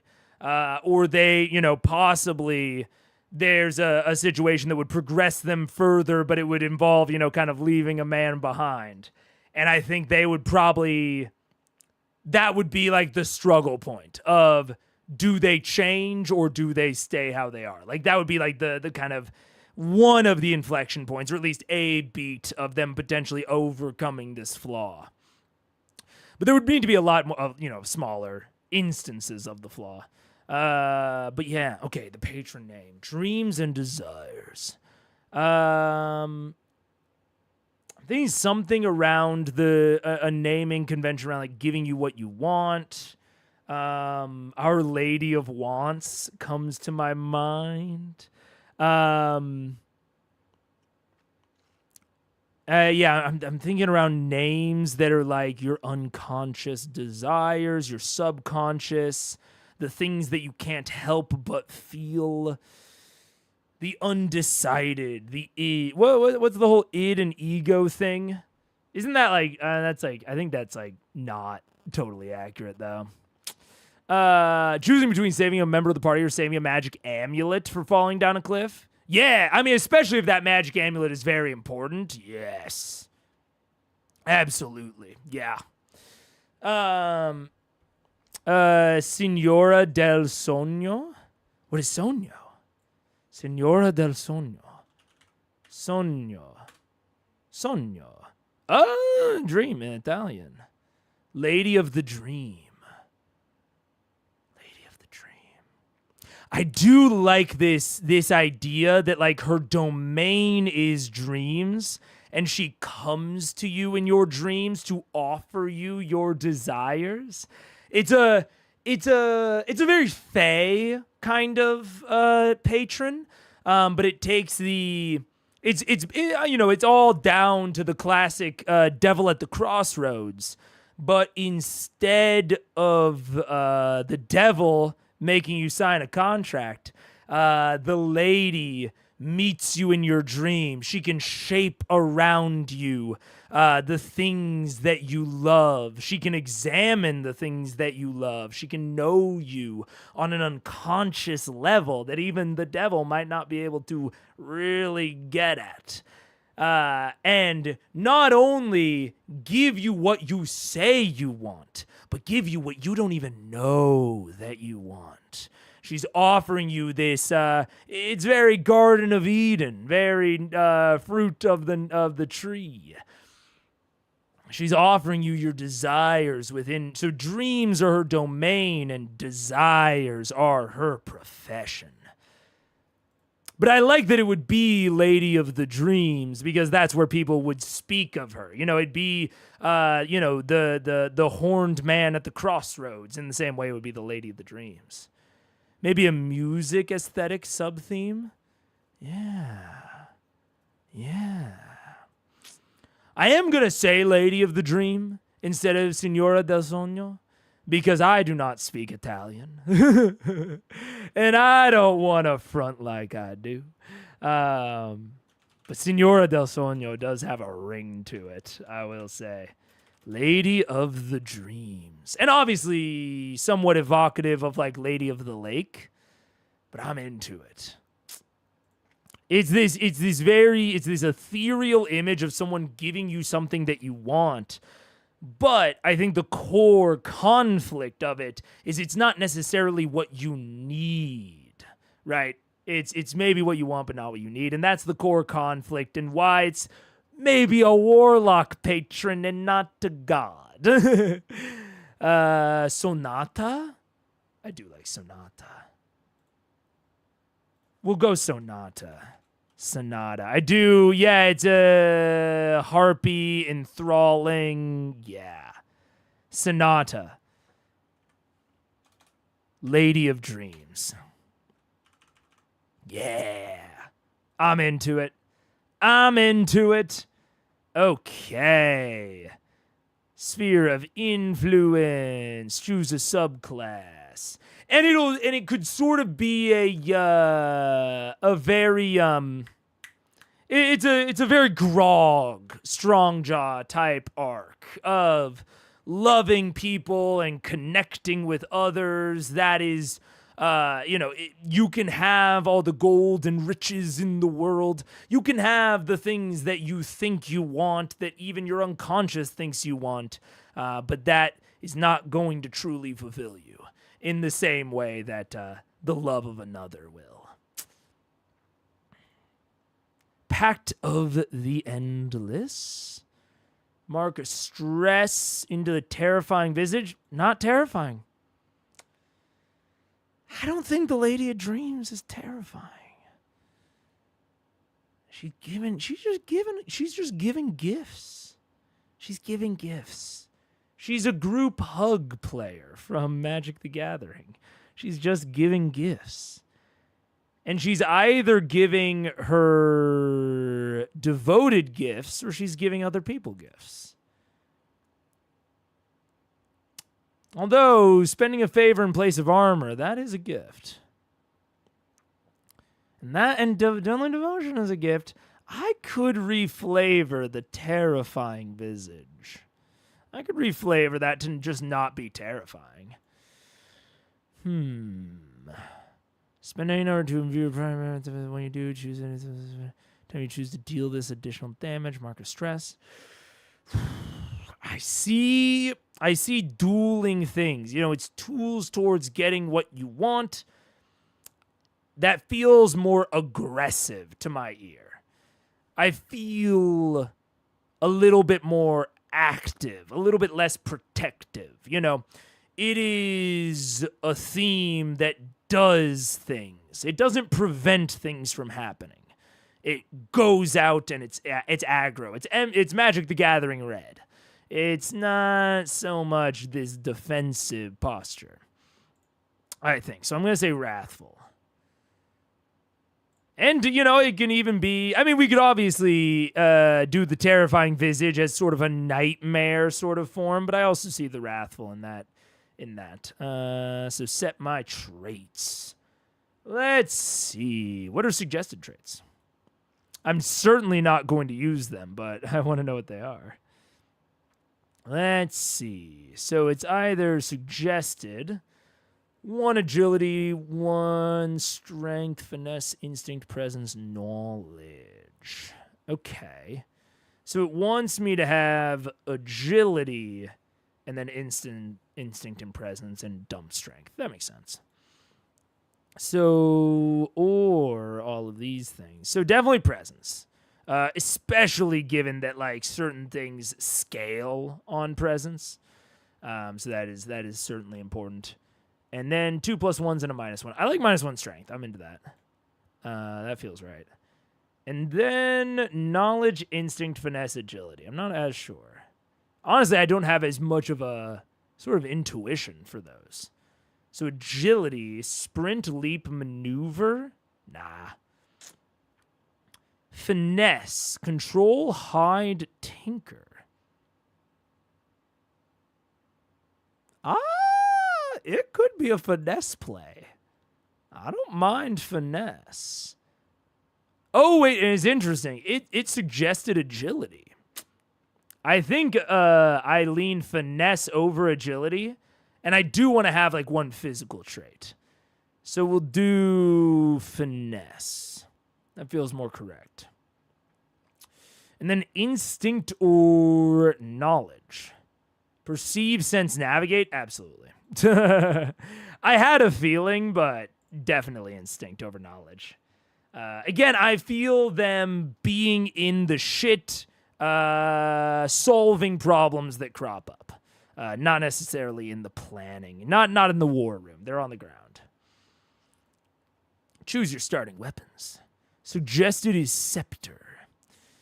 If there's like a magical knife, I think I'm leading that direction. I'm feeling that way. Choose your weapons. Physical. If you have a spellcasting trait, you can also wield magic weapons. At character creation, you can choose two-handed primary or one-handed primary and one-handed secondary. Okay. And then armor, I've already chosen. Inventory, okay. Arcane gauntlets, I'm kind of into that. Trait strength. Are they not magic?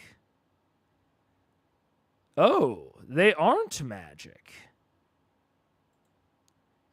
Interesting for arcane gauntlets.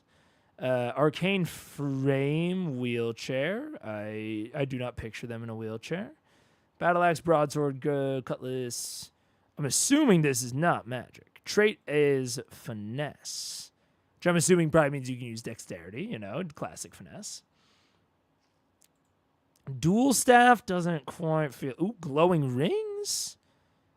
Okay, glowing rings I could see. Trait is agility.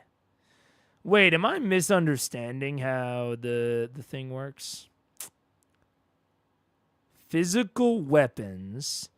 If you have a spellcast trait, such as from your subclass, you can also wield magic weapons. Because the glowing rings feel like they are magic weapons, and they do magic damage, but they have agility as the trait, and I don't see them being magical anywhere. Yeah, and I mean, this is instinct. Huh. I am surprised that glowing rings are not. But I guess if you want to use magic damage, but you're not a caster, okay. Yeah, a little strange, but okay. Great staff is knowledge. No. No. That's not it. Hallowed axe. I'm assuming this is magical? Nope. Oh, it's magic damage. This one makes more sense to me. Hand runes. Instinct. Very close. Damage magical. Burden one-handed. Okay. That's closer, but I am not... I'm a presence person. Is there nothing for presence? Okay.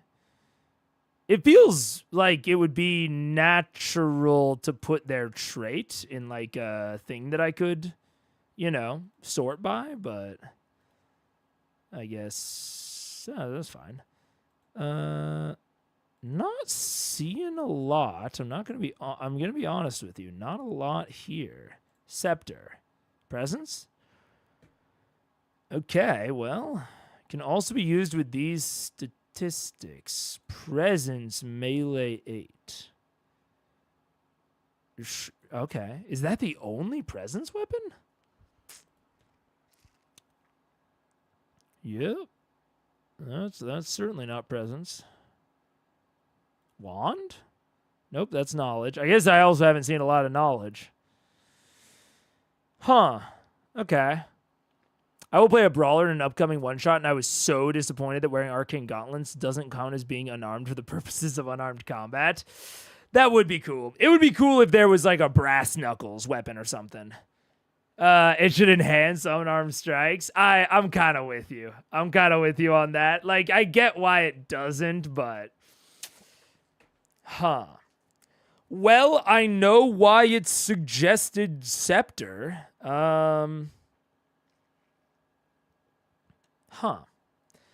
This is something I don't quite recall from the beta. And it's pretty weird to me, given that cantrips aren't a thing.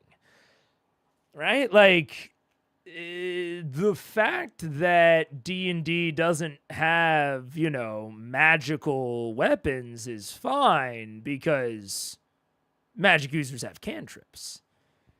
But, like, I don't know. It's very odd to me that there's one thing, at least in starting equipment, that can use, like, that can use presence at all.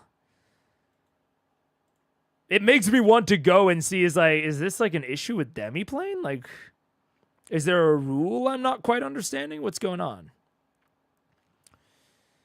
Oh no. No. I wanna just like go to the rules. But not, I want to go to the rules for equipment, not, yeah, okay.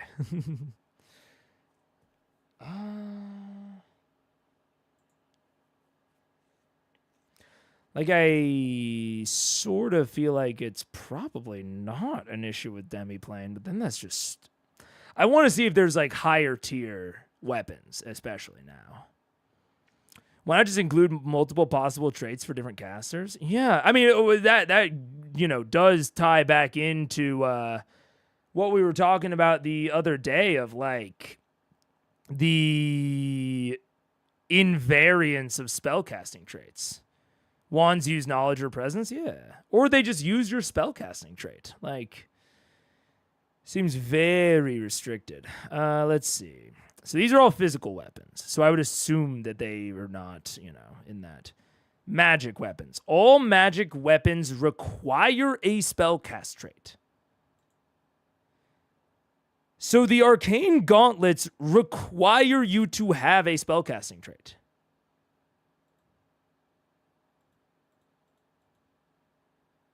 Keep in mind, for Brawler, does Brawler have a spellcasting trait?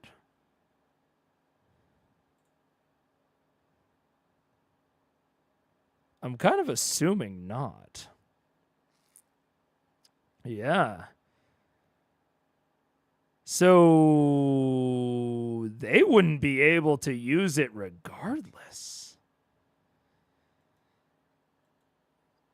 But it still uses strength?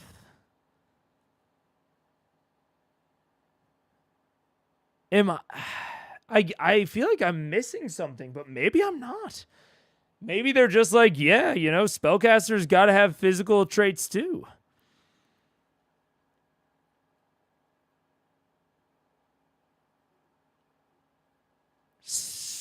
Strange. Strange. Huh. The Hallowed Axe has to have a spellcasting trait. Maybe they're balancing which weapons get which traits based on high-level weapons with specific effects more suited for knowledge or presence for instinct casters. Maybe.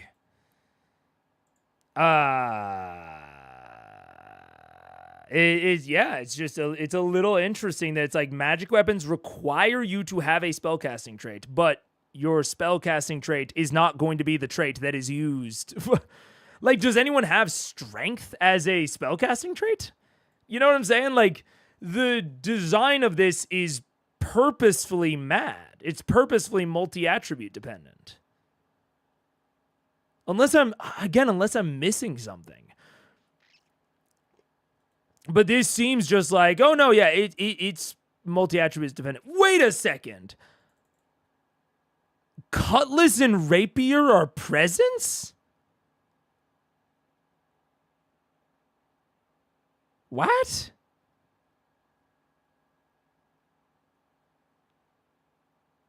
I mean, that doesn't not make sense, but now I'm all thrown off. Okay. So, one-handed, when you make an attack, you can mark or stress to target another creature within range? Sure. What?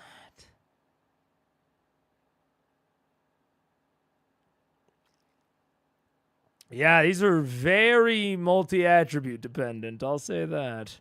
But to be fair, most of the classes are very not multi-attribute dependent. Like, to my knowledge, every class is single attribute dependent. And then most of the domain cards scale off of your spellcasting trait. What do they do for stuff like the bone domain? Now I'm all fucked up. Wait a second. Like, what do they do for bone? Like, or, you know, some of like the non-magical stuff that probably won't have spellcasting traits. Do they? Oh, agility. Okay, so they just straight up name the. They straight up name the ability. They do not. They just don't. Finesse or agility. Far range. Mark of stress. Agility. Okay. So bone is agility. And that seems pretty committed to. Oh, nope. This is an instinct roll.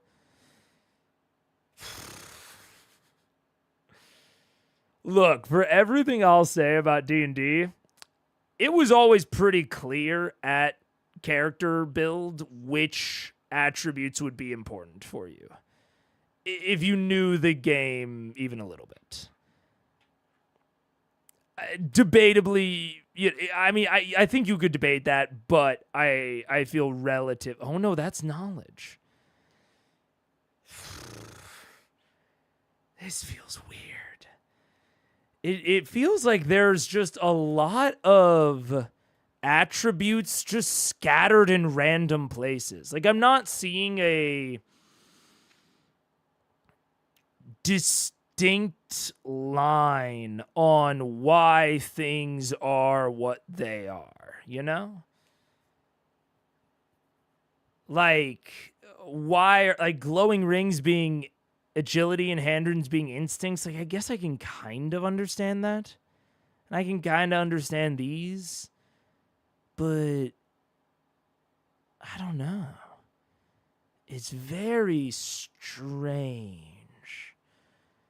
I mean, I guess it theoretically opens it up more, and you can always, reflavor. Like, I'm pretty sure that Sam's boomerang in Age of Umbra is the returning blade.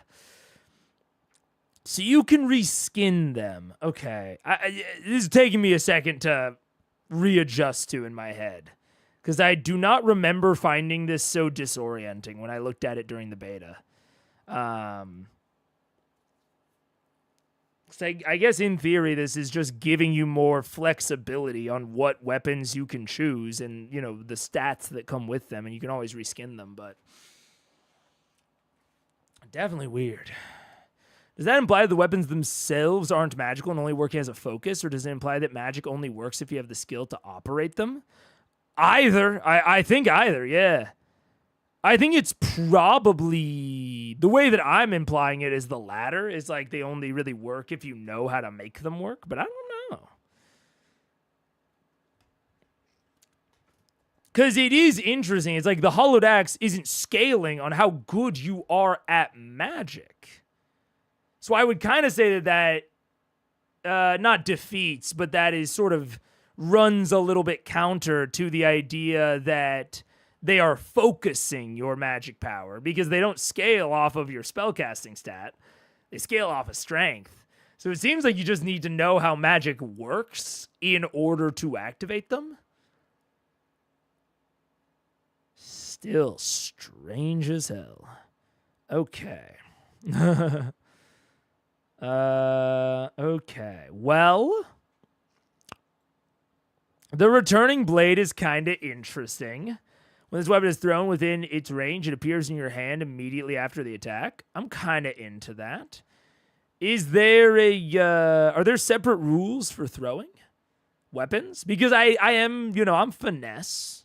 Finesse is what I took. I don't know if there are separate rules for throwing. Close. 10 to 30 feet away. I'm just going to look up throw to see if that's like cool or if that's pretty normal. When you're using a weapon you could theoretically throw, such as a dagger, you can throw it at a target within very close range, making an attack using finesse. On success, deal damage as usual. Once thrown, you lose that weapon until you retrieve it. Okay. So it doesn't really mechanically matter that it's thrown because it has a longer range than very close. Okay. Returning Blade may be the one. And I'm also a +1 in Instinct, so theoretically those. I kind of like Close. Close feels good. Scepter. Definitely not Scepter. Just not stealthy enough. Wand, Great Staff. Okay. I think right now I'm going Returning Blade. Well, let's see. I want to see if there's like, I don't know, like a more like magic weapons that like make more sense to me. Improved. Okay, a lot of improved things. Ego Blade.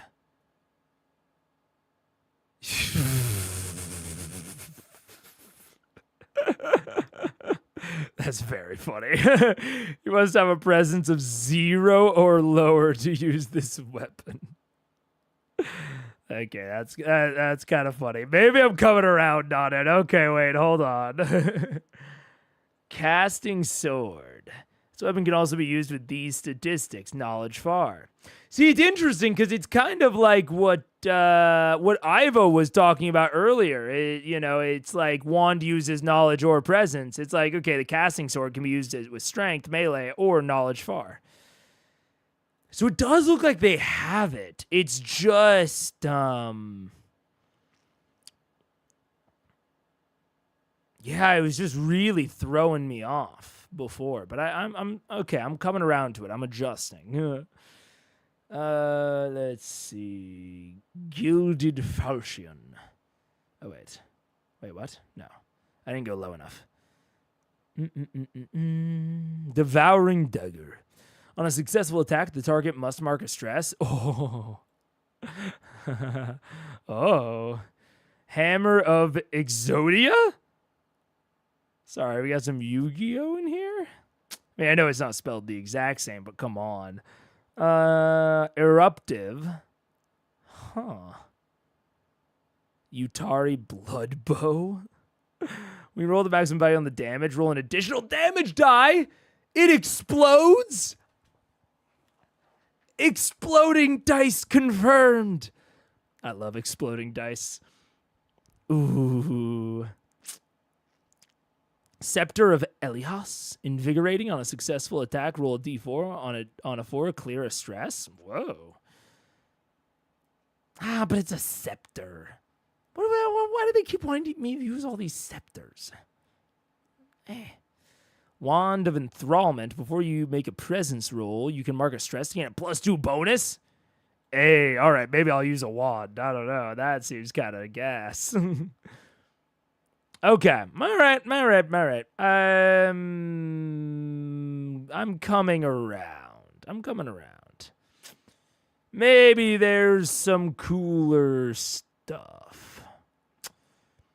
I'm seeing if anything else is marked in a way. When you make an attack, you can mark a stress. Oh, right. Yeah. Interesting. Okay, well, for now, we're doing Returning Blade, is what we're doing. All right, select. No scepter for me, no thank you.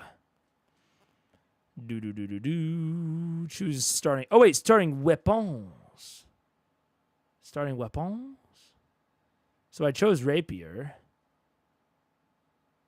It says I have 2 out of 2. What's going on? Or, sorry, Returning Blades. No, not Scepter. Don't make me do Scepter. Ew. Returning Blade. Oh, right. I can dual wield. I forgot. I mean, a shield really breaks the illusion, huh? Is there any... Let's see. So, Returning Blade. Finesse, close, D8 match. Is there anything that pairs well with that? We shall call its reskin named Eldritch Blade. Eldritch Blade. Uh-huh. Lol. Let's see. If you're going with music sub-theme, the wand can be flavored as a maestro conductor baton. Oh, that is true. I could be into that. So how does dual wielding work? Scepter's two-handed. How does two-handing work? Like, why? What would the benefit be to me having glowing rings, or well, I can't have glowing rings. To having like hand runes, just that I can use either of those things. These are just primary weapon tables. Let me just look up weapons or dual wield. Even connects to the control theme as it's used to command the orchestra. Oh, that is true. Oh, I do kind of like that. Damn it! What's a wand? What's a wand up to? It's knowledge. I don't have any knowledge. It would give me a range far, and I'm not like I have a +0 to knowledge, so it's depending on how dual wielding works. I don't know how it works, but it would give me like I guess that far reach that I might be missing otherwise. Damage type, burden. Weapons are either one or two-handed. When you take a weapon, you also fill up the number of hands equal to its burden on your character sheet. If your character can't bear the burden of a weapon because their hands are already full, you can't equip it. You're welcome to create a character with any number of hands or have your character wield a weapon using something other than their hands. However, when tracking burden, each character mechanically has two appendages capable of wielding weapons. Okay, there we go. So, what? Why? What? Right, but so why? Why would I want to? Okay, there's throwing a weapon. Like, I feel like, does Dagger have, like, anything that mentions it? I feel like there were things that, like, mentioned, oh, if you're wielding this in your offhand, right? Switching weapons. You can mark a stress to equip an inventory weapon. If your character's in a calm situation, they can swap. Switching armor, using weapons. Secondary weapons. Primary weapons are the main weapons your character will be fighting with. They can only hold one primary weapon at a time, which goes in the primary weapon of their area of the character sheet. If you take a two-handed, it's typically the only weapon your character can have. The list of starting primary weapons called Tier 1. Secondary weapons are ancillary pieces of equipment that augment your character's fighting, such as shields, daggers, or small swords. If your character's primary is one-handed, we recommend you also take a secondary weapon, but you can't hold your secondary if you switch to a primary that requires two hands. The starting list of secondary weapons is in the upcoming secondary weapons table. Okay. So... Aha! Okay, so the wand is a primary, the tower shield is a secondary. And it gives you +2 armor, 1 evasion. Got it. Okay. All right. I'm in it now. Whip. What's up with the whip? Presence very close. Startling. Mark a stress to crack the whip and force all adversaries within melee range back to close range? Okay, I'm into the whip for now. I'm into the whip. What does the dagger do? Paired, +2 to primary weapon damage to targets within melee. Nah, not within melee for me, buddy. Short sword. Nope, not for me. Anything else? Nah, not really a shield kind of guy. A grappler is cool for tanking. What's the grappler about? I mean, I guess I can kind of imply from the name. Grappler. Ooh. Finesse, close, D6, one-handed. On a successful attack, you can pull the target into melee. Ooh. It's kind of the opposite. It's like the opposite of the whip. That is cool. I kind of want both of them. I want both of them and like to swap in and out on dude. Do I just go no returning blade and go whip grappler? Am I allowed? Like, I know it says secondary weapon, but it's typically ancillary pieces of equipment that enhance your character's fighting, right? Like, I can still make attack rolls. Yeah, damage 1d6. It's finesse, which I have the +1 to finesse. I've got the whip is presence. I didn't even notice that. I didn't even notice that the whip was presence.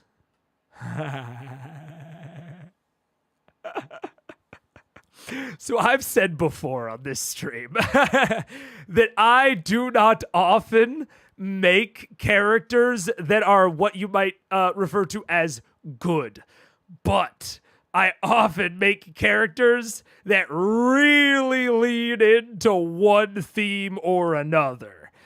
And dual wielding the whip that can get them from melee to close and the grappler that can get them from close to melee, you don't even know where you're gonna be when you're on the field with me, son. I'm getting you away, I'm bringing you in, I'm confusing you. You never know what's gonna happen when I'm in the... I've got options. I can move them wherever I want. If I am understanding the rules correctly, I believe that should work. And I will absolutely be dual wielding whip grappler. Because that just sounds fun. Fuck your scepter. You drag them close. Exactly. Confused. You get it. You get it. Oh, man. I'm into it. Okay. Choose starting armor. I already did that. Gambison. Actually, do I still fuck with Gambison after what I have chosen? Yeah, I do. Yeah, I do. Okay. That's the class. Heritage. Ancestry. Now, I have been thinking about this character as male, but that's really the only, like, sort of visual archetype I've thought about. Clank. Nah, I don't need anything more with experiences. And I don't need efficient. What do I need that for? What do I need that for? And clanks don't dream. That's going. My character's thinking that now. That is in his list of beliefs, even though he's probably dead wrong. Dracona. Your scales act as a natural protection. When you would take severe, you mark a stress to mark 1 fewer hit points. Meh. Why would I be getting hit? I'm evading. Elemental breath. Nah, I hate breath weapons, dude. Look, I get that some people are into them. Not me. Not me. I can't really explain why. You know what I'm going to do? I'm going to open up all of them. And then we're just going to close them if I decide nah. This is how I often work. Let's see. Dwarf. When you take minor damage. Nope. That would involve me taking damage. Ha! Couldn't be me. Do Clank's dream of electric sheep? That's a good one. I got that one. Rare media reference that Mega is in on. That's a good one. Let's see. Mark a stress to gain advantage on reaction. During a rest, you can drop into a trance to choose an additional downtime. Now, look. I mean, this is good, right? We can all acknowledge that this is good for a warlock. But, like, is it as fun? Let's see. Fairy, Luckbender. After a willing ally within close range makes an action roll, you can spend 3 hope to re-roll the duality dice. Huh. Maybe. And then flying, never really done it for me. I mean, I like it more in this than in some other things, but flying, not really my speed. I'm going to get rid of fairy. I'll go elf instead. If I'm going to go one of the two. Fawn. Caprine leap. You can leap anywhere within close, as though you were using normal movement. I'm into that. Kicking. When you succeed on attack against a target within melee, you can mark a stress to kick off them, dealing 2d6 and knocking either yourself or the target to very close range. I'm in and I'm out, boy. I'm out.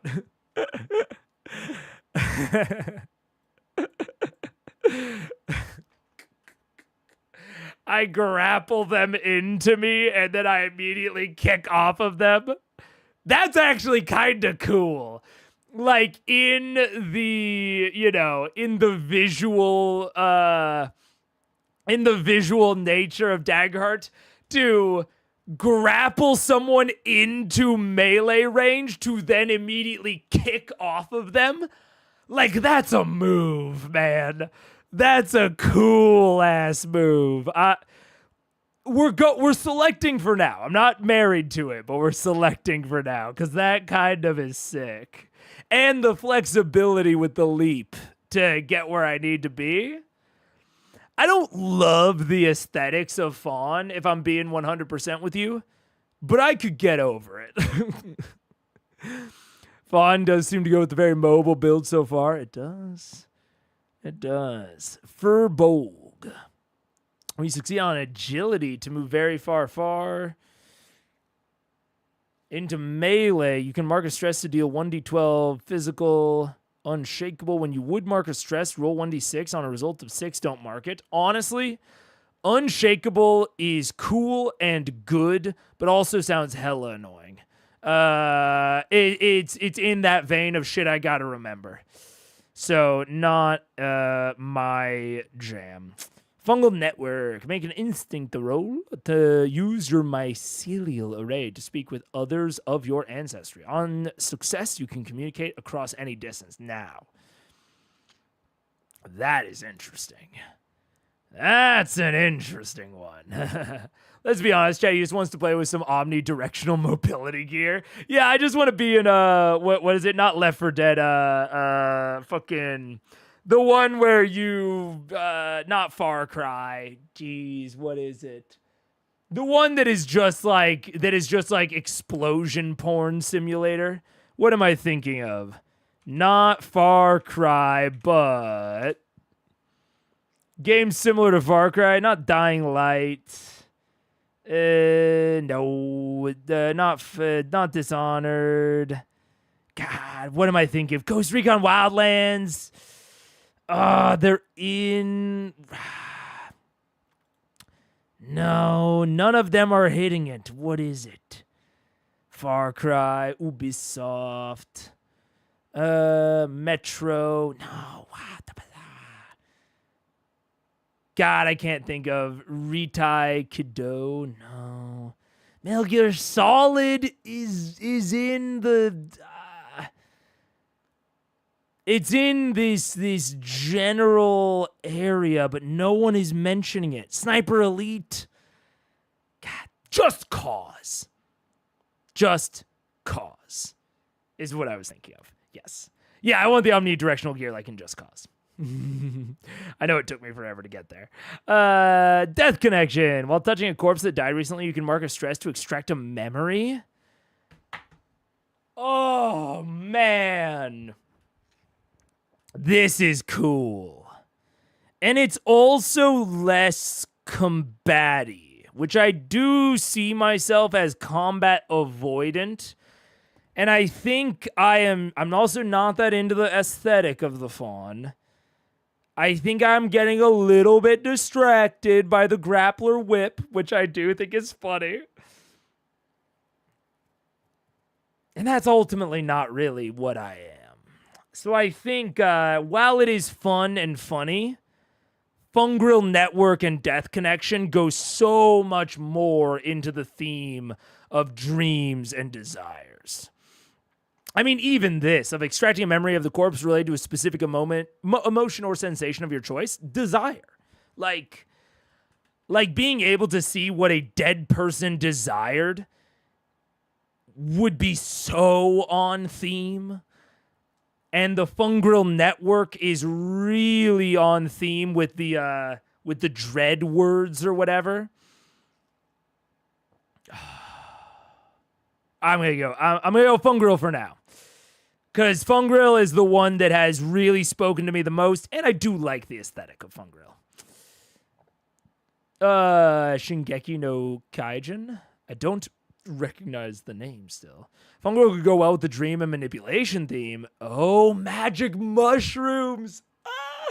I didn't even think about magic mushrooms. But absolutely, dude. Like, flavoring the voice of dread as, like, conjuring some of my spores into my hand and just, like, blowing them over to, like, tap into their ear. Oh, there's a lot of fun flavor with that. I didn't even think about the magic mushrooms. That's good. Ooh.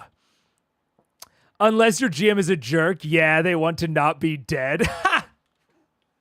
That is a huge BM response. How dare they? How dare they, dude? Oh, man. Honestly, I loved the Death Connection, but wasn't feeling the first, so I hybrid with Orc. Oh, dude, I forgot about the hybrids. The hybrids are like you can take one out of each, right? Interesting. I mean, I'm feeling these for the particular thing that I'm putting together, but I can see that. I love Death Connection. And I like Fungrel Network as well. I definitely want to, I think aesthetically, Fungrel really works. So I'm very into that for now, but we'll see. I like Death Connection a lot. I do like the network. We're going to see. Galapa. Shell. Gain a bonus to your damage thresholds equal to your proficiency. You know, I actually don't mind that. Retract. Mark a stress to retract into your shell. While in your shell, you have resistance to physical damage and have disadvantage on action rolls, and you can't move. You know what I'll say. I always like to have a visible aesthetic mutation as a warlock, which is something that like D&D, I'm certainly influenced by D&D 5e in that way. But I love it. I think it's very cool. And the idea of a like Galapa that is like infested with fungus, you know, has this like almost like a Galapa version of like a clicker from Last of Us, but they're still like fully sentient. They're not like a zombie, but in the same way that like the clickers are these fungally mutated humans. I am kinda into keeping Death Connection and possibly going into a hybrid, and then the fungal connection is like, you know, we could say that the Lady of Dreams is also connected to mycelium or whatever the fuck. That is one of her domains, just not one of the main two. And that is like the visible symbol, or that is like the visible sign of my pact. Ooh, I'm getting down with it. Multicolored oil slick style, glow in the dark. Yes. Oh, very much so. Like the Myconid from Baldur's Gate 3. The bioluminescent. Ooh, yeah. I'll keep Galapa on the table because I don't hate Shell. I do hate Retract, but if I'm hybridizing, I can, you know, just take Shell. And I don't mind Galapa. Giant. Endurance. Gain an additional hit point slot at character creation. Treat any weapon, spell, or other feature as if it had that has melee range, as though it had very close range. That's funny, not for this character. Let's see. Goblin. Small humanoids easily recognizable. Massive membranous ears you ignore. Disadvantage on agility rolls. Once per rest, mark a stress to force an adversary to reroll an attack against you or an ally within very close range. Halfling. At the start of each session, everyone in the party gains a hope. Hate it. No. Internal compass. When you roll a 1 on your hope die, you can re-roll it. More into that. But still, no. No halfling. Human. Gain an additional stress slot. Maybe. Adaptability. When you fail a roll that utilizes one of your experiences, you can mark a stress to re-roll. Maybe. Maybe. Infernus. When you roll with fear, you can mark 2 stress to change it to a roll with hope instead. Probably the opposite of what I want. You have advantage on rolls to intimidate hostile creatures. No thank you, Infernus. You're nice, though. Katari. When you make an agility, spend 2 hope to reroll hope. Make an agility roll to scratch a target in melee. Temporarily vulnerable. Huh.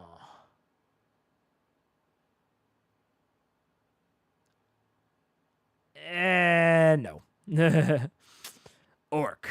Hit point remaining. Attacks against you have disadvantage. I don't mind that. When you succeed on... read the tusks.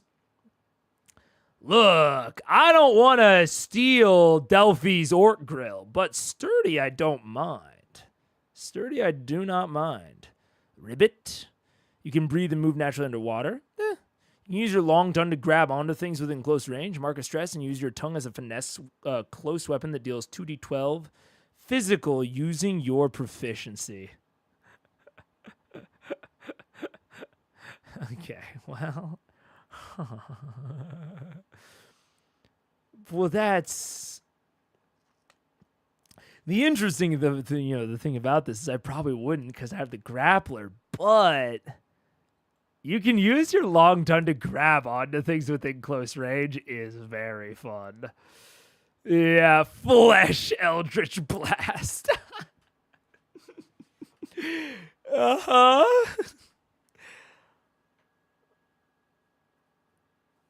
I'm keeping him on the table. I'm keeping him expanded. We're going to see about him. Simmy, yay, simmy, yaw. You have advantage on agility. No. Gain a permanent +1 to evasion. Also a maybe. Okay, so these are what we got going on. You know, I was less immediately taken by orc, and I was debating human. So, definitely fungrel. And I like the hybridization as the visible sign. So, Galapa, not as into. So it's Ribbit or Simaya. Just loves the damp, yeah. The frog mushroom really does just love the damp. Oh, man. I am so tempted by Long Tongue. I'm so tempted.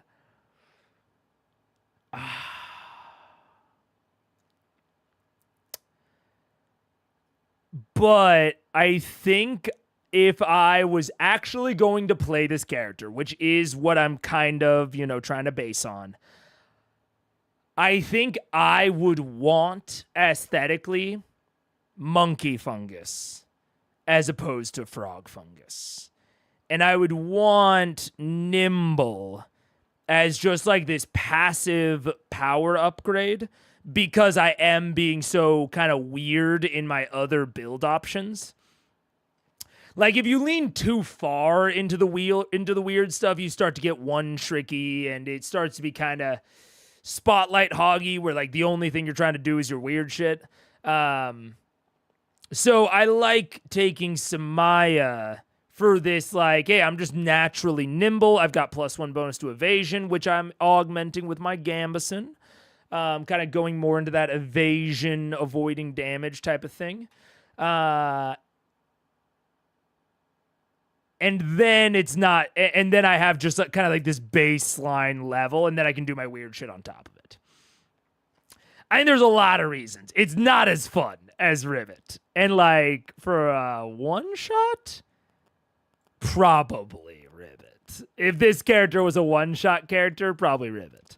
But I think I'm going to use Samaya because I'm not imagining him as a one-shot character. So, how do I... Oh, okay. So, unselect that. Select that. Mixed ancestry name. We're going to call it a Dream-touched Samaya. All right. It's the mold in the walls that talks to me in my sleep. Dude, what if that's how the Lady of Dreams has to get into your dreams? Oh, man. Maybe she's not dreams and desire. Maybe she's dreams and mushrooms. Oh, man. Cause yeah, I'm imagining like in order, like that's like the legend is that she can get into anyone's dreams. But one of the reasons that she needs warlocks, she needs servants, is to get the spores into people while they sleep. Like, I think that is like one of my goals is to get like, is like when I see people sleeping, I give them a little, like that's, it's a perfect tithe. Oh my God. It's a perfect tithe. I make, and it works with me like not being totally honest with my companions and the party members. And I tell all the characters, not the real players, obviously, but I tell all of the characters I'll stay up and take watch during a long rest as one of my downtime actions, you know, in character. Obviously, out of character, they know what I'm doing. And my offering, my tithe, is that I blow the spores onto one of my sleeping companions, one of my sleeping party members, and they might get visited by the lady in their sleep. Ah! That's so much fun. Oh, man. Obviously, with the blessing and approval of the other players and my GM and all that, asterisk. But holy dude. I'm so excited. I want to play this. I need to fucking DM Pocket Dimension. I need to DM Pocket Dimension and be like, I have a character I want to use. Get me in there, Chief. Oh, man. If you're doing hybrid, you can't choose 2 from the bottom. Oh, no. Oh, no. Okay. Natural climber, is flexible. That could work in a lot of scenarios. So I couldn't do long tongue anyways. And I don't give a fuck about amphibious. I don't give a rat's ass about amphibious, dude. So natural climber is what we'd be looking at. And I am looking at Death Connection out of the two. Absolutely. Orc sturdy could work. No. Where are all the ones I said no to? What is this? High stamina. High stamina is similar to nimble, where like high stamina is going to just be always good, but it's not quite as like obviously directly good as something like the elves trance, right? But I am like, my limited downtime stuff is going to mean that I'm, on average more stressed out. So, I mean, it's a little bit, it's a little bit basic, but I think I'm going, I think I'm probably going human in that case. Honestly, which in that case, my mixed ancestry name is just the Dream Touched. Absolutely. I think that's it. That's what the ancestry is. Interesting. Good to know that. I think, yeah. Mixed ancestry, you must choose the first feature. I didn't know that. What's more eldritch than fungi? Neither plant nor flesh, yet somehow both. Hey, man, I will not disagree with you there. Yeah. The mold approves. The warlocks use stress, right? It has been a long stream. It's true. You can still be appearance-wise a monkey, but as human, a hairless ape. Nah, I mean, the monkey was cool, but I got nothing against appearing as a human, so I'm gonna take those two. Now, where do I, write it? You know what I'm saying? If you decide you're a descendant of multiple, you may use the option below. Write down your character identifies. Work with your GM to choose 2 features from the ancestries. You may choose the top and the bottom. Where do I don't know where I do that, so I'm hoping that it is, outside of this. Aha! It is. All right, Dream Touched. Oh wow, it gives you straight up the shit. Okay. So we are taking high stamina. And we are taking Death Connection. So sick. So sick. God, I love it. I'm so into it. Let's see. And where did I get infected and choose to accept the fungus into my life? I feel like it's probably not Wildborn. That feels a little bit too natural. You know what I'm saying? I'm going to open all of them up like I just did. God, I've been streaming for way too long. I'm going to be dead for Critical Role tomorrow, but we're in it now. We can't turn back. We can't turn back, dude. Forest has fungi. Exactly. Forest has fungi. I should have gotten infected in a place where it was weird. You know what I'm saying? Tomorrow? Is it not tomorrow? Tomorrow's Friday, right? Am I crazy? Yeah, tomorrow. You mean Cries? I was thinking AOU. No. Yeah. Tomorrow for Cries, yeah. Wanderborn. Oh. Wanderborn, I could see. Oh. I remember this. Very cool. I would love to have someone being a Wanderborn at a table I'm GMing for. I would never play it. Gotta remember it. It's not something that, it's like this one-time thing, but it's not one time, and I would just forget to use it. When you're in an area with lower heavy shadow, you have advantage on rolls to hide, investigate, or perceive details. Ah, okay. I don't hate that. Slyborn. You have advantage on rolls to negotiate with criminals, detect lies, or find a safe place to hide. Nah, my character mentally doesn't give me that, even though that would be good for me. It just doesn't give that in my brain. Seaborn. You can sense the ebb and flow of life. When you roll with fear, place a token on this card. You can hold a number of tokens equal to your level. Before you make an action roll, you can spend any number of these tokens to gain a +1 bonus to the roll for each token spent. At the end of each session, clear all unspent tokens. I mean, that kind of fits with what I wanted with the thought around,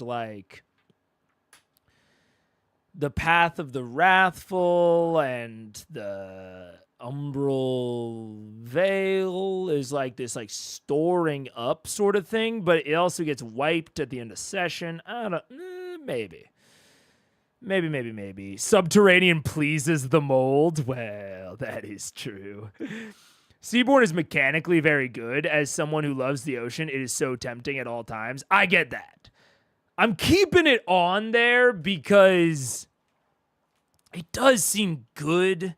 It just, you can tell, I'm sure it is clear by now, I have an aversion to things that require even like over the bare level of management.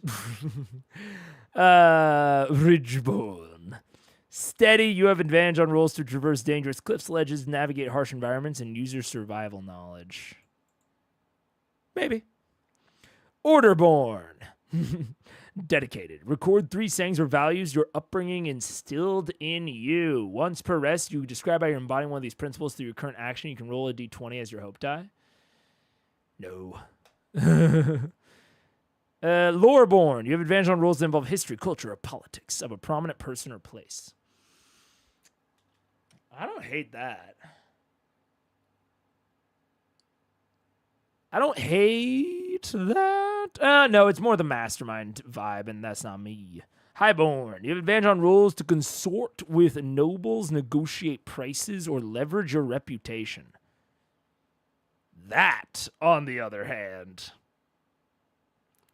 that sounds like something I could get down with. Especially the leverage your reputation to get what you want. Actually, though, I kind of feel like I'm not leveraging my reputation. I'm leveraging their fears and wants and desires. So never mind. No, thank you. It's not about me. It's about them. I'm giving gifts.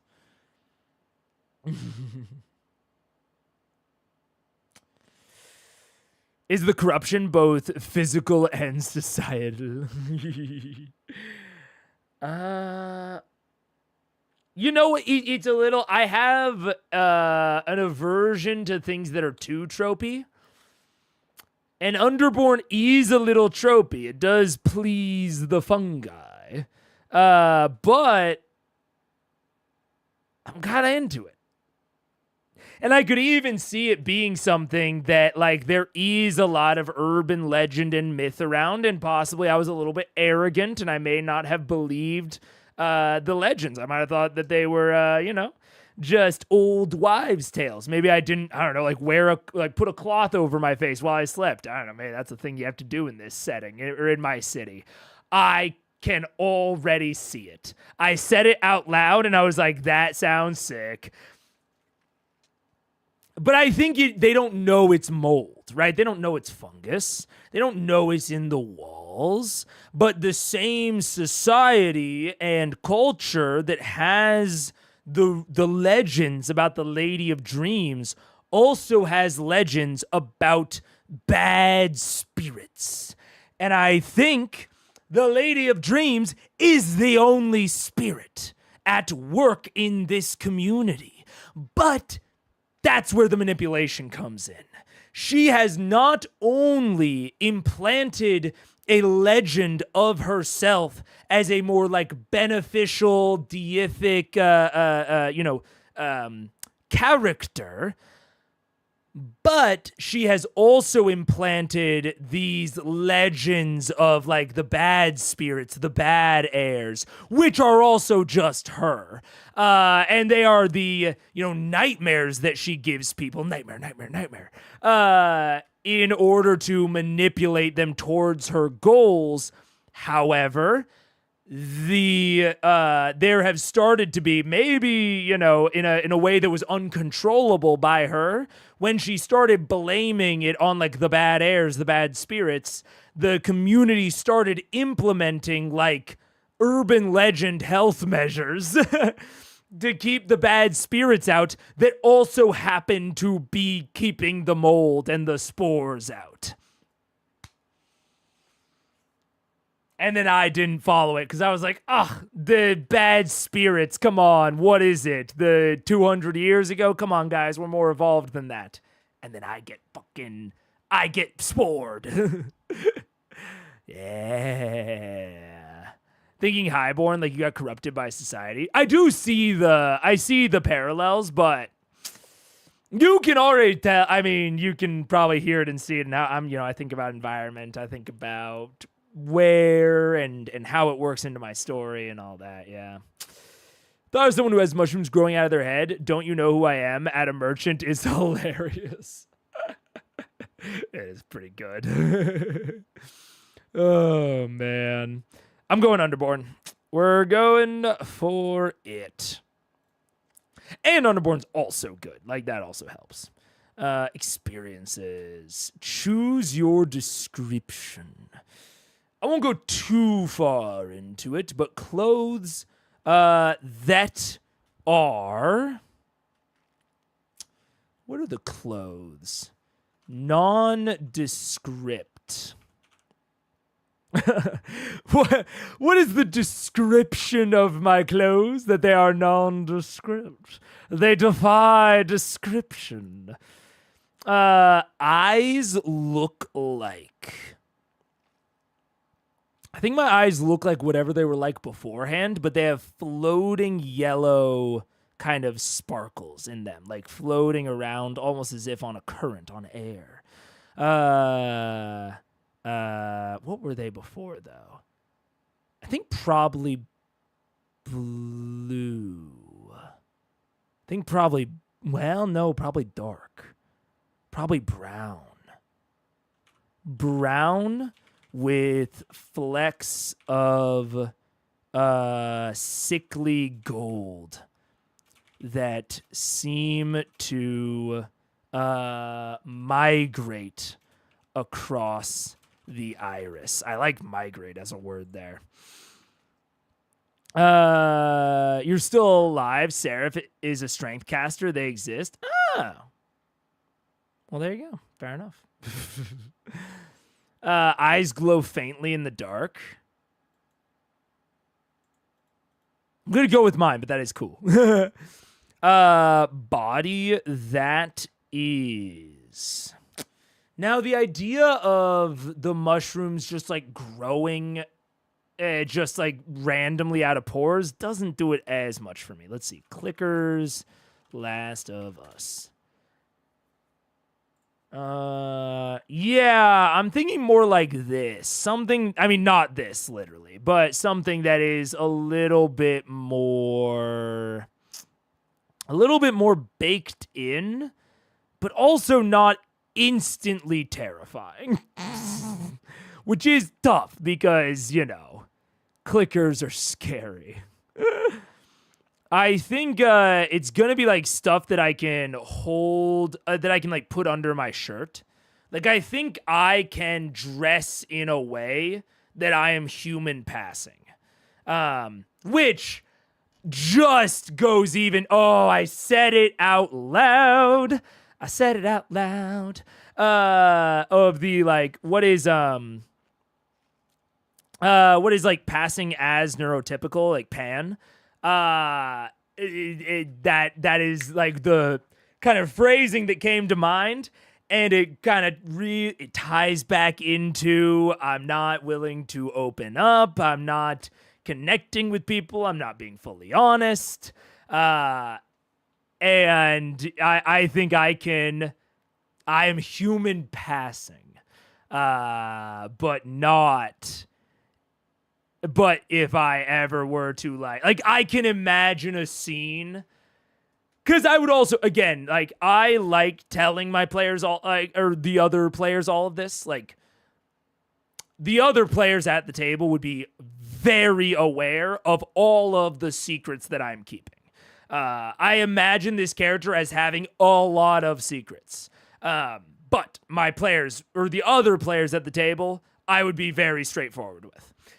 Because one of the advantages of that, I find, is that it helps create good drama situations. So, like, I can imagine a scene where we, like, go to a public bathhouse or something, and maybe I don't realize that we're going to a public bathhouse. Or we, like, find a spring in a trek through the woods, and they're like, let's let's like take a rest for a moment in the waters, it's like a hot springs, maybe it clears the stress if we do it. And my character does not partake because I'm not going to take my shirt off and reveal the fungal folds. Yeah. Skinny, maybe a bit emasculated, like the fungi are eating him a bit. There's a possibility there. And I like wear very like clothes that kind of like hang off me a little bit. And people are like, oh yeah, he's skinny, but they don't like, they don't realize the extent of it. Green mold spot, like a fruit that's been sitting on the counter for too long. Ooh, yeah. The color of, ooh. Okay, wait. Body that is... I want something that's not too distinct, but is very distinct. So I think shape needs to... I think even though I like the emaciated idea, I think I want to go with a shape that is passing so I can cover it up easy. The fungi spread more and more. Oh, that is fun. As I take like my specialization and mastery... That's a fucking idea right there. That's an idea and a half. Okay. Body that's warped with fungal frills. Almost gill-like, but on the chest... But on the back, I'm going to say. All on the back. The color of... the color of rotting fruit. I was about to just say mold, but rotting fruit is way better. That's fun. That fungi. Yes, sir. I never see Name eat. He just acts weird. Like, see how he's sitting on that dead body? Yeah. Oh, man. Dr. Who, we're confusing the polarity? I don't know what the fuck we're talking about. Attitude like. A coming storm, a devotee, a jester, a soothsayer, a monarch, a live wire, a hot mess. I think soothsayer. I think a soothsayer. Well, maybe. Attitude. An attitude. What's the attitude? And the attitude is kind of I'm supposed to be there. With an attitude like... I'm thinking like a ticking clock. Something surprisingly orderly for everything else. With an attitude like an organized army.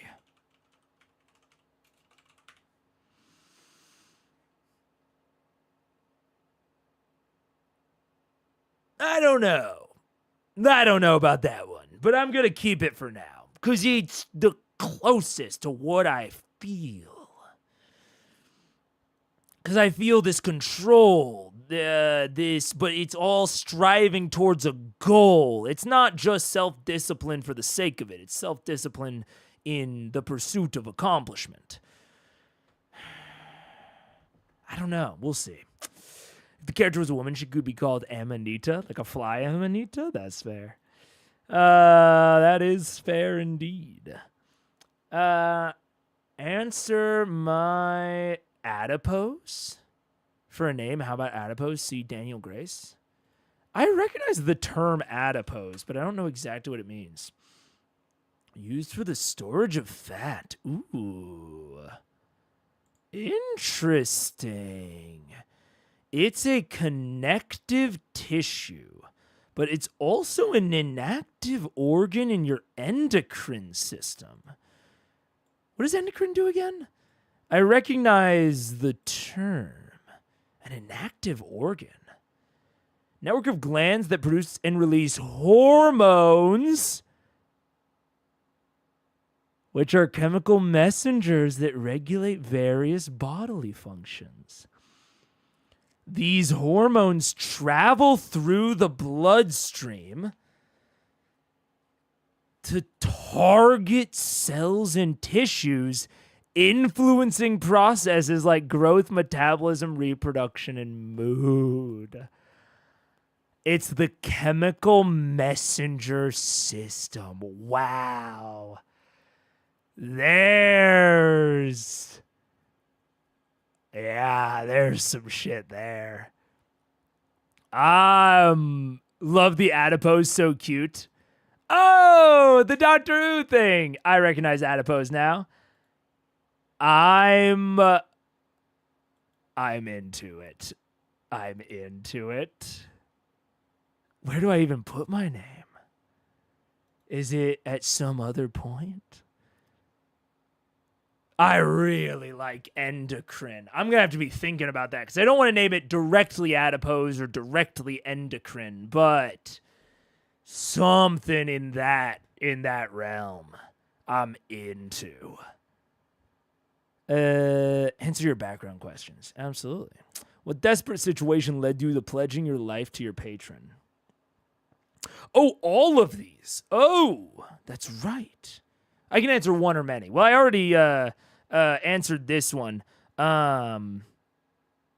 We are willing to throw anyone away to accomplish the mission. Or the goal. Mission is a little too not that. We're willing to throw anyone away. Actually, everyone is disposable in pursuit of the goal. I like that. All right, let's see. Your patron has given you one task that you must accomplish above all else. What is it, and why does it worry you? Oh, wait, also, how do I feel about it? Hate it. Hate it. And self-hate because of it. Absolutely. Your patron has given you one task you must accomplish above all else. What is it, and why does it worry you? I think I need to infect like a leader. I need to infect a prominent nobleman. But they seem legitimately moral and good. Uh-oh.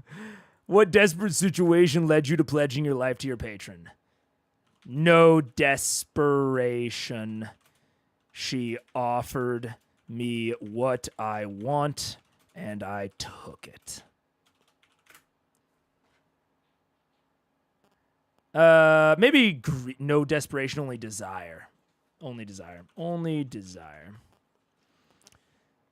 Let's see. What's up?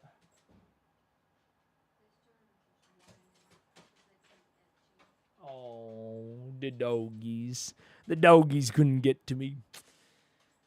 All right. Enter experience. I mean, it's a joke, but I'm a fun guy. Come on. That. I don't know how to write it. I'm a fun guy.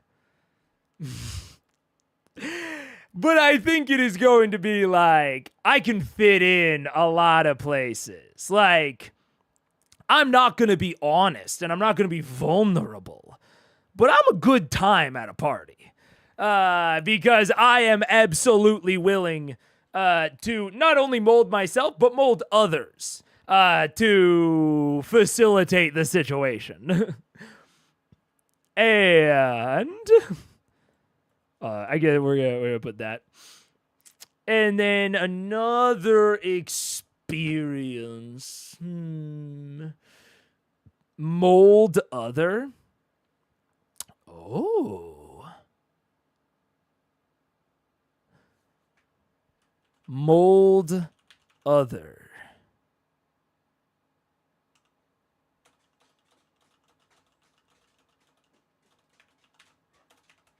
Mold others. Yeah. Yeah. Yeah. Yeah.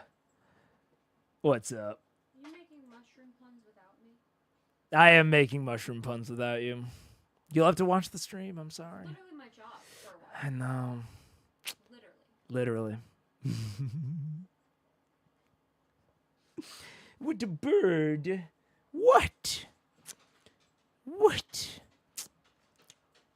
I'm gonna make a choice I didn't yesterday and go spend some time in the sun. That sounds like a good idea. Will you be in the live watch? Probably not. Cause I am almost certain that I'm gonna be tired after this. What time does it go live? It's like 9 o'clock Central, I think. AOU, Age of Umbra.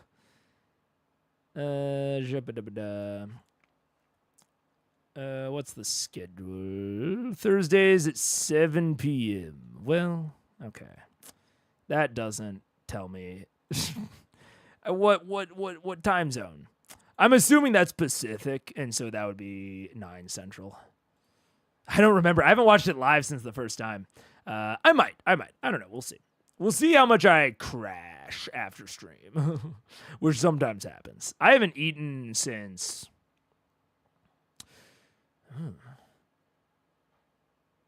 I had a protein shake at like 10 a.m. And it's like 7:15. So once I don't have the energy of stream anymore, I will probably crash and need to go get some food and such and rest. I thought of the name for Mr. Fun Guy, Bernie.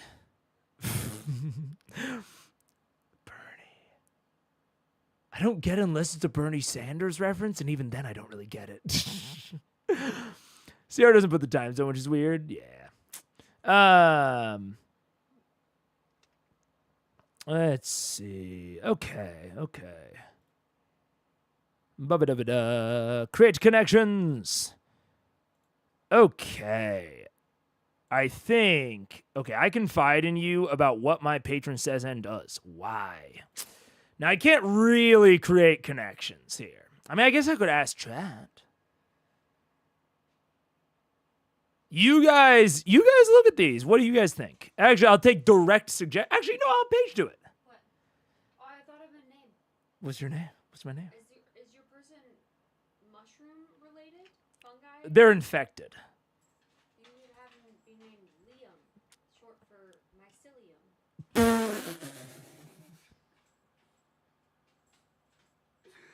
Oh God, chat couldn't even hear you say that and watch the sincerity in your posture. That was crazy.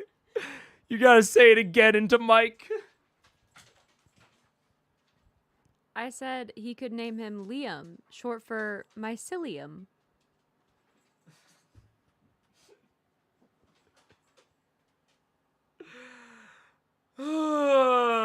Okay. Is it a bad name? No, it's incredible, but it's just, you said it as if it wasn't even a joke. You said it as if it was a serious, dead serious suggestion. It was a serious suggestion. I know it is. It's a good one. I know chat's gonna love it. Okay, wait. I'm gonna tell you. You're gonna help me create connections. Okay, so this is Daggerheart. I'm playing a Warlock. The whole streams have been they put out play tests for the Warlock, and my patron is. I have to pull her back up. I kind of forgot what she is. I forgot her name. She is Sonata, Lady of Dreams. and she presides over the domains of dreams and desire. Magic mushrooms. I am a underborn, what I'm calling a dream touched. It's a hybrid ancestry between human and fungril. And I think in my community, there were obviously legends about the lady.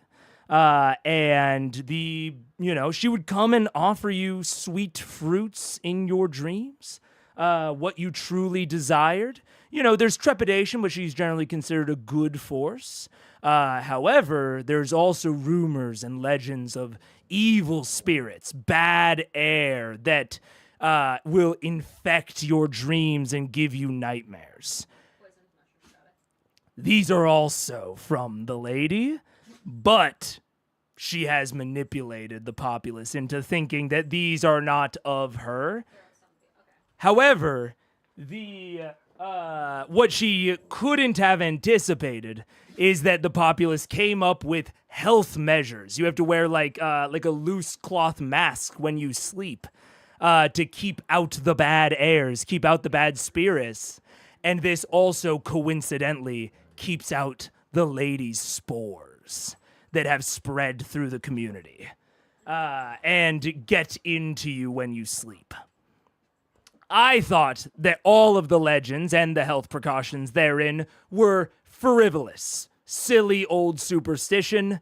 I breathed in the spores, and the lady offered me my truest desires. Okay. Now, I have several things about me. Let's see. So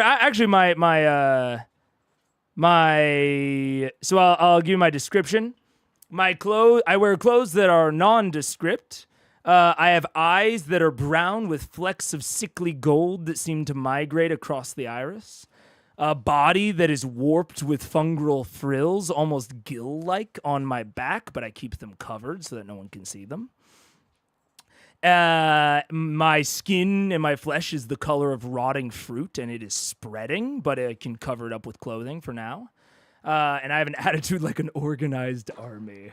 I picture them very like right-hand man, lieutenant-esque. Problem solver. They're the fixer. Now, what desperate situation led you to pledging your life to your patron? No desperation, only desire.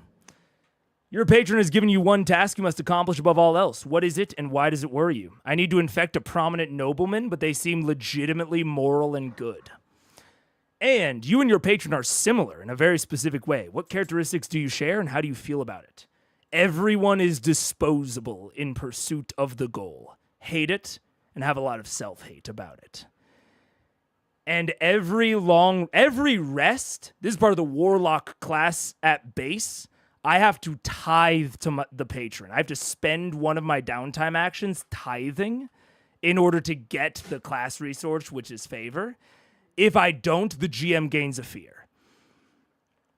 And so I was saying tithing is so cool. And I realized one of the ways in which I will tithe as this person is I will blow spores over some of my companions while they sleep.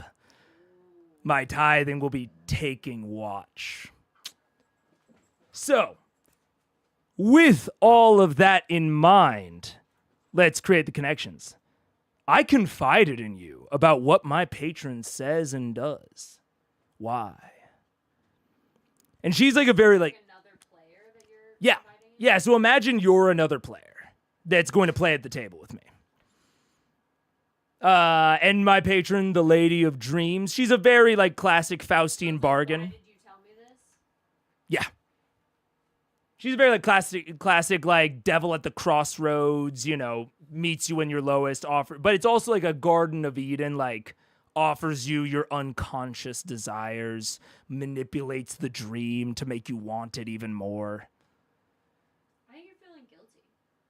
I'm feeling guilty about it? Yeah. I blew spores over you. Yeah. Maybe you told me that you saw the lady and I feel really guilty and I tell you like not. Feeling well or something. Yeah. Guilt. I infected them, and they saw the lady. I need to warn them. You once saw me tithe to my patron. So imagine, I guess, a different character. They saw the spores, and it changed how you interact with me. What did you see, and how has it affected you? You could also come up with a different way that I tithe. I could tithe in some other way. Tithe is basically just like, a payment to the patron for their continued power. Yeah. And I have to do it every rest. If I don't, the GM gains a fear. That's short and long rest.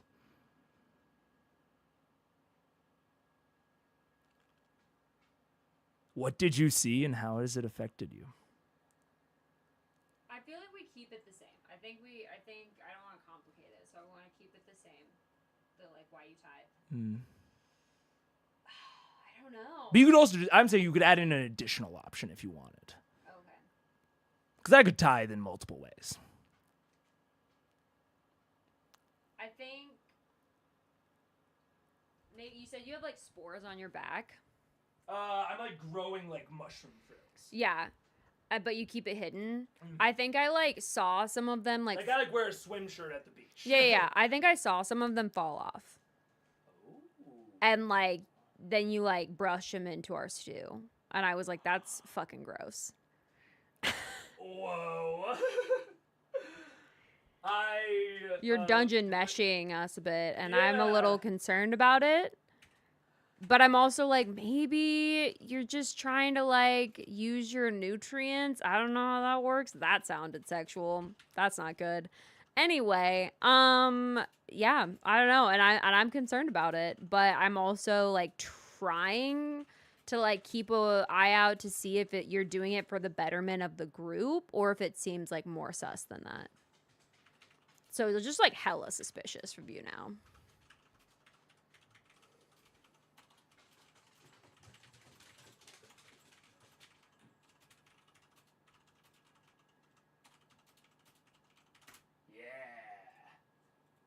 All right, and I once did something very foolish, and you have never let me live it down. What was it? Which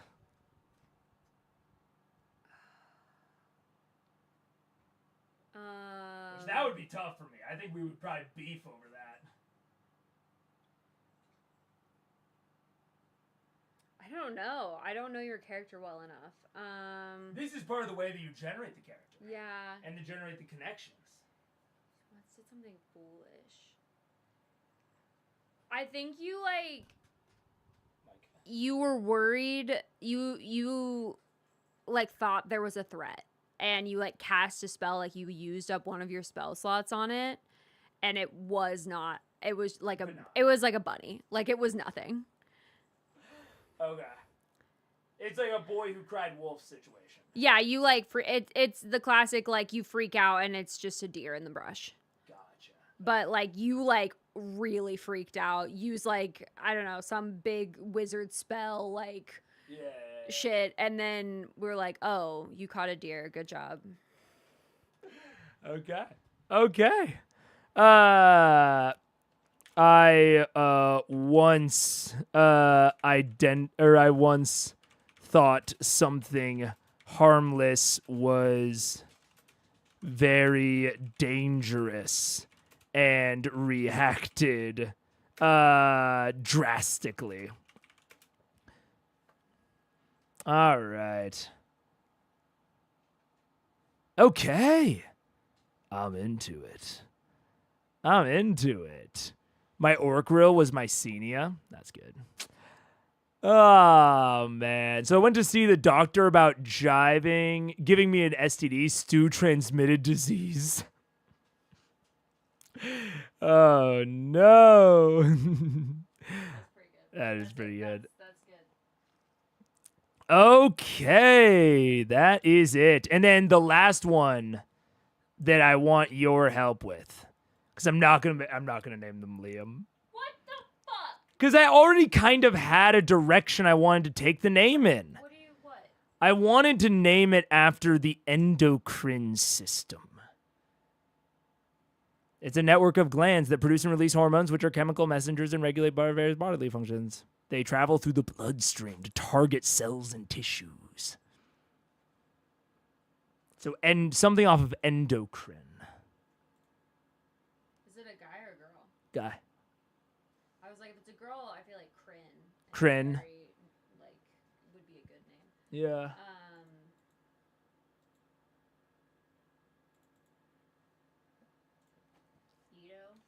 Ito? Ito? I like Endo. Endo? Yeah. Yeah. Yeah, I like Endo. That's cool. And then you have a sister named Kryn. I have a sister named Kryn. Yeah. Crinine? Crinine works. But I'm going to go with Endo. Yeah. And let me see. Is there a place that I can, like, switch that portrait? Aha, there is. Okay. What are we going to set it as? Oh, so this was at the very beginning. Oh, lol. Pronouns, he, him. And I do feel like your pronouns should change mid-game to they, them, though. yeah, I agree. Yeah. I agree as I slowly join the hive. Yeah, you're Yeah. a they. Yeah, as I think my pronouns, transform, like, towards the later levels, yeah. You're a we. A we. Yeah, we, them. Yeah. 4:15 AOU stream. What? What are we talking about? 4:15 in the AOU stream? Did I do something in there? Also, super cool that they are letting you select the campaign frame in the character builder. That's kind of neat. Beast Feast.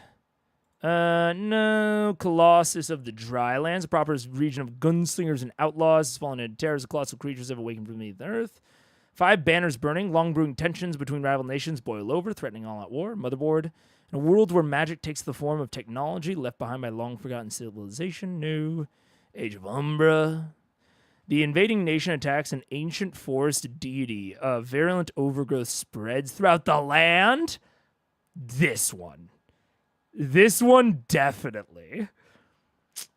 I'm so into that. That's cool. I could even see the Lady of Dreams being being aligned with the forest deity. Yeah. Oh, a complexity rating? I have not looked at the frames in a lot of detail. This is neat. Ooh, cool. The pitch.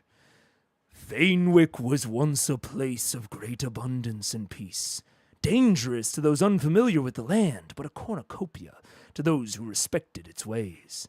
When Haven invaded the wilds and forced the land into eternal spring, a dangerous bloom known as the Witherwild took hold and now threatens the lives of all who live there. In a Witherwild campaign, you'll play unlikely heroes from humble beginnings who are reckoning with their newfound duty to save Fanewick's people from a dangerous corruption. This totally goes. Cultural clash? Ends justify the means? Is it me? Is it my character arc? Whoa. Nature, transformation, and change? Grief? Dude. People versus nature, you gotta be kidding me, dude. It's perfect. That's perfect. Oh, sick. What are the campaign-specific mechanics? Wait, I want to see. Communities. Loreborn, Highborn. Ridgeborn, Underborn, Wildborn. Characters from these communities were likely raised in Fanewick's deadly environs, which have only become more dangerous as the Witherwild grows. Each community has unique customs. You mean like maybe covering their face while they sleep?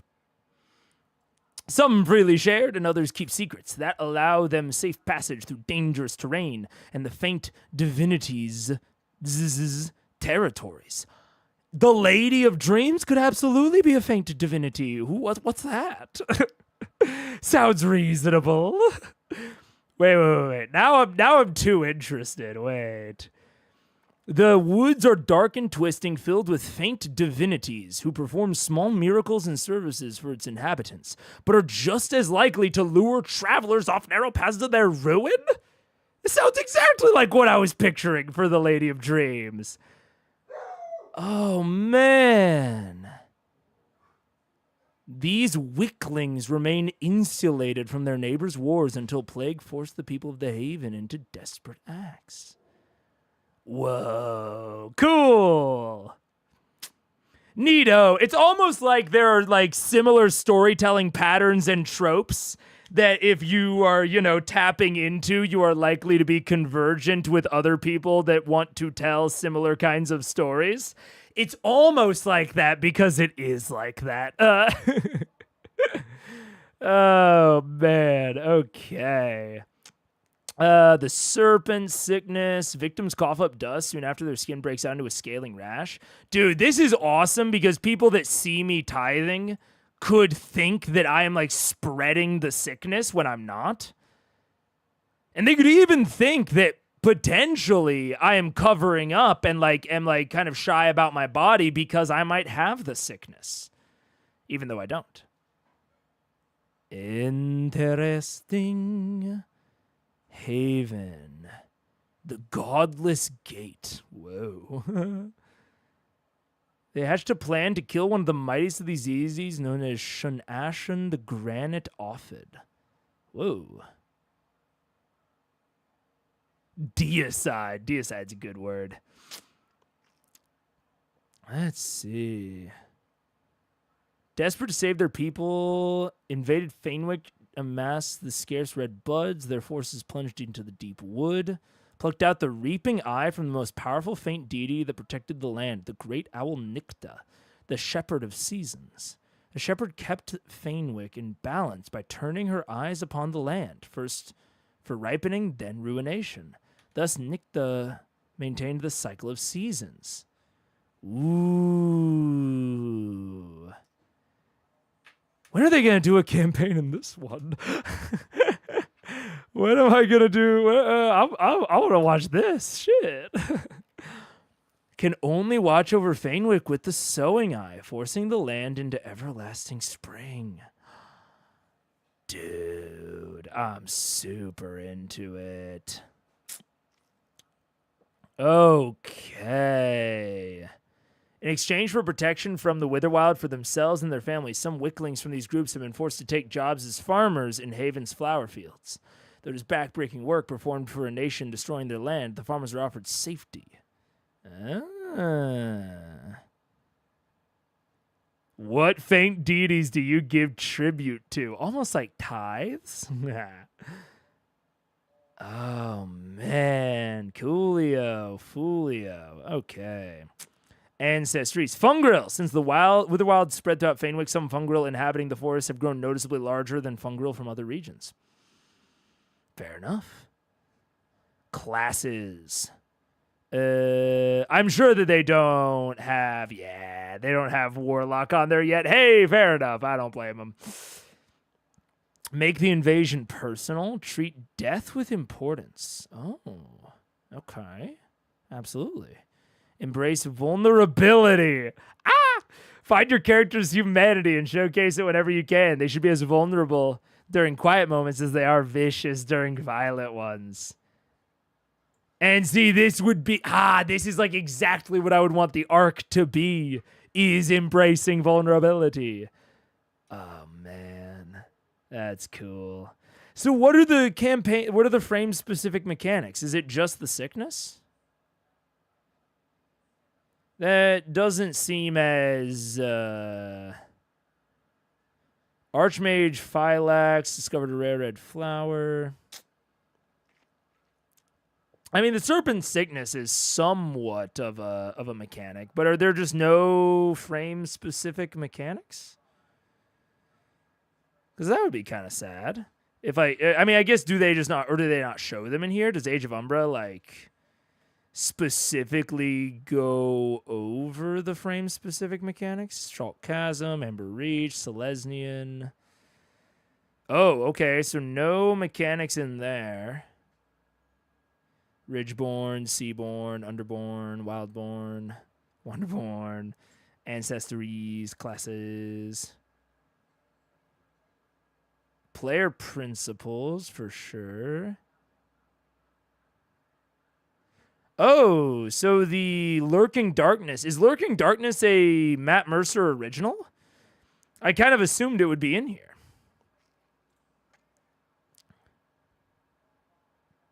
They, them, not because I'm non-binary, but because I'm literally a colony of tens of thousands of fungi? Yes. Exactly. Now I want to play a PC in your frame, bear with gills. Nice. Yeah. I don't think Weatherwild has any specific. Motherboard, on the other hand, interesting. Motherboard has specific ones? Where are they? Where are they? The network? Oh my god, what's going on in here? It seems like they may just not list them in here. Oh, nope. Corruption track. Only for beast-bound rangers? Whoa. Okay. For more information on Iconis, see the upcoming campaign mechanics session. Wait. Let me see. Oh, wait, is this literally only for motherboard? Holy. The quantum economy? What? Tables? Holy shit. What the fuck is all this?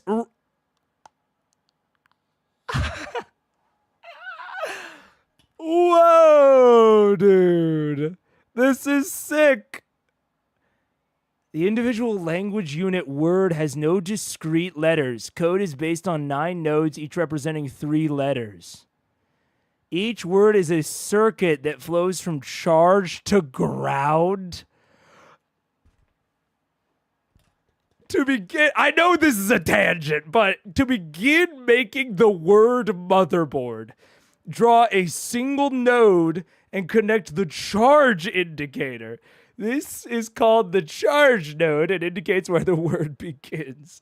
Take the note of the position of the charge node for every word you are writing. Both M and O are in the charge node? What? But not N?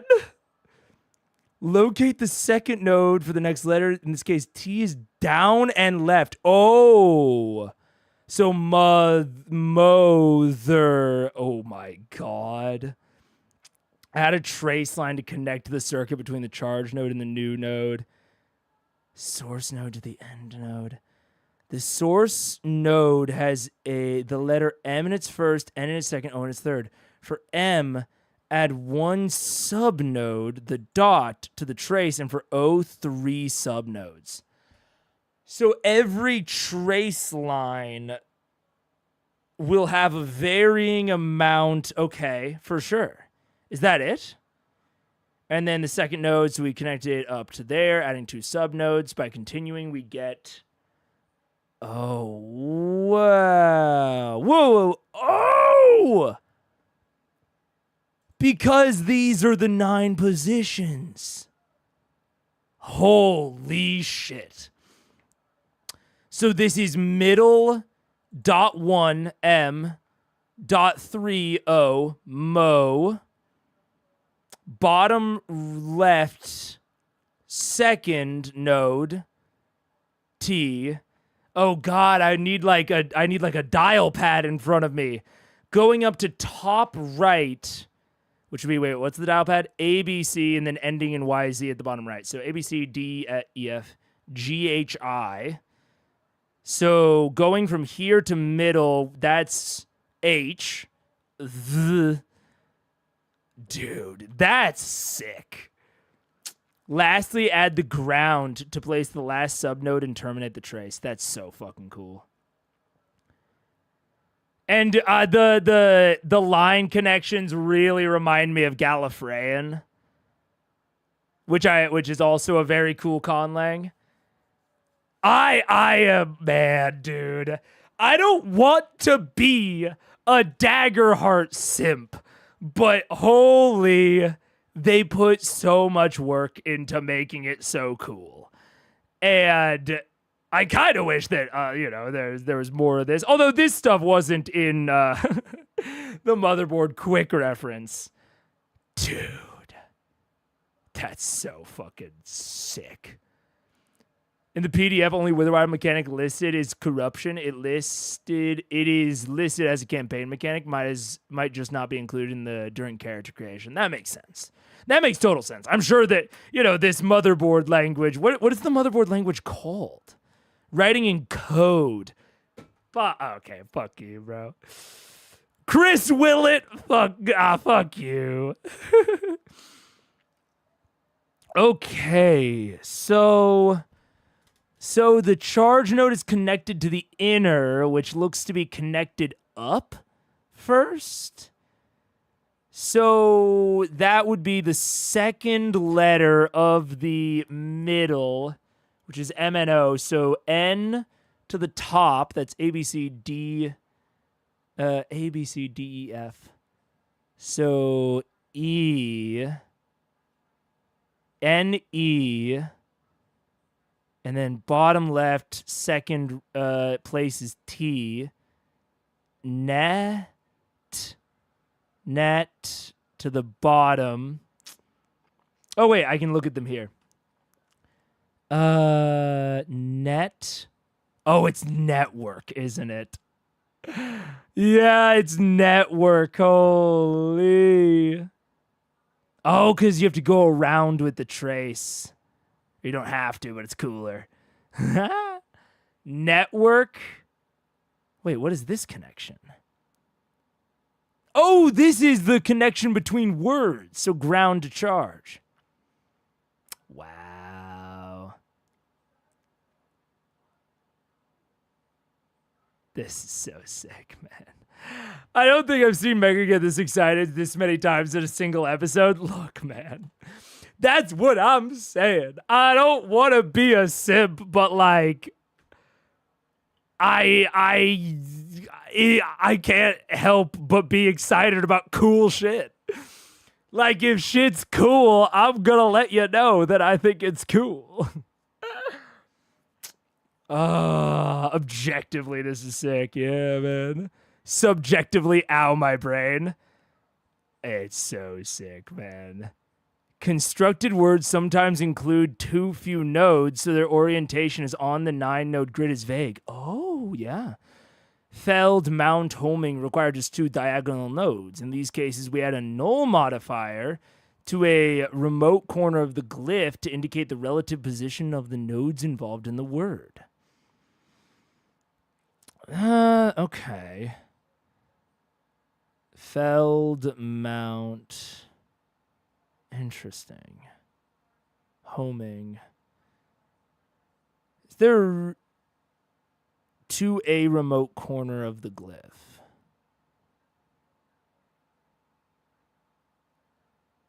So it's always in the bottom right.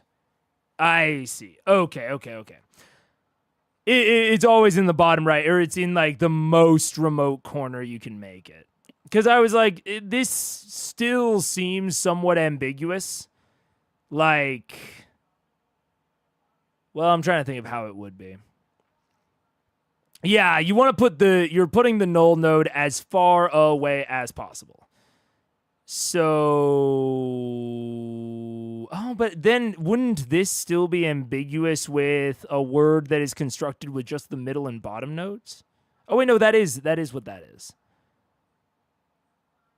And if it was further up, you would, I see. Okay. So okay. So I don't think there is ambiguity. Interesting. I'm sure that the linguist would have caught that.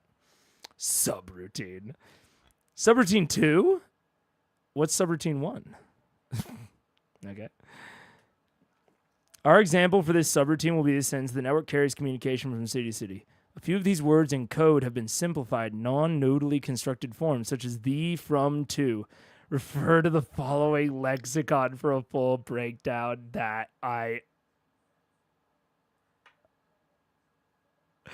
Oh, man, that's fun. Yeah, yeah. And or there exists, unique, there is exactly one. From to transition. Pronouns you, I, me, you, all, we. Them singular, them plural, their singular, plural. Articles modify the charge node. Oh, the definite, a indefinite. So you modify the charge node. Oh, man. True, false, not, because this, so, causing, if, then. First, we signify the beginning of a sentence with a coupler, a complex series of solder points where the coders could fuse one sentence circuit to another. An example of a coupler can be seen here. There's no significance to the various length of the bars. Why not? Come on. At this point, what are we doing? Copy articles apply articles. In this case, only network needs to be modified with an article with slots into the charge node. Network carries communication city to city. Wait, what? So like a network or the network? Oh, I guess that would be ambiguous. I guess in this case, there is a difference between the network and a network. All right, yeah, for sure, for sure. Add words from lexicon. Note here that from to replaces two words, not just one. Like if then, it goes between two glyphs, changing it from city to city from to city. Small words from the lexicon can go anywhere they fit. Why does that work?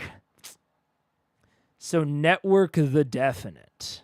Right, okay, so there's that. Which that is such a cool little clue. Like if your players don't know code, and like the difference between the network and a network is such an ambiguous little bastard. And could be like an entire that could be like an entire arc, like climax realization when they learn the difference between the definite and the indefinite article. That's cool. If you're, playing with it right. Or if you're playing with it tactically. So this from to. What is the difference? I'm confused.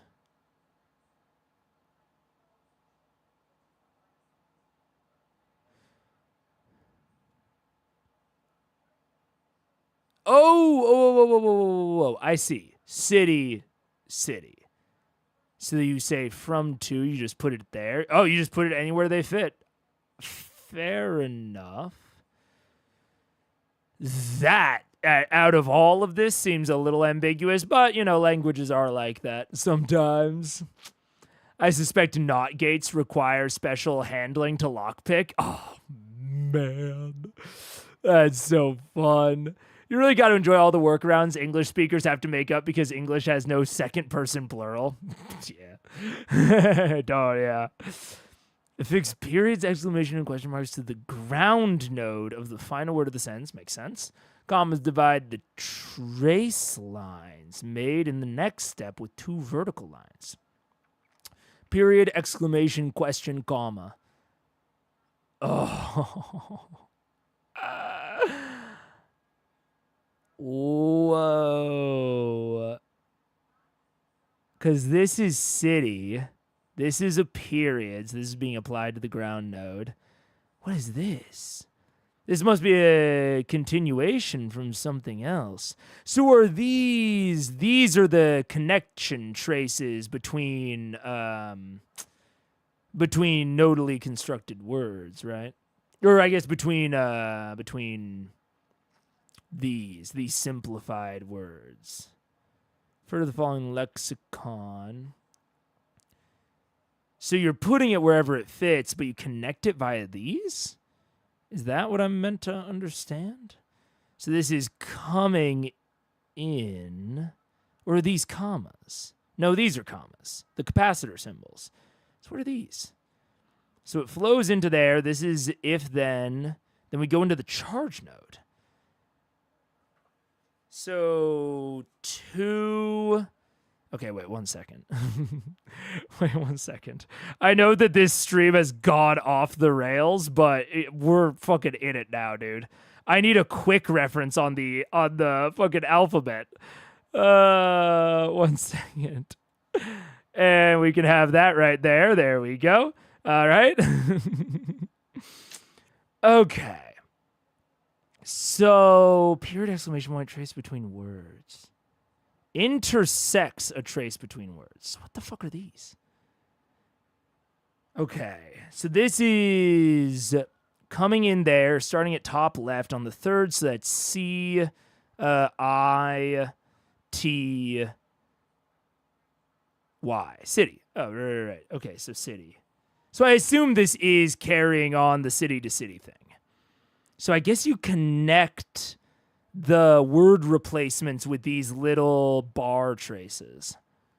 Forgot you were a code guy. Should have expected you would love Motherboard. Look, man, I didn't expect. Frankly, I'll be 100%. I knew vaguely about Motherboard, and I expected it to be a little eye-rolly because so often, magic as tech is kind of eye-rolly. Like a lot of science fantasy is either just sci-fi or fantasy, but they want more. And they aren't willing to put in the world-building legwork to get more. And boy, oh boy, did they put in the legwork here. So I gotta respect it.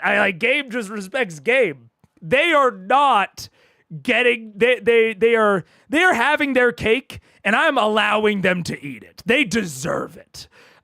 Because they put in the effort to make this, at the very least, feel techy. Like, it's not just magic with a cyberpunk paint coat. And that's fucking cool. Oh, man, so what the fuck is going on here? Whoa. Well, this is a comma, but there's no charge line. Oh, the charge line is here? No, it can't be here. The lines don't match up, or do they? What? Are these just various examples that aren't supposed to go together? Where's the comma in this? I guess that's showing off a period. Okay, and this is showing off a comma. And this is showing off an exclamation point. Okay. Oh, this is an entire diagram. Okay. So, wait, 2 charge nodes.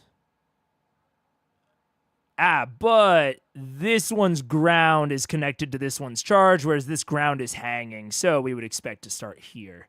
So this is network. This is network with the article, which then ends off down there for K, going to the ground node up to this charge, which is top left, C. Oh, wait, 2. So CA, what is that? PQR. Whoa. So CARP, carp. Carpe diem. No. Carpe. Carpi? Carpete? I did something wrong. KAR. Oh no, RR, not RP, just RR. Care. Oh God, wait. Carries. Network carries. That was and there it is. So that makes sense. Connect the circuit between constructed words or include lexicon words in the circuit connections. Okay, I want to see the lexicon words started more than anything. So that's the starting. That's the network because the definite. Up to here, carries, nothing crazy. because that's a normal ground. That's the connection over to that charge. Communication. Okay, wait. This is a good one. So the C... Because, see, my first instinct is that this is ambiguous, but it's not. Because the inner circle is where we connect to first. So it goes down to the middle node. Dude, communication is tough. Holy shit. Okay, but I know that it's communication. City 2. And so you just connect these like subwords via the same traces that you connect entire words. Okay, that makes sense. No commas. I wanted to see a comma. Oh man. I'm tired. That's sick though. Damn. Okay. Oh no. I can't. I'm in the middle of Ghosts of Saltmarsh. I can't do this right now. Oh. Where are the other campaign frames? Oh wait, they were right there. Wait, game rules, campaign frames. Wait, I want to go see Witherbloom. But holy man. That's so cool. If spellcasting uses code, let the spellcasters be overpowered. If they have to deal with that bullshit. Oh, that's so fucking cool. Actually, speaking of that, I think I've sent this in the Discord before, but I'll shout it out again. Gorilla of Destiny spellwriting guide. I've seen this guy pop up on shorts before, and his stuff is really cool. He also, you can either buy this PDF, or he has some TikToks explaining it. But where is it? What the fuck? Is it the Gorilla of Destiny? Why is it on? Whoa, what? This is the tidier version of the code used in the spellwriting guide, which aims to provide a simple method by which we can draw spells in D&D. It's on GitHub? Well, that's fun. But essentially, it is a way to write D&D spells via, like, symbology. Like this. So where's a one? Let's see. Linear algebra. No. I just want to show an example of it. God, TikTok just let me. This is him explaining it, which you should go and watch. It's all very cool. Sorcerer. There we go. Okay. So this is him making a city based on his spell writing guide, which is very cool. He's a cool creator. If you're into the things that I am into, he's very cool. Oh wait, what? Where was the spell? Oh wait, there it is. Okay. You can see it right there. It's this circle with all of these connecting lines, and that system encodes all of the necessary information about a spell. So in this case, it's Hold Monster. Very cool, very neat. Motherboard should have made one of these. Oh man, but that's neat. That's neat. Oh man. Does Motherboard have an internet rule 34? And if so, does it mean our internet will have a matrix code screensaver of 0 Oh my goodness. Let's see. The Witherwild. Oh wait, this is the campaign frame I chose. Wait, I wanted to be here. Loreborn and Highborn. I want to see if there are any mechanics. Player principles. GM principles. Distinctions. Ooh. Okay. No, these are some specific mechanics. The weeks of day and night.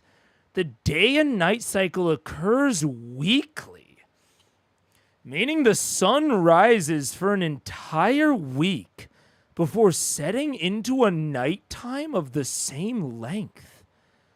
This has an impact on everything from agriculture to trade. Yeah, I presume it would, as many merchants refuse to travel during the night. But this cycle doesn't just affect Wicklings. It's dictated how Fanewick's wondrous ecology has evolved. Days and nights are accompanied by entirely different natural soundscapes as Fanewick's nocturnal denizens sleep through the long days and stalk the woods in times of darkness, while their dineural counterparts sleep. The plants similarly live on this strange day-night loop, and many live out their entire life cycles in a week. So I know I just spent a little bit being like with one of my first special interests, which is linguistics. And now we're diving right back into the campaign frame that seems to play the most with the natural environment.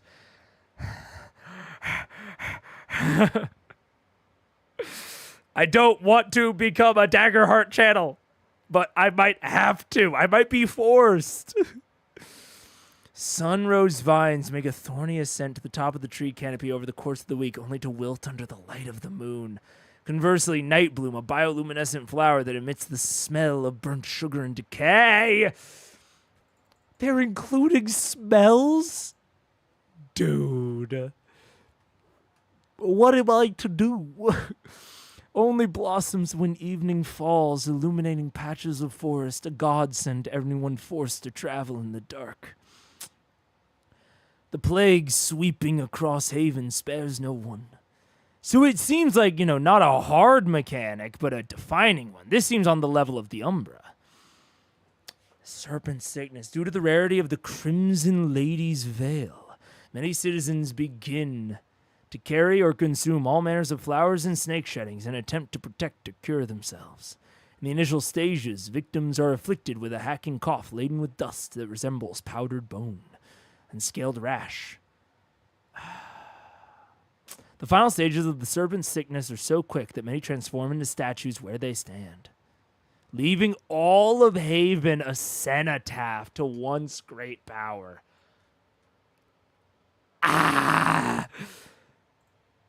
Oh. What is a day if it's not a rotation of the planet? It's a good point in regards to the weeks of days and night. What I would assume is that this module is speaking to us on Earth.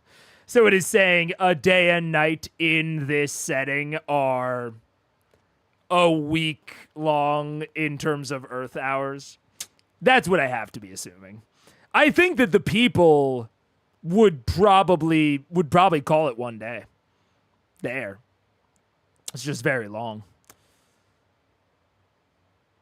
The Lady's Veil. These small flowers grow in patches of sun throughout Fanewick. For every 10,000 blossoms of white petaled, one blooms a unique vibrant red. Yes. I'm seeing if there are any hard mechanics. Corruption from the Witherwild. So that's what I think Delphi mentioned earlier. Or someone. Oh my god, I didn't realize that had that up the whole time. Let's see. Oh, lots of example gods. Small god who favors tribute in the form of smooth stacked river rocks. That's so fun. Under his power, the bivalves and limpets grow abundantly on rocks where they can be easily harvested. He is largely uninformed about the problems that Fanewick faces, and he prefers it that way. Oh, man. This is a fun pantheon. They who spread small blossoms, a friend of bees and tiny flowers, who has embraced the Witherwild after seeing their influence and domain swell, literally, to immense proportions. Man. That's fun. The inciting incident. Oh, okay, yeah, that makes sense. There we go. Campaign mechanics. They are mechanics unique to this, and it is just the corruption. Adversaries and environments, which, I mean, there's only one in Age of Umbra, so I don't mind that. Adversaries and environments in this campaign can gain an additional type called Withered. When an adversary is withered, Describe how the Witherwild. That's unfortunate because that has a bit of a conflict with, I guess it's the withered type, not the withered condition that Dread applied. When an adversary is withered, describe how the Witherwild changed or impacted how they would normally appear or operate. You also need about 20 Wither tokens. These can be the same as the tokens you use for fear. Anytime a PC takes severe damage from a withered adversary or environment, gain a Wither token and place it on that PC's character sheet. When you do, the PC must roll their fear die. If they roll equal to or below the number of Wither tokens on their sheet, they immediately gain a scar and clear all tokens, describing how the Witherwild changes them permanently. Ooh, that's fun. That is fun. At the end of a session, clear all... Oh! At the end of a session, clear all Wither tokens and gain an equal amount of fear.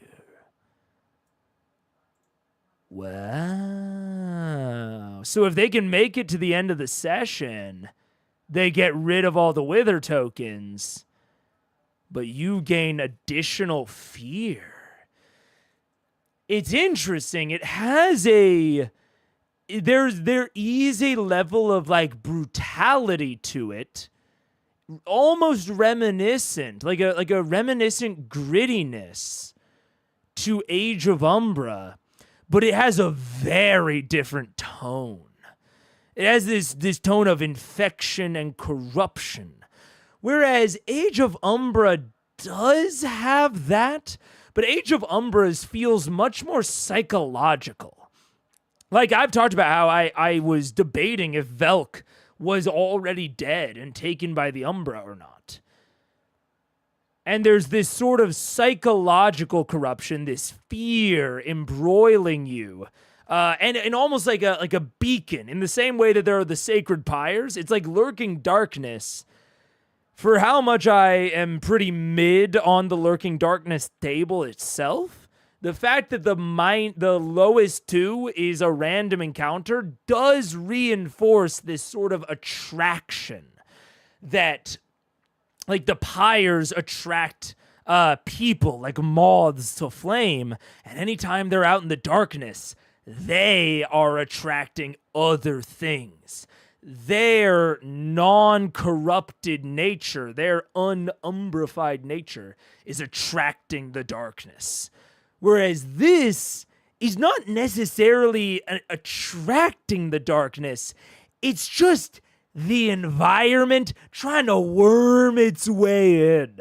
You know, it's everything. You're going to encounter withered adversaries, and they might be anywhere. They might, you know, it's not like if you roll on the lurking darkness table, you could just encounter an adversary that is withered.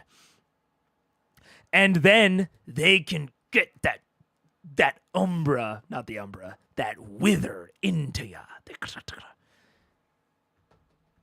Fun. I really do have to go to this time. See you tomorrow. See ya.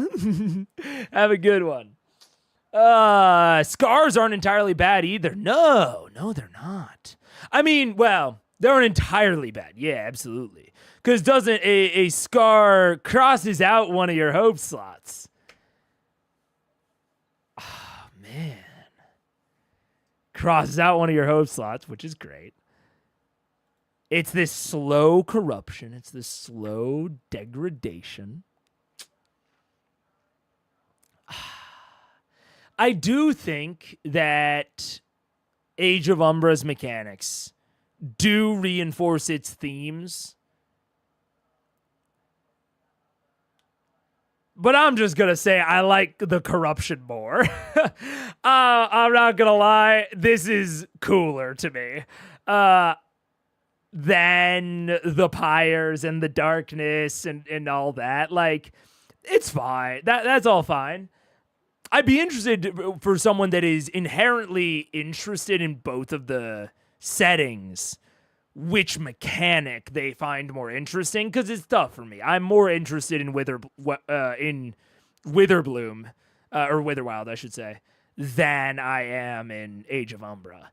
And they have these very similar mechanics, but they are definitely enforcing different feels. So I don't know. But I do like this. Oh, man. What unique trait, such as appearance, smell, or taste, does anything tainted by the Witherwild have? Oh! Man. This is cool. So what would they call 24 hours a cycle, since it's roughly one cycle of sleeping and waking? It wouldn't be very standardized. Well, I mean, it's interesting because we have the sleep cycle we do because of the day-night cycle, right? Like, it is light and darkness that has resulted in us having the sleep cycle that we do. And even, like, the modern era has modified our sleep cycle. We used to sleep biphasically, and now we don't because of industrialization. So I do think there would need to be a distinction of, like, are these weeks in day and night? Is this because of Nicta's eye? Like, is this a result of the pre-cataclysm that started the Witherbloom or the Witherwild or whatever? Or is this just the way this planet is?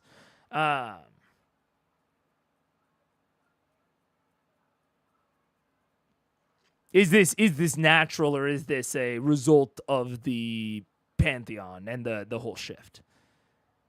I don't know. This strange day-night cycle of a week, an evening falls, a godsend, everyone forced to travel in the dark. Like, I'm reading this, and like, I would say that this implies to me that people sleep weeks at a time. A week at a time. Like, days and nights are accompanied by natural soundscapes as Fanewick's nocturnal denizens sleep through the long days and stalk the woods in the times of darkness when their diurnal counterparts sleep. I believe we are diurnal. You know what I'm saying? Diurnal of or during the day. Diurnal sleep. Diurnal sleep refers to the pattern of sleeping primarily during the nighttime and being active during the daytime. Like, unless the Witherwild people have a different thing, I think they would be diurnal. So, like, the way that I'm reading this is you are, as a party, awake for like a week and then asleep for like a week. Probably some subset of that, right? There's probably some sort of dawn dusk equivalent that you might be awake during, but you're asleep for like 4 days, 5 days. This is basically gritty long resting from D&D. Oh, man.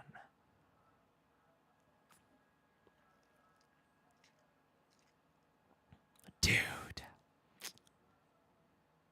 If you combine this with like some of the motherboard shit, this is like one of my ultimate settings.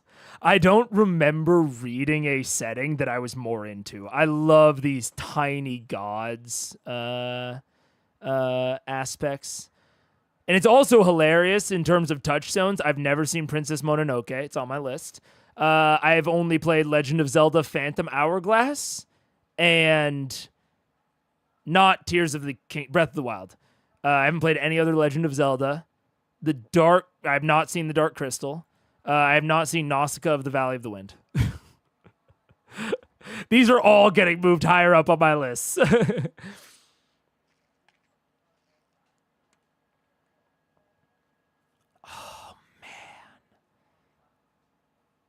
I love the sickness. I love the gods. Fuck me, man. Am I just a Daggerheart guy now? I love treating death with importance. I love it. I love treating death with importance. You know, in D&D, I always say it's like one of the reasons I'm into Matt's death ritual is because it makes death more important. I hate the bouncy nature of death and resurrection in D&D. I had a whole thing about how, like, I want resurrection to be, like, more costly and more consequences, and it needs to matter. Make the invasion personal. Why are you out adventuring? D&D to me should be personal. At a baseline level, if you're out adventuring, it needs to be for a personal reason. I mean, I don't know. I'm sure I could say these same sorts of things for other player principles and other frames. I'm sure I could frame them that way, but it is not clear. Oh my god. They might as well say foreshadow danger, Megaphone Man. Like,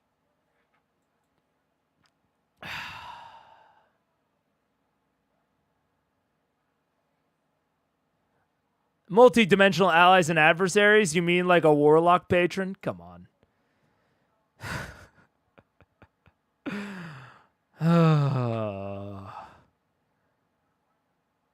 I am... Yeah, I haven't read about a campaign setting for any TTRPG that has attracted me as much as this one.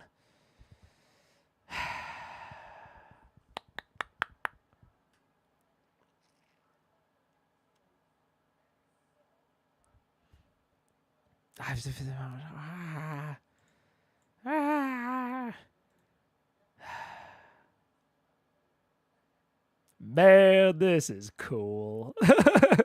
I have an aversion. I have a little hipster boy inside of me that fucking was wearing fucking Converse and listening to Fall Out Boy. Where is your boy tonight?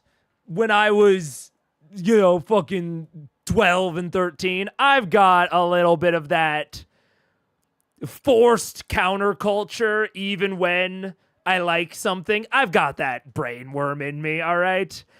And Daggerheart is like the new hotness right now. And so that immediately makes me have an aversion because I have a brainworm again. I don't think this is a good thing about me. I have like a brainworm that says, "Oh, they'll think you're a bandwagon. They'll think you only like it because other people like it." But fuck, man. It's cool. And I just kind of like it. And it's making me want to cancel my D&D campaign. But that's not fair. That's not fair. Oh, man. Could have sworn scars had a positive effect, but I might be misremembering. Not dying in exchange for a scar is a fairly positive, I suppose. Oh yeah, absolutely. Well, and I like the slow go into the slow decay of scars. I think is really cool. Yeah. Oh man, Mega's still on stream on Thursday, dude. Crazy. I've gone down a rabbit hole. This was supposed to be a simple Warlock review stream. And oh, how much it has changed. I'm changed. I'm a changed boy. It's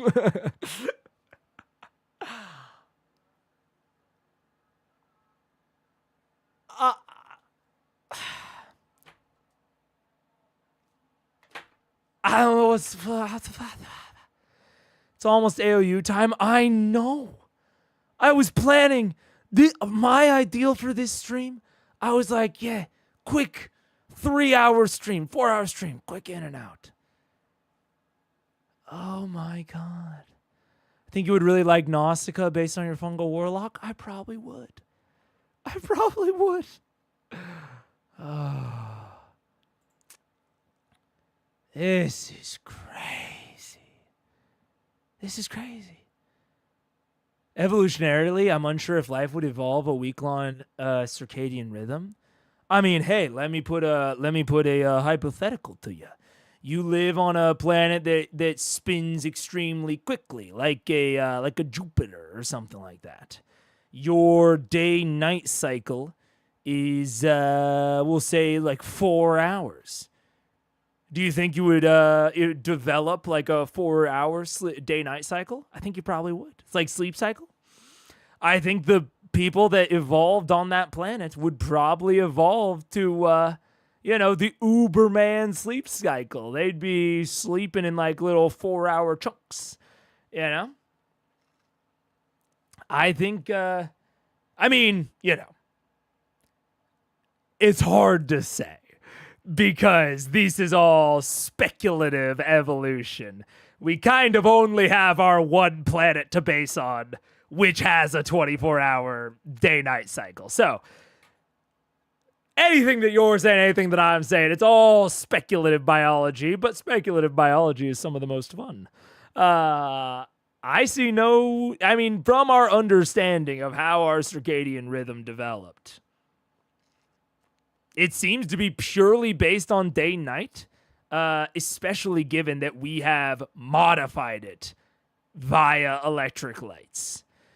So that is the only reason I feel more in the camp of it would be affected by the day-night cycle. Because we know that electric lighting from the Industrial Revolution has affected our sleep cycles and our circadian rhythms. But, hard to say. It's easy to be like, oh yeah, we'll go from sleeping, twice a day on the same general thing to once a day. It's hard to say how things would change otherwise. Nazca's so good. I don't know if a week-long day-night cycle would be wonderful or terrible for my insomnia, but I'm sure it's one of the two. I'm with you on that. Oh, man. Okay, wait. Long rest. 1 second. Long rest. What are the actual description requirements around long rest? Long rest is when the characters make camp, relax for a few hours, and get some rest. Each player can swap any domain cards, then can choose two of the following moves. Oh, that's it. Okay. Okay, for sure. Now let me go and peruse the actual rule book. Hey, I love it that, it's nicely indexed. It gives me the thing I am most probably looking for. I won't complain about that, but that was kind of funny. The Cosmere RPG. I also kind of want to look into that. Game rules. View source. Let's see. Oh, wait, no, not that.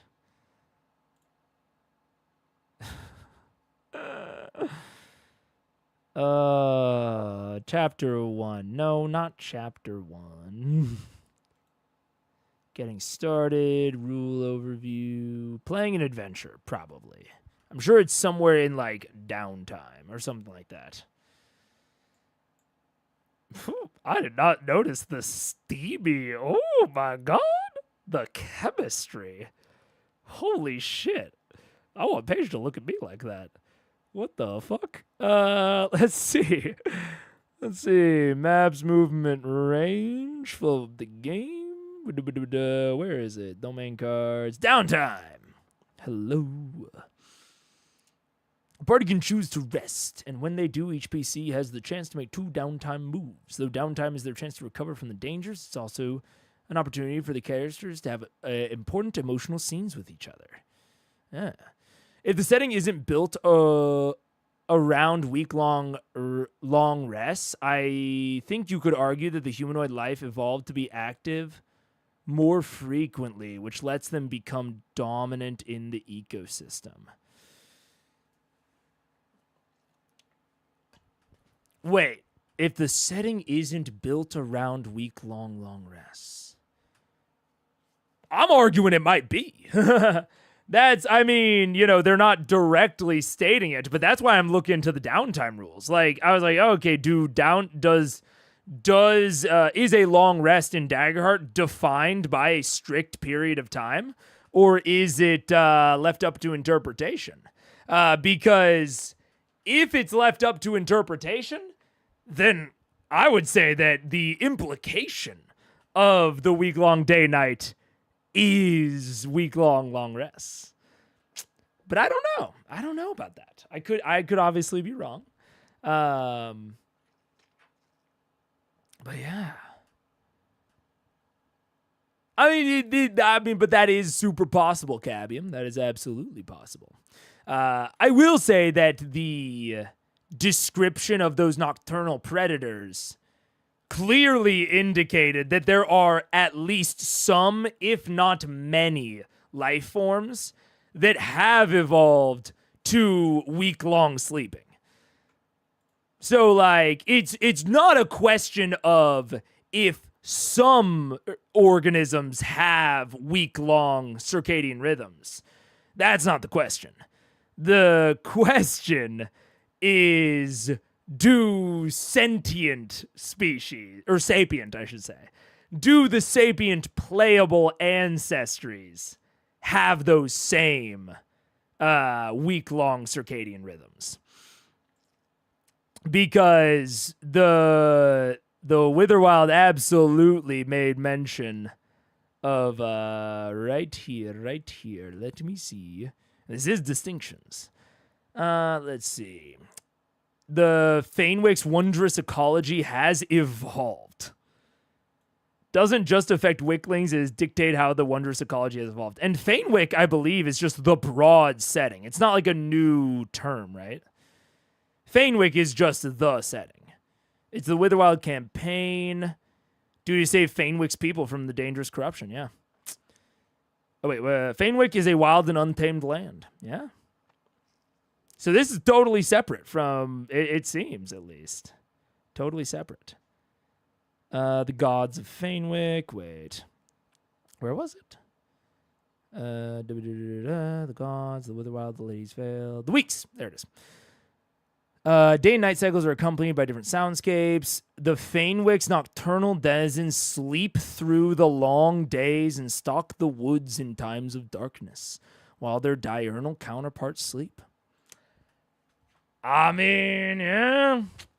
I don't know. Crazy rabbit hole from DH Warlock to building one to ooh shiny new campaign settings. Yep, that's a good summary. It was first Motherboard, and now it's Witherwild. The rabbit hole is Daggerheart cool, and Daggerheart fun, and I want to play. I'm just wondering if it's an oversight for how long resting works. Hey, that's fair. It could absolutely be an oversight. If we're asking me.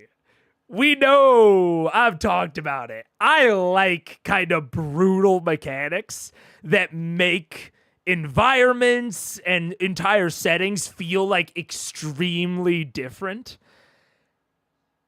And so to me, the idea of, hey, in this setting, yeah, you have the wither bloom, or you have the withering, right? You have this kind of corruption. And also your long rests are a week long. And not like a week of doing like random like stuff. A week of sleeping. And then also getting in like your downtime actions in the other times. Like, that's fucking fun to me. I think if it were me, right? So if we consider like our 24-hour cycle, the equivalent in Witherwild, ignore all that. That's from another stream. So it'd be 24 hours is equivalent to, what is 2 weeks in hours? That's 14 days times 24. 14 times 24. 336. All right. Wait. Because I won't lie, even if this isn't an official campaign mechanic, I might just make it mine. 336, sorry, not 334, 336. So Witherbloom's day-night cycle is 336 over 24. It's 4. I mean, why the fuck did I even do that? I could have told you that. It's a 1-to-14 ratio. I should have known that. It's 14 days, idiot. So if a long rest, at least the D&D timing that we're all, kind of familiar with, and, our real life sleepy time is 8 hours, that would be 8 times 14. I'm not great at mental math. 112. So 112. So that is, and 112 over 24. So that is 4 2/3 days of a long rest. So that means an LR, as in a long rest, is 4 2/3 days. And the traditional LR sleeping time, LR sleep is 6 hours, which would be 6 times 14, 84 over, what did I just say? Wait, is this making any amount of sense? Is this making sense? I think it is. Should I do that over 112? Oh no, now I'm all confused. No, over 24. What the fuck am I talking about? I'm losing it. 3.5 hours. So if we are modeling this off of D&D long rests, and like the timing of it, in the Witherwild, your character would have to sleep for like 3.5 days, almost contiguously, every 2 weeks. That's awesome. That's sick, dude. I love that. Which also means, like, both of these still leave a ton of opportunity for traveling and doing things during the night, right? So this is a full long rest is full 4 2/3 days. So you will absolutely still be wanting to do things during like the dawn and dusk periods, the pre-sunrise periods and the post-sunrise periods. So you'll still get a lot of that cool nocturnal atmosphere. Oh man. Oh God, what does sleep deprivation look like in this world? Having multiple days for a long rest does kind of have mechanical dissonance with only being able to do a few things during long rest. You could say that, or you could interpret it. Now hear me out. You could interpret it, because I think that you're right, but now I'm in a defensive posture because I like this setting a lot. You could argue that possibly it's like a mini sort of hibernation in terms of stress clear and health and all that, and like the people of the world, kind of maybe heal and de-stress more slowly. Their metabolisms are slower because of these very long cycles. There's like kind of something there. And, you know, I did compare it to like gritty realism in 5e, which I think you just said. I don't want to make it sound like it's actually not too bad if it takes a lot longer to heal or clear stress or repair items. Yeah. Yeah. Yeah. Wait, what are the options again? 10 tall wounds? I mean, it's a classic complaint that full healing on a long rest feels kind of weird. That's why gritty realism exists in the first place. Clear all stress, for sure. Repel all armor, for sure. Describe how you prepare for the next day's adventure, then gain a hope.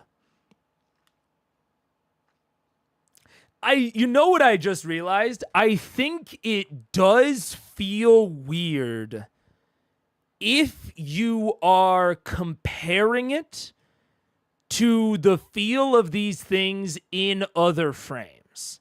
I think I just had that realization. Because, like, if these things just took a week and that was just, like, how we thought about them, probably feels fine. But it does definitely, like, it feels like a big difference between the two. And it might also, you know, I like that work on your project, because I was thinking about that in terms of like the crafting recipe that Matt gave. But it feels like recipes or projects would probably themselves need to account for downtime being longer. And like one downtime action representing a longer period of time. Which, I mean, I've said I wanted the shit to make it feel substantial, which this fucking does, man. Whoo. Yeah. I wasn't digging the long rest cycle at first, but it's warming up to me. Right? It's kind of weird. It's kind of wacky. Oh, man. You gotta get in the mind space of the campaign setting and not compare it to other ones. Yeah, because I think this does have a weird effect of, because it's specific to the campaign, it feels like this is the one that's dissonant. Like, it feels like this is the weird oddball. And so if you compare it to another one, it's like, well, why does a downtime action, you know, take this long instead of that long? I agree. It feels weird. But I think you just have to like chop that brain out of yourself or chop that part of your brain out. Oh, man. Fuck, man.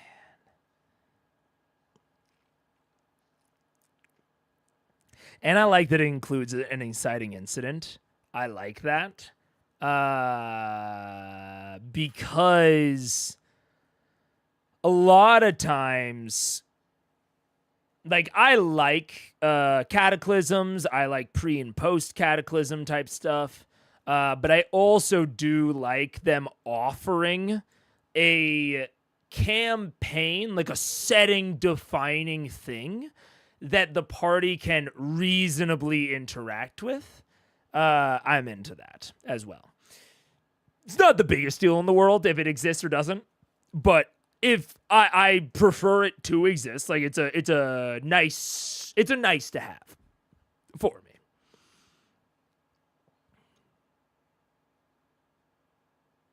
Oh man.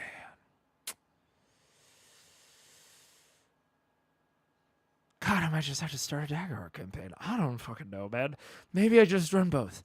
Maybe I just convince my players to port their current players over to Daggerheart. Maybe there's like a cataclysm in Saltmarsh. Maybe there's like a cult that makes Greyhawk into Fenwick. Like maybe they like transport all the characters that they know and love just into Fenwick so that I can just run Witherwild. Do you think that they would like that?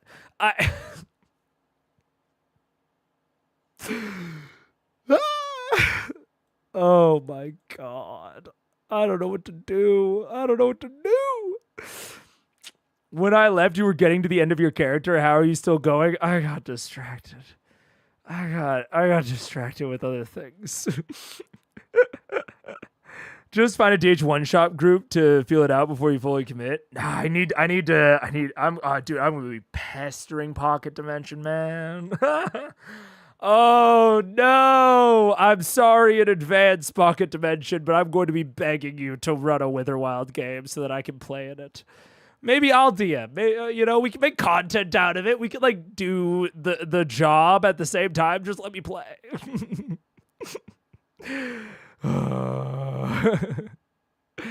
Oh no, I like it too much. I got distracted. Would you rather play or GM Daggerheart? Are you defaulting to GMing just because you're a forever GM, or is that your preference here? I don't know yet.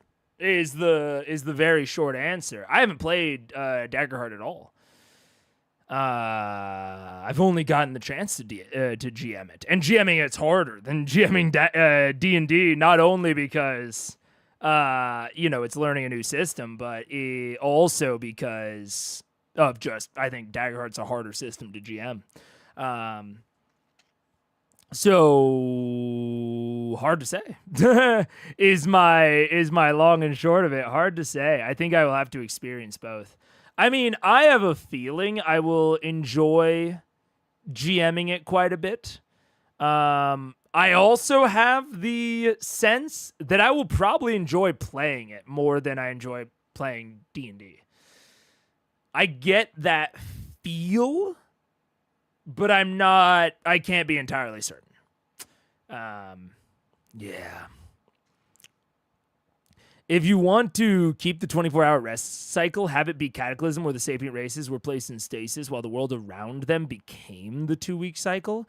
Well, you could absolutely do it. Like, to argue against what I would find fun, I think it is very doable to just add in like a little bit of text about something about how what the fuck's their name, the Shepherd of Seasons, where is he, Nikta, some sort of line in here about how Nikta only having one eye is messing with the day-night cycle.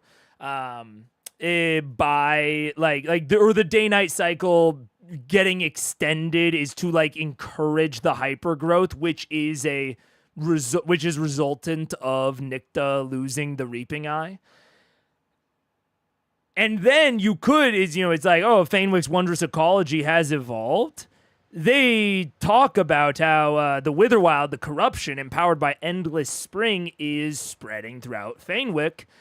It's like an overgrowth, Others claim it sprang from the bogs, whatever. Like, it is this hyper-evolutionary sort of force. Animals grow to immense proportions. These sort of things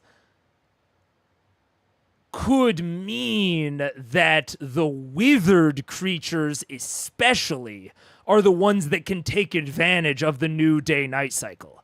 So the non-withered creatures are, they're all kerfluffled. They're all out of sync. Their circadian rhythms they're all over the place, man. But the withered, they are the ones that can actually take real advantage. And their biology has changed to be the most in sync with this most unnatural of rhythms. Absolutely. If you wanted to keep because I could also see like you wanting to keep the day-night cycle if you want to highlight the daytime environments and the nighttime environments. Like, if you want your characters to be really consistently traveling to like equal parts night and equal parts day over these like larger kind of cyclical time frames, you would absolutely want to keep the long rest 24 hours. You'd want to keep it one day at a time. And I think that could easily be explained by the day-night cycle elongating when Nicta lost their eye. So it's a relatively recent situation. You know, I think Nicta lost their eye a little while ago. I believe it's long enough ago that we don't quite remember why they did it, but it's recent enough that people are still kind of getting used to it. So I think you could easily work it into that, and do really nice. Oh man! In a place of long days and nights, dual seasons, and two nations in conflict, look for ways to highlight bold dualities. We have 14 minutes. I know. I gotta go. Oh. Witherwild is where you landed as your favorite. Frankly, I have not looked through most of them, but the Witherwild was the one that I was actually attracted to the most. Yeah. Mega GM's a Witherwild campaign for viewers. I mean, I don't know.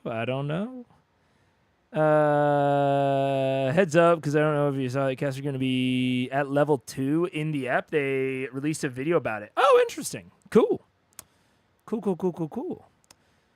The day-night cycle was the part I was least sure about how to use as a GM. I have ideas, to be clear, just not any I felt excited about. Whew.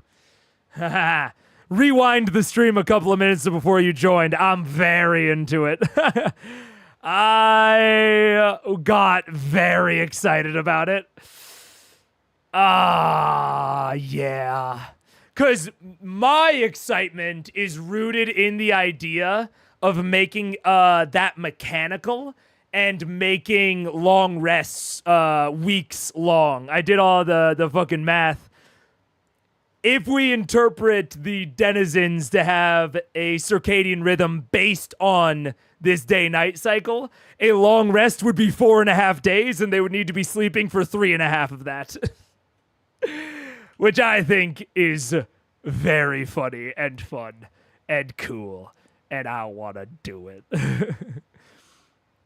But the thing that I was trying to look up, where was it? Oh yeah, is there actually a is it defined on how long downtime is? Short and long rests, they can take 3 short rests before their next rest must be a long. If a short rest is interrupted, such as by an adversary's attack, characters don't gain its benefits. If long rest is interrupted, they get the benefits of a short rest. Oh, and like a short rest could be like an entire day of like sleeping during the day. Oh, man. Stop to catch their breath, taking a break for about an hour. Okay, so they do prescribe that it's about an hour.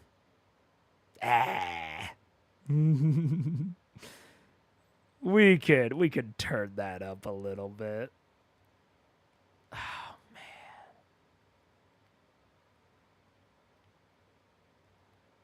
Anyways, let's finish Endo. Oh, man. If you have a Nocturnal Nation and a Diurnal one, meeting of the two almost writes itself, bro.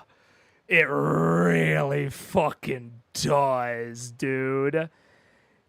Even D&D had an alternate rest times as a variant rule. That's true. It might be hiding somewhere in the variant rules, and I'm not, and I don't know where to, and I wouldn't know where to find it. Additional rules, maybe? No, I don't think so. Are there variant rules? I don't know where they are, if there are. Campaign frames, index.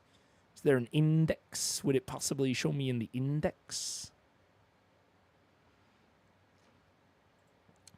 Like, it would make sense for me for them to have variant rules. I don't think DH made a variant, but it's still easy to do. Oh, absolutely. The house ruling is super duper easy. It's mostly like you said it, and I was like, oh, I don't know that I'm aware of any like variant rules section. which kind of surprised me. DH rules tend to be scattered in the section where the base rule is. Okay.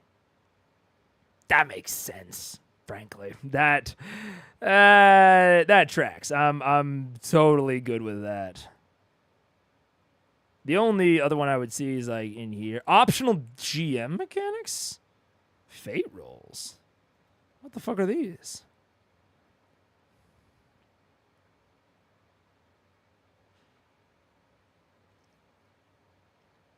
Dude, I do this all the time.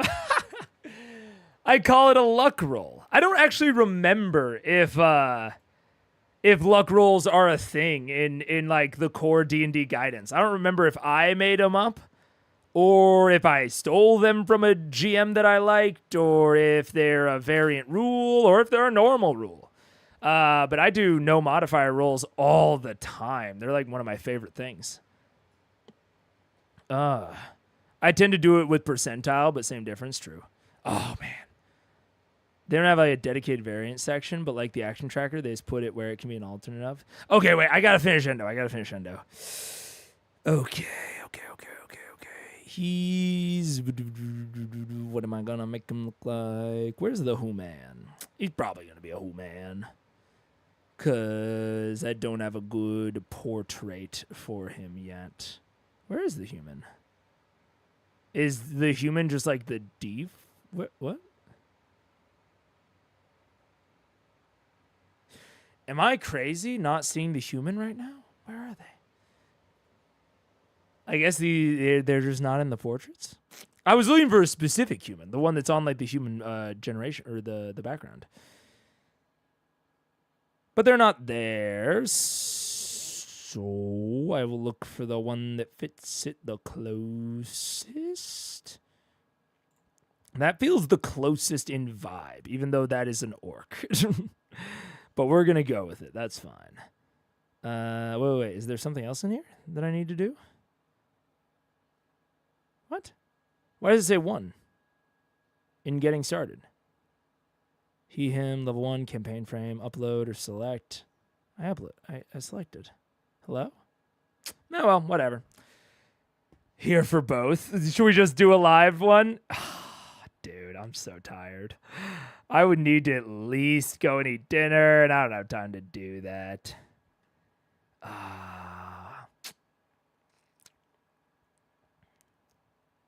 Oh, and it puts the features of the frame on here. That's so cool. God, Demiplane is so sick. We also had an entire segment that was just shitting on D&D Beyond, which I defend. Oh, man. So cool.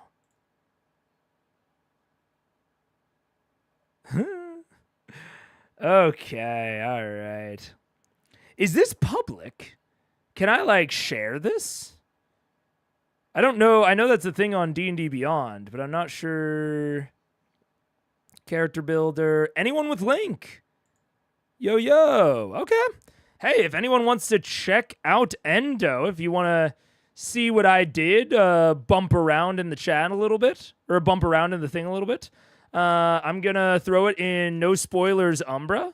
I don't think I can throw it in chat.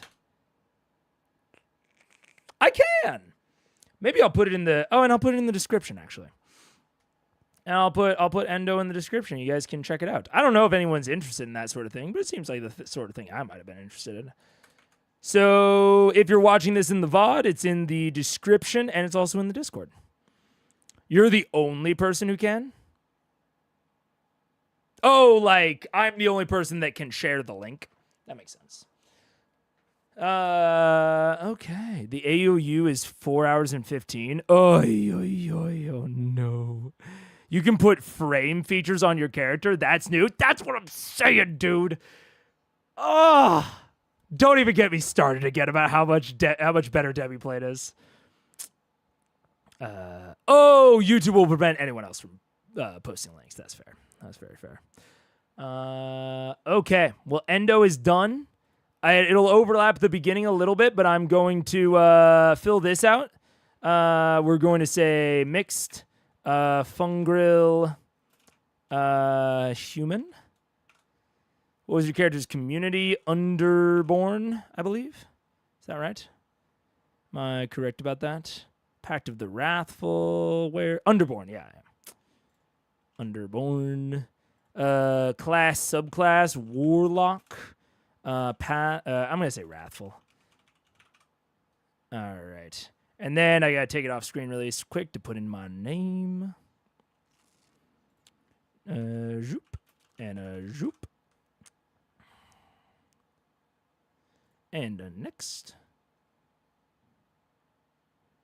Your progress has been restored.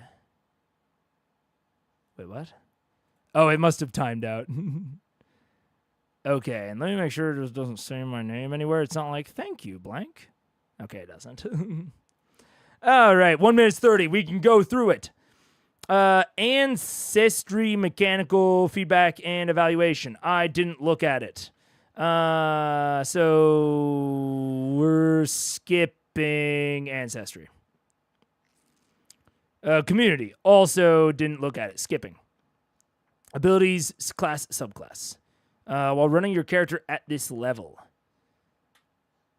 I didn't run it, obviously, but the app started. I'm going. Did your class and subclass feel engaging and effective in both mechanics and storytelling? I give that very positive. The balance of mechanics. I'm going to give it positive because I don't know as much, but it seems like the balance would be good to me. Rate the narrative storytelling while running your character at this level. I'm going to go very positive. I think it seems awesome. Class, subclass, specific feature. Do they enhance or clash with ancestry, community, or other abilities? I'm going very positive. I'm just going purely on my impressions. And I'm going to note here. I did not get the chance to run this character in a true session, but I did a lot of thinking and sandboxing. So these are my impressions based on how I think it would perform. I still want to give my feedback, but I want to make it clear what's going on here, you know? Thank you. Hooray! All right. And with that, that is reviewing the Warlock. Hooray. And thank you, everybody, so much for joining. When and how and if you did, I appreciate it. I'm gonna go eat some food and take a rest. Maybe a long one, who knows. Goodbye!